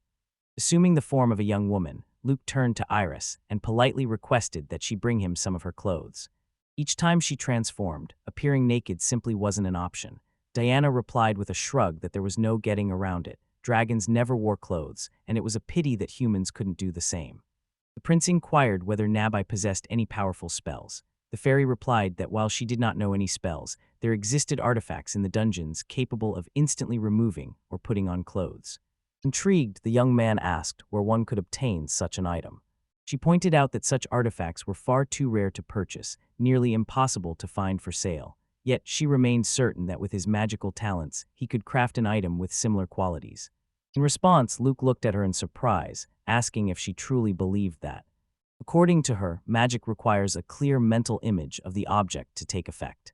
After all, he had arrived from another world, bringing with him the ability to create extraordinary artifacts. The prince made up his mind to give it a try someday. The air seemed thick with expectation. The crew had already finished preparing. Noticing that it was only 6 o'clock, the young man asked permission to take a short stroll along the main street. His request was granted without hesitation. Astonishment filled him at the sight of the bustling crowd. Amelia explained that the marketplace teemed with adventurers and locals alike, all busy with their own tasks, some seeking supplies for their next journey, others gathering food for the evening meal. Julia glided past so near that his awareness of her became even more intense. Scanning the area, he realized not a single bench stood nearby for anyone to pause and rest. Familiar faces dotted the main street, where benches for resting and bustling food stalls crowded the lively square. In earlier days, Amelia always sought shelter, even if only behind a table, using it as her personal barrier against the world. Yet Diana's carefree adventures and tranquil afternoons by the river seemed to work their quiet magic. Now, without even realizing it, Amelia found herself chatting effortlessly with her boyfriend. Paris bristled with indignation at being denied the privilege of shopping and was urged instead to cultivate patience. Luke, though clearly reluctant, eventually gave his assent. Nabai had been created entirely according to his wishes, yet Luke firmly refused to accept this. Curious, he asked Amelia if she knew her way around the area. Planning to buy something, the young man piqued her interest, and she eagerly wanted to find out what he was looking for. Dreams of opening a flower shop occupy his thoughts, alongside practical plans to buy eggs, milk, and a bit of myphila.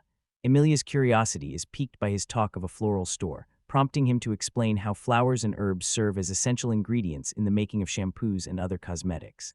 The princess grabbed his sleeve and, without a trace of hesitation, led him onward. Absolute certainty shielded her from any hint of discomfort. Realization dawned on Zero as she noticed her own hand clutching his sleeve tightly. This was the reward she had truly earned. Gripped by fear, she immediately offered an apology. Julia remained oblivious to his approach until he finally spoke up. Luke figured she was entirely absorbed in the process of washing her hair. There was nothing unusual about it, since the man had simply asked her to guide him to the store he was looking for. Only recently did she realize that she could speak with him without needing the table between them as a barrier. The thought had never crossed her mind before. Inside the Duke's castle, genuine happiness lit up Lala's face the moment she saw Amelia. A wave of joy swept over her as she spotted her brother Luca too, and without hesitation, she wrapped him in a warm embrace. Meanwhile, Luca too remembered that an acquaintance stood just behind him. The object found its place on the floor. Curious, the girl inquired about the charming boy, prompting the prince to introduce him. Everyone bowed their heads in respect, offering him their apologies, yet somehow she found herself thinking how endearing he was. With a warm welcome, he invited the guests inside and courteously guided them to the living room. At first, he planned to check on Disazashi's affairs, and Amelia agreed to accompany him. Joining the group of boys, she couldn't help but feel hurt. They hadn't called her, even though she had been planning to reach out first. Luke, too, had intended to give her a call. A servant announced the arrival of Prince Luke, who wished to inquire about the Duchess's well-being. With gracious composure, the lady welcomed them inside.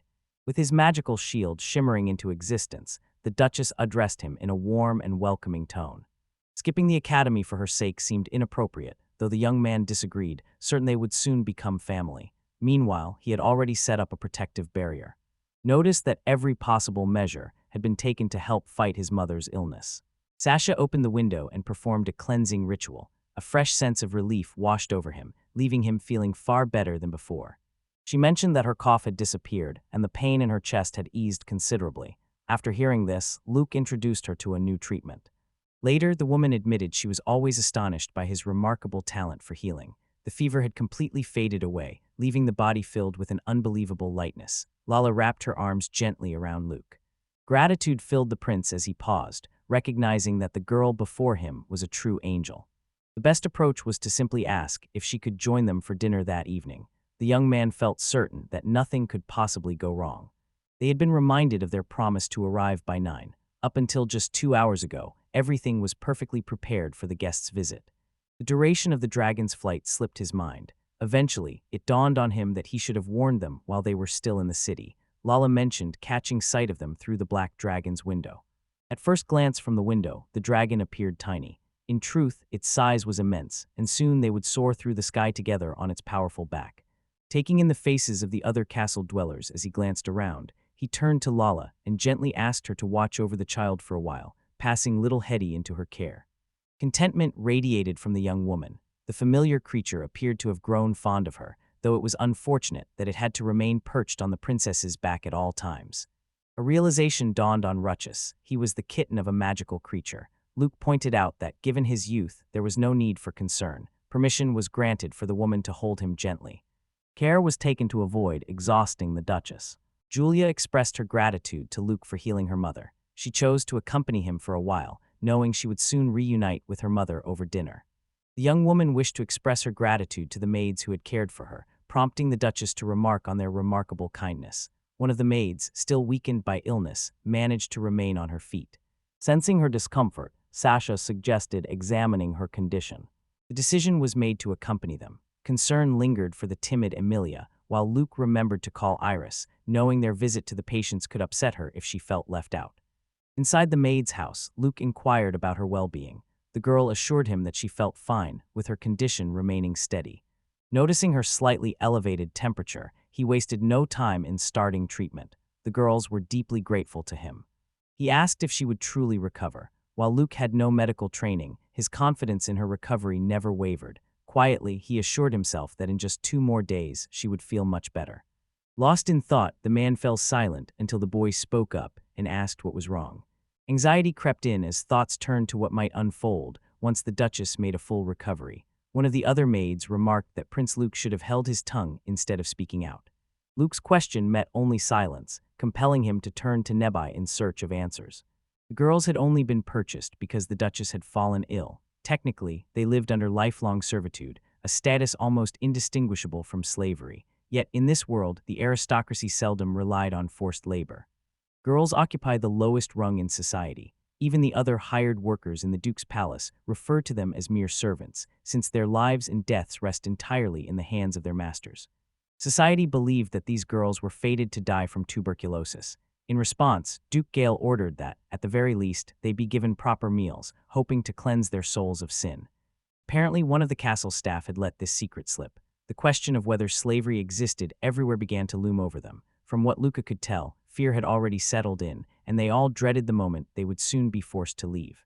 The young man reassured them there was no need for concern. Careful attention had always been paid to their well-being. Duchess Sasha treated her maids with genuine respect and never caused them harm, even offering words of praise on their behalf. Aya made up her mind to seek her father's advice. The girls remarked that it was their intervention that had ensured everyone's survival. The boy noticed the loud croaking of frogs filling the air. The frogs settle into the gutters beneath the house, their croaks sometimes fading into softer murmurs. Rain seems likely to arrive by this evening or perhaps with the break of dawn. Unfortunately, maids are not allowed to leave the room at will. Their allure is so remarkable that the last one truly caught Luke by surprise. He remarked that it seemed highly unlikely the assistant princess was actually a frog. Luke added that he had heard frog meat tasted like chicken and curiously asked for her opinion on the matter. They admitted that their meat tastes incredible. When roasted with a pinch of salt, frogs surpass even rabbit in flavor. Curious, the boy asked how they catch them. Since frogs require no special traps or equipment, she simply catches them easily with her own hands. The prince observed with interest that Nabai had no skill in crafting fishing rods. Making them required spools spun from spider silk and bamboo stalks, which would dry out after just 3 days. A sturdy foundation became essential, especially since the only frogs encountered in his familiar world were much smaller. These giants loomed at 3 times the size he was used to. Sliced through several bamboo stalks, a fishing rod sat in his hands. Iris wondered what the boy planned to do with the slender stick, given his intention to catch frogs. In his eyes, such a task hardly befitted the title of a prince. Frog discovered a meal that fit his dietary needs perfectly due to its low-fat content. Iris felt pleasantly surprised by his find. While scanning, he discovered that the objects were hidden within the pipe. Curious, I asked if this was a sewer. It turned out the pipes actually carried water for washing and watering the gardens. Nearby, Layak called everyone over to gather at this spot. Moving unseen and silent, each step blended into the shadows. The prince lifted the hefty frog with effort. Pay close attention, aim for the space between the eyes. Catching frogs has noticeably sharpened Mari's skills. Inside these tubes, a fierce struggle for survival raged on. Only the strongest endured the trials, consuming many of their own brethren along the way. Gaining a level unfolds in the same way as slaying an orc, presenting an exceptionally valuable opportunity. The suggestion arose to split into groups, with Naifa remaining behind. As soon as Lala set out on the hunt, the girl instantly realized they would be catching frogs. Calm reassurance followed as he told her there was nothing to fear, since frogs were completely harmless. Curiosity sparked in her eyes as she watched Luke skillfully demonstrate the technique several times. After a few attempts, she finally managed to pick up the frog on her own. The man resisted, but the boy urged her to pull with every ounce of strength she possessed. Confidently, she assured that handling the game alone would be no trouble at all. The girl, though uncertain, agreed to give it a try. With remarkable skill, she completed the task, her abilities having advanced significantly. The prince acknowledged her achievement and offered heartfelt praise. Her rank had risen as well, placing her firmly in ninth position. Luke offered his heartfelt congratulations, knowing that with just one more step she would be eligible for tasks at the temple, an opportunity that delighted the princess. The suggestion to include frog fishing in their adventure immediately captured the curiosity of Erica and Amelia. Frogs held no charm for her, even their color failed to appeal. The boy assured her there was no need to touch them, just to try catching one, and promised he would always lend a hand. With his reassuring presence, the princess agreed to give it a try, but only if he stayed by her side. To everyone's surprise, a frog found itself suddenly hooked. With all her strength, Nefa pulled hard, determination evident in every motion. The moment arrived to secure the catch with a hook. At last, they managed to haul it in. The beam shot straight toward Iris's face. The girl pushed him away, her voice trembling as she wondered aloud why the master treated her this way. Luke apologized, then performed a cleansing ritual that left everything spotlessly clean. After offering my apology and clarifying that she hadn't acted intentionally, the tension between us began to ease. They replied that she had no reason to apologize. All the blame rested with the princess. Luke remarked that it had been nothing but an accident, while Naif added that though the Lord never errs, may he still grant them forgiveness. Realizing her words had been mistaken, she dropped to her knees in an effort to make amends, her voice trembling as she pleaded for his forgiveness. Despite her desperation, Luca remained composed, his demeanor unchanged. Marokainiefa prepared for his journey to the temple, where new tasks awaited him. However, the moment arrived to bring an end to the long pursuit. Unsure how to handle the frogs, they recalled Nabai's words. Each skin could fetch 1,000 guineas, and a whole carcass was worth twice that. The potential profit seemed impressive. Intrigued, the prince inquired about the origins of frog leather. She explained that amphibian skin stood out for its remarkable durability, softness, and impressive elasticity. Craftsmen skillfully transformed it into shoes, bags, and wallets. After this explanation, someone wondered if the workshop could handle the processing of laces, but Luke opted to take on the task himself. The idea of dissecting frogs startled them. He turned to her and asked if she knew how the process worked. Perhaps a quiet fear lingered in her mind that the other maids might greet her presence with cold indifference or even open hostility. Lyuk suggested they craft one themselves by hand. The initial step involves making a circular incision around the neck. With the skin being exceptionally tough, only the sharpest blade will do. This stage demands precision and utmost care. Now came the moment to widen the cut across the neck, and with a single decisive motion, separate the head from the carcass. Removing the skin from the carcass entirely ensures honesty in pricing. Leaving the skin on allows sellers to charge a much higher price for the product. With the skin expertly removed, the carcass is ready to be split in half. The richest and most flavorful meat waits in the hind legs, while the rest of the cuts possess a subtler taste and rarely make an appearance at the dining table. Eager to test her abilities, she suggested they dissect a frog together. Amelia declined, Erica also refused, while Luke insisted that he and Lala could handle everything on their own. Using a fork, a few holes must be poked through. Luke noticed that they only had a single pot left. The others explained that the cottage had once belonged to a gardener who took all the dishes when she moved out. Luke then turned to Nabai and requested that she make a frying pan. Without hesitation, Nabai agreed to help. Most likely they had already eaten, yet the young man chose to gift them a frying pan along with a selection of spices. The seasonings promised to enhance both the process of cooking and the flavor of any dish. He also made sure to leave a note, just as he had promised. In return, the girls expressed their gratitude to him. The Duke's castle rises impressively, its sheer size dominating the landscape. He announced that all preparations for dinner were complete. She, in turn, asked him to refrain from getting involved in any unusual amusements. His response was firm. This was no game, but a genuine hunt. No danger lingered in the air, yet the situation served as a perfect opportunity to sharpen their skills. Curiosity lit up the boy's face as he inquired about Lawler's current level. The girl replied that she had already reached level 10. The assistant was genuinely impressed by this unexpected achievement. In just 1 hour, their skills had grown remarkably. She apologized for calling it a strange amusement, while the prince assured her that, for them, this remained an enjoyable pastime. By now, Fuzz had reached level 10. The next day, she planned to visit the temple and requested that a carriage be prepared for her. May decided it was time to luxuriate in a warm bath. However, upon discovering that Luke had already used a spell to rid himself of any trace of dirt, she changed her plans. Dinner would come first. Led her to the table with graceful care, treating her with genuine charm and attention. Warm congratulations showered Mifu and Emilia on the occasion of their engagement. On the eve of the money event, everyone gathered in a spirit of camaraderie to honor one another. The prince offered heartfelt gratitude for their presence. Among everyone gathered around the table, Luca's gaze immediately settled on Iris. No longer merely a servant in the duke's mansion, she now assumed the role of a princess. This new status granted her the privilege of sharing meals with him. Furthermore, Iris's father had recently been honored with the title of count, and thanks to his daughter, his position grew ever more secure. The cook approached the prince, eager to hear his thoughts. He remarked on the exceptional taste of the meal, singling out the alamnera fish as particularly delightful. The dish's excellence did not happen by chance. The chef had deliberately arranged for the freshest catch from the southern lake to be delivered early that morning.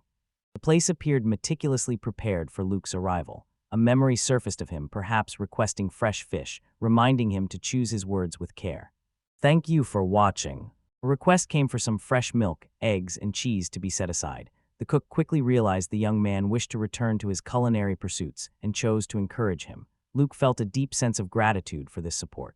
The kitchen staff would finally enjoy a well-deserved break the next day, as the prince had announced his intention to handle the cooking on his own. The man politely asked if he could lend a hand. The main character, however, sensed an ulterior motive, perhaps another attempt to promote a new recipe. A gentle warning followed, mentioning how chefs usually frown upon anyone closely replicating their creations. Before long, the man offered a sincere apology. The prince appeared exceptionally greedy, showing no interest in sharing the recipe with anyone. The queen remarked that fresh, original recipes enjoy tremendous popularity. The girl agreed wholeheartedly. He, too, dreamed of astonishing the guests at the festive banquet with exquisite dishes no one had ever tasted before.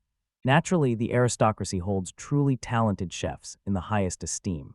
Ambition in the culinary arts drove him, with the promise that inventive recipes might yield handsome profits. Unaware of his motives, Anna offered a heartfelt apology. In truth, Luke wished to properly honor the chef. A gentle request escaped her lips, asking the boy to play the piano just for her. Mifa, too, longed to lose herself in the beauty of his music. It became apparent that his agreement came without a moment's hesitation. With the sheet music now in his hands, thanks to Nabai's thoughtful gift, Luke found a sense of calm washing over him. He decided to begin his journey with the works of Beethoven. If his performance captivated me, Diana found herself utterly captivated by her unmatched beauty. Meanwhile, the young man suggested that Lolly give it a try herself. Her progress in the game became unmistakable, as her skills had greatly surpassed where they once were. Delight radiated from him. Lala persisted in perfecting her skills, her dedication growing with each attempt, while Rito found himself mesmerized by her captivating presence.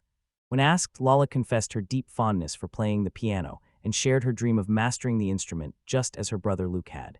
Inspired by her ambition, Luke had given her sheets of music so she could study on her own. Tirelessly she practiced, determined to master the melody he had played. An endless gratitude toward him filled her heart. Both Milia Miefa and the Duchess approached him with a request to forward these documents. Certain that they wouldn't need a written score, they dismissed the idea at first.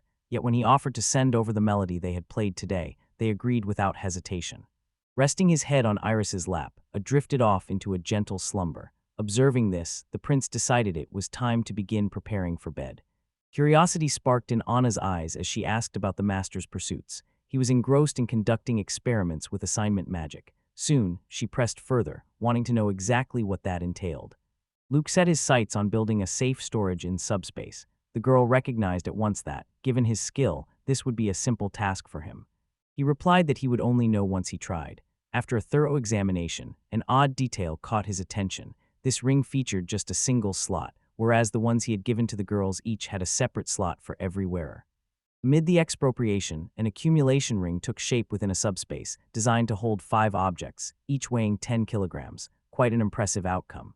Preparations for the experiment began as he methodically arranged his materials. The first step involved channeling assignment magic to unlock the storage vault. Gasnabi's thoughts lingered on what she had seen. In her eyes, the result stood out as nothing short of marvelous. Images printed along the pages seemed eager to transform at a moment's notice, much like Diana herself, who changed her appearance in the blink of an eye. It was possible to store more than 2 sets. In his mind, he assigned each set a unique name and vividly imagined the clothes in detail, such as the academy uniform. Deciding to give it a try seemed only natural. After all, there was no reason not to. To his surprise, Renault discovered that changing his clothes actually made a difference. Still, Luke couldn't help but point out that his appearance was far from perfect. The buttons on Renault's shirt remained undone, and his loosened belt only highlighted the careless impression he gave. Utilizing magic to fasten his clothes proved to be a far more efficient method for him. Nabai explained the source of the mistakes when asked. Insufficient detail in his mental image had caused the problem. For instance, he should have pictured a shirt with buttons carefully fastened. Clearly envisioning the clothes, as if already worn, would have been preferable. Drawing upon magical incantations, Lucas conjured a vision in his mind where every flaw had already vanished. His impressions revealed that the number of clothing items was excessive. Deciding to address the suit at a later time, he chose to first focus on designing dresses for Lala. Throughout the night, he toiled without rest until morning arrived, when Iris gently woke him from his brief slumber. When asked the time, she replied it was nearly 5 in the morning. Today brought a decision to stroll around the Grand Duke's castle, letting curiosity guide each step along its ancient walls. The heat was relentless, scorching the air and leaving everything shimmering in a haze. Wade grumbled about how Diana had never bothered to make a habit of wearing pajamas. Meanwhile, Luke, drenched in sweat, quickly reached for a cleansing solution. The Millers woke from their sleep. Cyrus admitted that he had worked through the entire night again, to which Luke replied that he had stayed up late and barely got any sleep. Annoyance flashed across his face as he demanded, "Can I really not work without you?" Driven by an unquenchable curiosity, she wanted to know every detail. Intent on proving he had nothing to hide, the boy thought her help with the shampoo could come in handy. Iris, prepared for this moment, was more than ready to assist. The training room overflowed with the sweat of relentless effort. Amelia's Lala and Anna welcomed the maid upon her arrival. The decision to start training surprised everyone, especially coming from Luke. Morning brought a stormy mood simmering beneath the surface, which he sensed immediately. It wasn't long before Lala made her way over to him. She confessed that she had spent the night at Amelia's house, a revelation that left the little girl feeling indescribably embarrassed. Yet beneath the surface, joy bubbled within the child. After such a long absence from her own home, she finally experienced genuine affection and care. The thought crossed her mind that he was quite charming. With curiosity in her voice, Iris inquired whether Lord planned to go running today. The prince replied that he had already faced jokes from several guards on his way over. The young guides cast curious glances her way, probably hoping for an introduction. Following Luke's suggestion, she returned to her room for a comforting cup of hot tea. Iris declared there was no time to squander on shallow acquaintances, and the echoes concluded that she was referring to encounters with romantic intentions. The girl pointed out that with the prince working as an assistant during training, his schedule left no room for romantic meetings. Luke agreed, noting that her reasoning made perfect sense. At the Duchess's door, a woman promptly opened it, granting her passage inside. The boy intended to accompany her to breakfast, but as he reached the threshold, familiar maids appeared to greet him. Luke brought frog meat for the group. The girls tasted it with delight, discovering the flavor of spices for the first time alongside the tender meat. Gratitude warmed Luke's heart as he watched them enjoy his contribution. After her recent illness, it seemed wise for the maid to delay returning to work. In a calm voice, she insisted that she felt well. The prince explained that the treatment had produced positive effects, but complete recovery would require more rest. The maid listened attentively to his advice. She simply requested that they step out of the room for a moment, as she wished to speak privately with Luke. Curiosity flickered across the boy's face as he wondered what might be on her mind. Sad discovered that he had undergone special training for healers. The main character confirmed this with a quiet nod and replied, yes, that was true. If she felt concerned about her health, the specialists would be able to help her, though a few more days would be needed for a full recovery. She emphasized that this was not the most important thing. What truly mattered to her was receiving treatment from him directly. In truth, her hopes reached further. The Duchess longed for Luke to heal every ailing soul within their duchy. He explained why he had been chosen for this role. The prince found himself constantly having to prove to everyone that he truly possessed the ability to cure the illness he called tuberculosis. According to Nabai, the Countess implies that Luca is under the scrutiny not only of Duke Hala, but also of everyone living within the duchy, and even those beyond its borders. The task assigned to him was to treat several patients, earning the trust of those unfamiliar with his skills and even swaying the opinions of his rivals. Luca observed that the aristocrats were unpredictable and cunning, yet the current circumstances allowed him to better grasp their motivations. The realization dawned on her. Her true objective was to restore his reputation throughout the entire kingdom as swiftly as possible. In essence, that was the heart of the matter. The Duchess offered a sincere apology for having to use him in that way, and openly admitted to feeling deeply embarrassed by her actions. He was told there was no need to apologize. Grateful for the opportunity she had given him, he promised to heal every person within his ability to help. After breakfast, he declared himself ready to begin his work, a decision that brought genuine joy to the woman. She expressed her desire to join them. Unbothered, the young man simply asked if she had the strength to stand for such a long stretch. Sasha believes that when those suffering from serious illness see her walking again, hope for recovery will spark within them as well. Concern for her friends, from whom she hadn't heard in quite some time, weighed heavily on her mind. Luke suggested they set out together to search for them, but insisted they have something to eat first. She readily agreed with his suggestion. When questioned, she explained that the words related to the staff could be found in the residence of an aristocrat, just a short carriage ride away. He tended to the sick with gentle care, while Iris stood faithfully by his side, offering unwavering support in his endeavors. News of the Duchess's condition soon reached him as well. A gentle weariness settled over him, yet gratitude shone in the woman's eyes as she warmly thanked Luke for his assistance. Recovery came to him in an instant. He even managed to speak a few words, much to Iris's astonishment. The prince tried to convince himself that his rapid improvement must be due to the extraordinary effects of the strength-enhancing potion, while the Duchess considered the recovery nothing short of miraculous. With keen interest, she asked if he would be able to create such a marvelous remedy again. Basic knowledge of alchemy rests within him, yet his specialized skills still fall short, requiring at least level 30 to progress further. The contrast intrigued me. Somehow, he manages to craft high-grade healing potions, yet remains unable to concoct even a simple tonic. Lacking any natural talent for this, he managed to surprise the prince. Countless trials and relentless effort still awaited him on the path ahead. Kami skillfully blends monastic magic with the shadowy arts. She has already mastered certain elements of dark sorcery, combining them with her expertise in sacred monastery spells, a clear testament to her remarkable talent. The turn of events left Iris pleasantly surprised. Mastering the basic techniques, especially cleavage and extraction, demands an enormous investment of time, causing many people to give up almost immediately. Iris, however, pledged to devote an entire year to relentless practice, determined to refine her abilities. The question of how much knowledge a student truly gains in a single year of study echoed tirelessly in the mentor's voice, compelling the young woman to reflect on its deeper meaning. Everyone, without a doubt, gave their utmost effort. Meanwhile, Luke's attention drifted to the impressive grandeur of the Duke's castle. Communication held immense importance for Iris, so she persistently urged others to maintain dialogue without resorting to insincerity. He replied that his first priority was to see the Duchess off to her rest. While preparing dinner, he mentioned there would be time for them to talk. The prince set about preparing dinner. The decision to press on took root. While students attended their specialized classes just once a week, true mastery of magic remained rare, with successful spellwork a far less frequent achievement than their attendance might suggest. Ingredients frequently come with an exorbitant price, which leaves little room for frequent practice. Iris realized he had been right, at least, that's what the students claim. Only a select few were granted access to the rare herbs from the royal gardens, while freshly grown plants arrived daily from the temple greenhouses. Relentlessly, he pushed Luke to train until every ounce of strength left his body.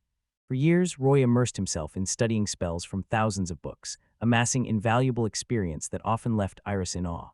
Even without reaching the pinnacle of alchemy, his mastery of basic healing magic and skill in gathering necessary ingredients allowed him to craft certain potions. This way, he managed to achieve results without spending all his money on components for training. Certain that alchemical extraction would yield far more potent remedies than traditional methods, the girl devoted herself to mastering this intricate craft. The decision settled within him. As soon as they returned to the academy, her lessons in alchemy would begin without delay. Enthusiasm lit up the girl's face, and gratitude filled her voice as she thanked him. Meanwhile, Luke found himself captivated by how strikingly beautiful she appeared in that moment. Invited the protagonist to join in on a fishing trip, pointing out that the weather today was truly perfect for it. For dinner, they chose to fry up some tempura. Everyone enjoyed the perfectly prepared dish, savoring each bite with genuine delight. Thoughts wandered to what might be served for lunch, and the same curiosity flickered in Mepha's mind. Luke had planned to cook the frogs he caught the previous day, which sparked annoyance among the girls. Anna suspected he intended to make them try a series of unsettling delicacies. Determined to confirm her hunch, Luke decided to see their reactions for himself.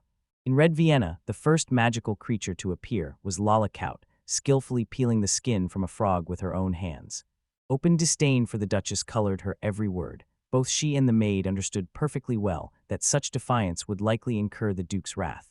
Unable to tolerate the tension any longer, the young man asked what had prompted this behavior.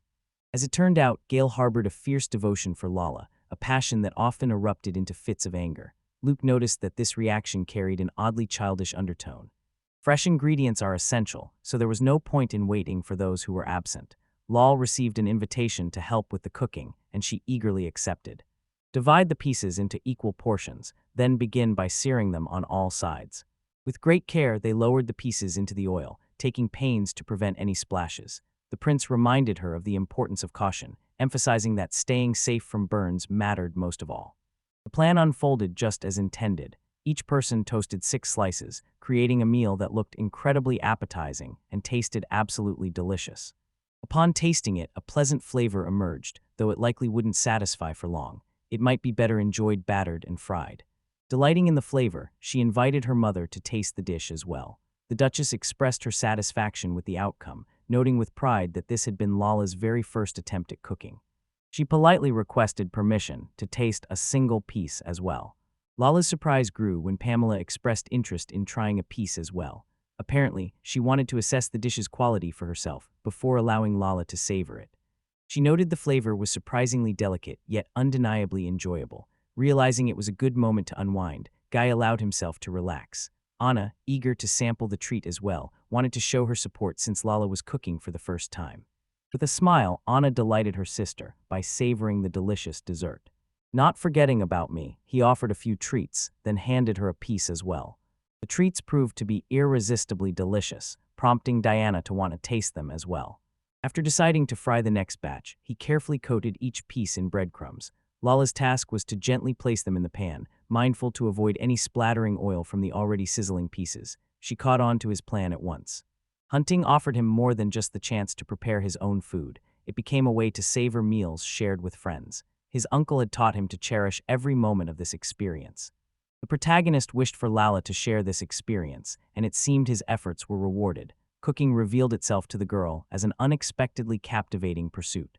While they debated whose taste was more refined, Diana quietly relished each bite of her meal. The dish is served. Its flavor deepens 100-fold when the ingredients are gathered by your own hand and prepared personally. Turning to Lala, he inquired if this was true, and the girl nodded in agreement. Lala offered her thanks, grateful for the invaluable experience she had gained that day. Master, Anna, and Amelia, never forget that the meals before you were carefully and thoughtfully prepared by someone's hands. Gratitude for this effort is always deserved. Both daughters echoed their agreement without hesitation. Noticing the oil still had life left in it, he carefully sliced the potatoes into thin, even chips and dried them to just the right texture. Sauté them in oil for 10 minutes, then simply add a pinch of salt to finish. The room filled with a quiet sense of accomplishment as everyone expressed their satisfaction with the outcome. With a spark of curiosity, Diana inquired about the name of the dish they had just enjoyed. Luke responded, revealing that they were delicious chips. Meanwhile, the Duchess received a message from her husband.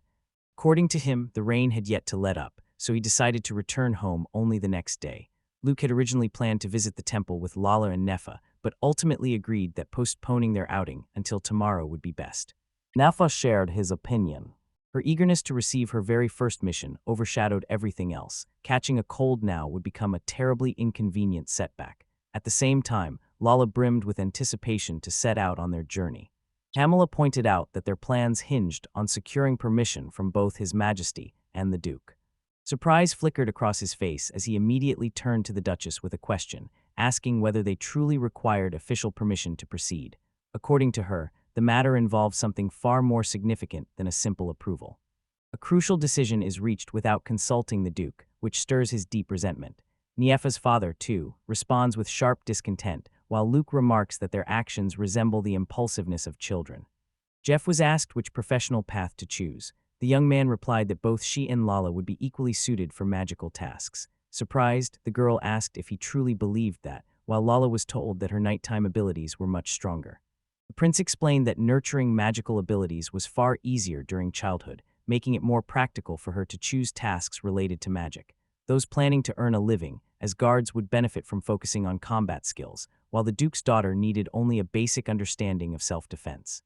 Erica shares her thoughts, explaining the role of a protector, and the girl quietly agrees. Sometimes, facing conflict with the very person you're supposed to guard becomes necessary, even when the odds always seem unfavorable. In actual combat, a seasoned warrior's expertise can sometimes become a burden.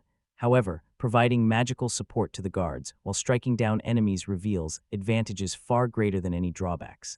Taking on magical tasks promised Lala a chance to refine not only her mastery of magic, but also her combat skills. This path seemed a sure bet. However, if her heart leaned more toward the art of battle, pursuing the knight's way at the academy and choosing suitable quests would be the wiser choice. Magic would be the tale they would share with their father. Luke made his way back to T-Laura, entrusting her with the mysterious artifact he had discovered.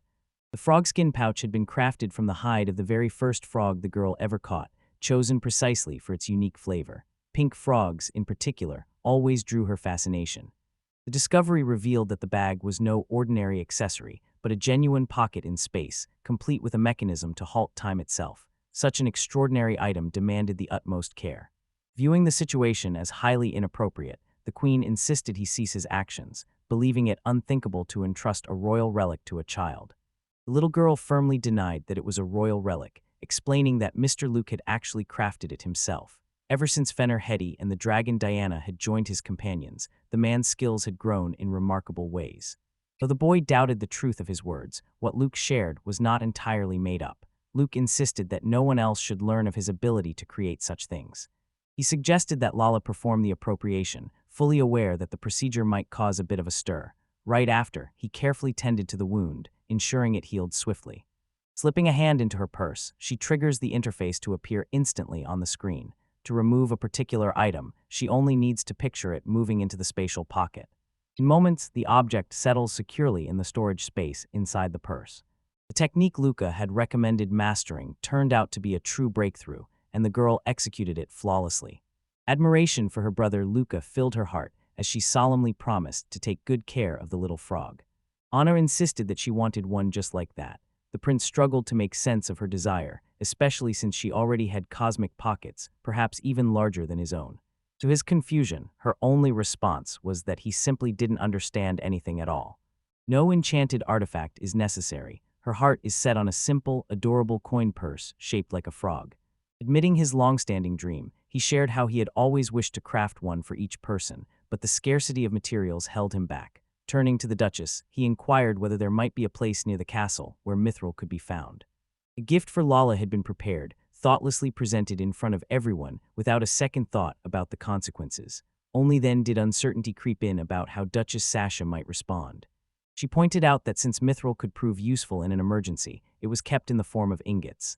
Additionally, she suggested that if the required materials were gathered, both Amelia and Anna would each receive an artifact. She explained that bringing the idea to life would require black iron, as well as the addition of mantite or calcum, and most importantly, an essential spark of passion. Approach Pamela and ask her to help Orca retrieve the materials from the vault that Lord has specified. Carol inquired about the required quantity. She instructed her team to keep only the absolute minimum in reserve and send all surplus materials to Luke. The city girl protested passionately, declaring that one person should not hold everything.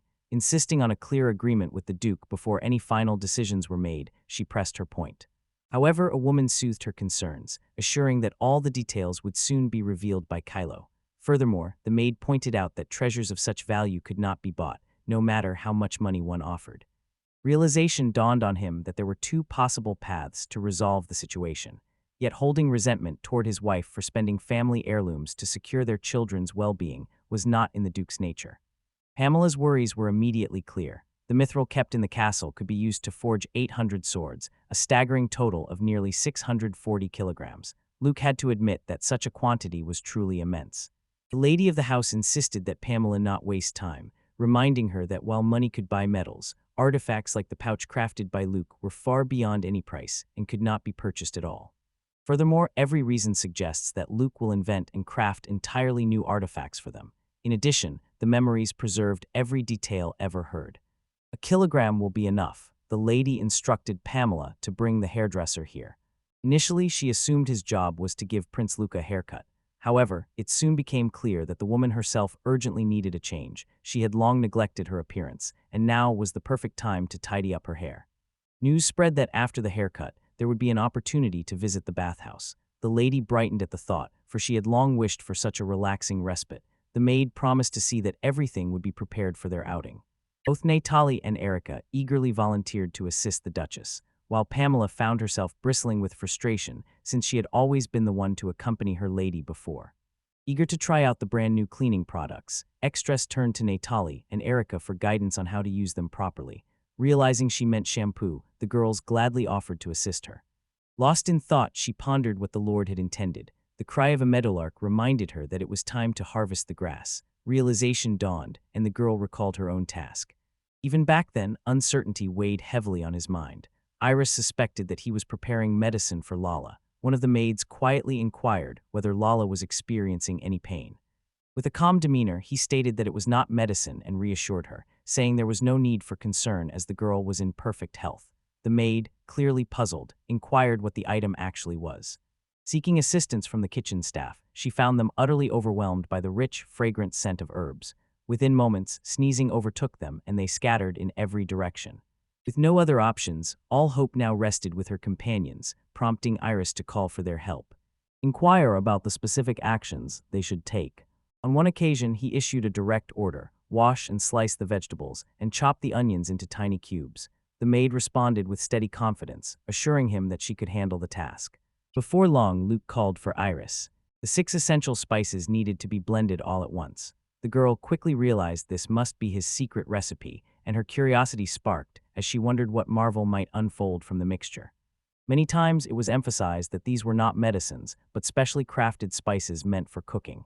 Iris protested with indignation, insisting that these ingredients actually improved digestion. Yet her companions calmly replied that the true purpose of these spices was entirely different. This pot would be enough to cook several dishes, destined to be used again for new recipes that would soon join their collection. Iris found herself unexpectedly impressed, having assumed he would simply dilute them with water. Nebai was summoned and instructed to shorten the workshop schedule by nearly a month. With the current skill level, compressing a month's work into just a few days became possible. The prince ordered that every step be pursued with utmost speed. To prepare 100 servings, multiply all quantities by 20. The maids breathed a sigh of relief, knowing you only needed to grate the onions and apples and slice the beef. Sauté the onions until they turn a delicate shade of caramel, their aroma blending warmly into the air. Tender beef with a bit of fat goes into the pot next, joined by fresh carrots, crisp onions, and hearty potatoes. Opting for broth over water, he approached both cauldrons and poured in the savory liquid Luke had prepared earlier in the workshop. Iris, once more left on the sidelines, watched with curiosity and asked how he managed it. The prince reassured her with a promise to explain everything in detail later. The sauce was poured into the broth and meticulously stirred until evenly blended. Next, a touch of wild game was introduced over the fire, infusing the dish with a distinctive flavor. Now the moment for tasting had arrived, and the assistants could barely contain their eagerness to sample this culinary masterpiece.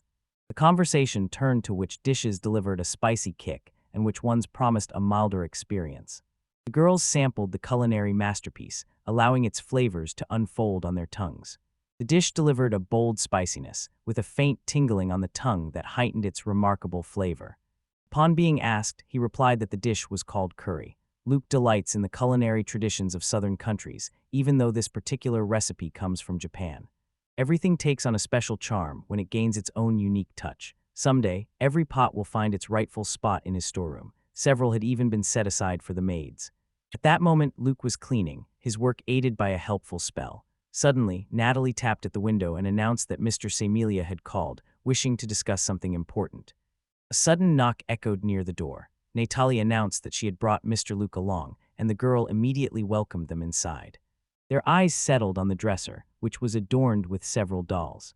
Their craftsmanship captivated him. Each doll had been handmade by Emily herself, revealing to Luke just how deeply she loved her craft. The rooms exude warmth and comfort, clearly reflecting Amelia's personal sanctuary.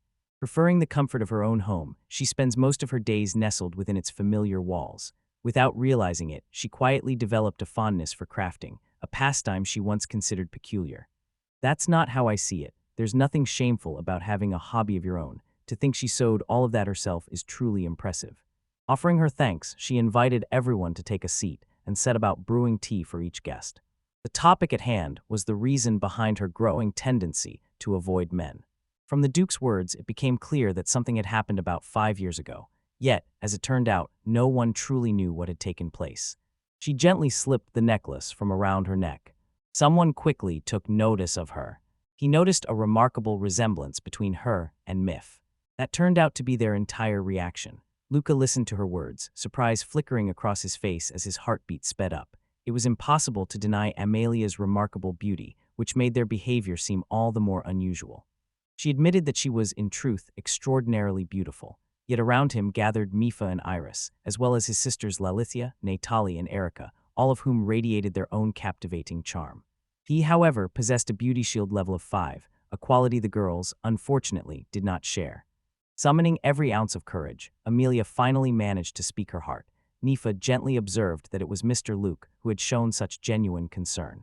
Deliberately adopting an air of indifference, he tried to keep her from slipping away. Before long, Luke sensed that his disguise had fallen away. The girl quietly noted that his gesture had been remarkably thoughtful. The conversation didn't shift, as if changing the subject would have made things any better. Her name was Sheila. A wave of discomfort washes over Amelia whenever she recalls this incident. Yet, with the required permission finally secured, she gathers her courage to share the story. For as long as Amelia can remember, Sheila has always been by her side. A recent graduate of the academy, she began her career as a junior servant within the royal castle. It was there that Amelia took notice of her and selected her as a personal maid.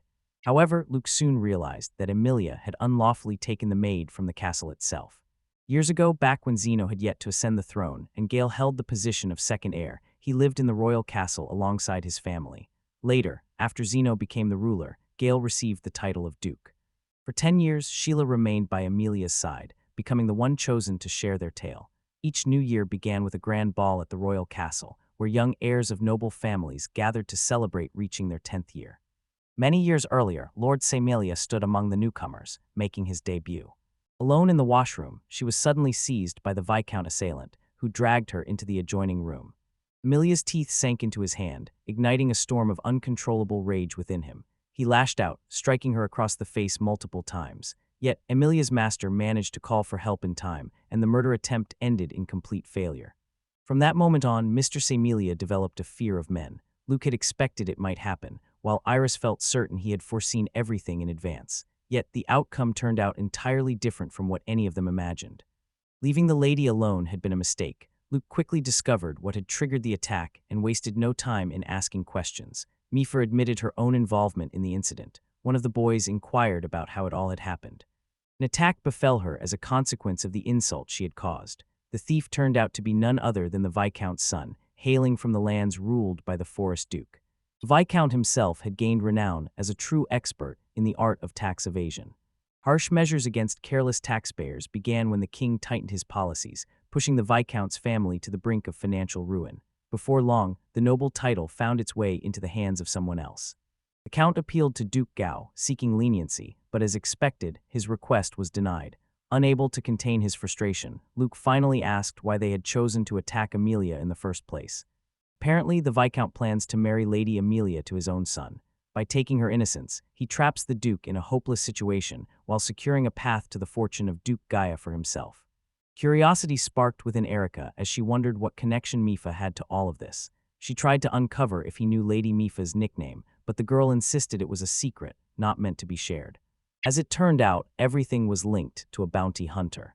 Anger flashed across the princess's face. Luke instantly recognized the source of her frustration. It stemmed from her role as the interrogator. This insight reminded all present of his unwavering perceptiveness. At the request of her father and uncle, Naifa skillfully uncovered which of those questioned was lying.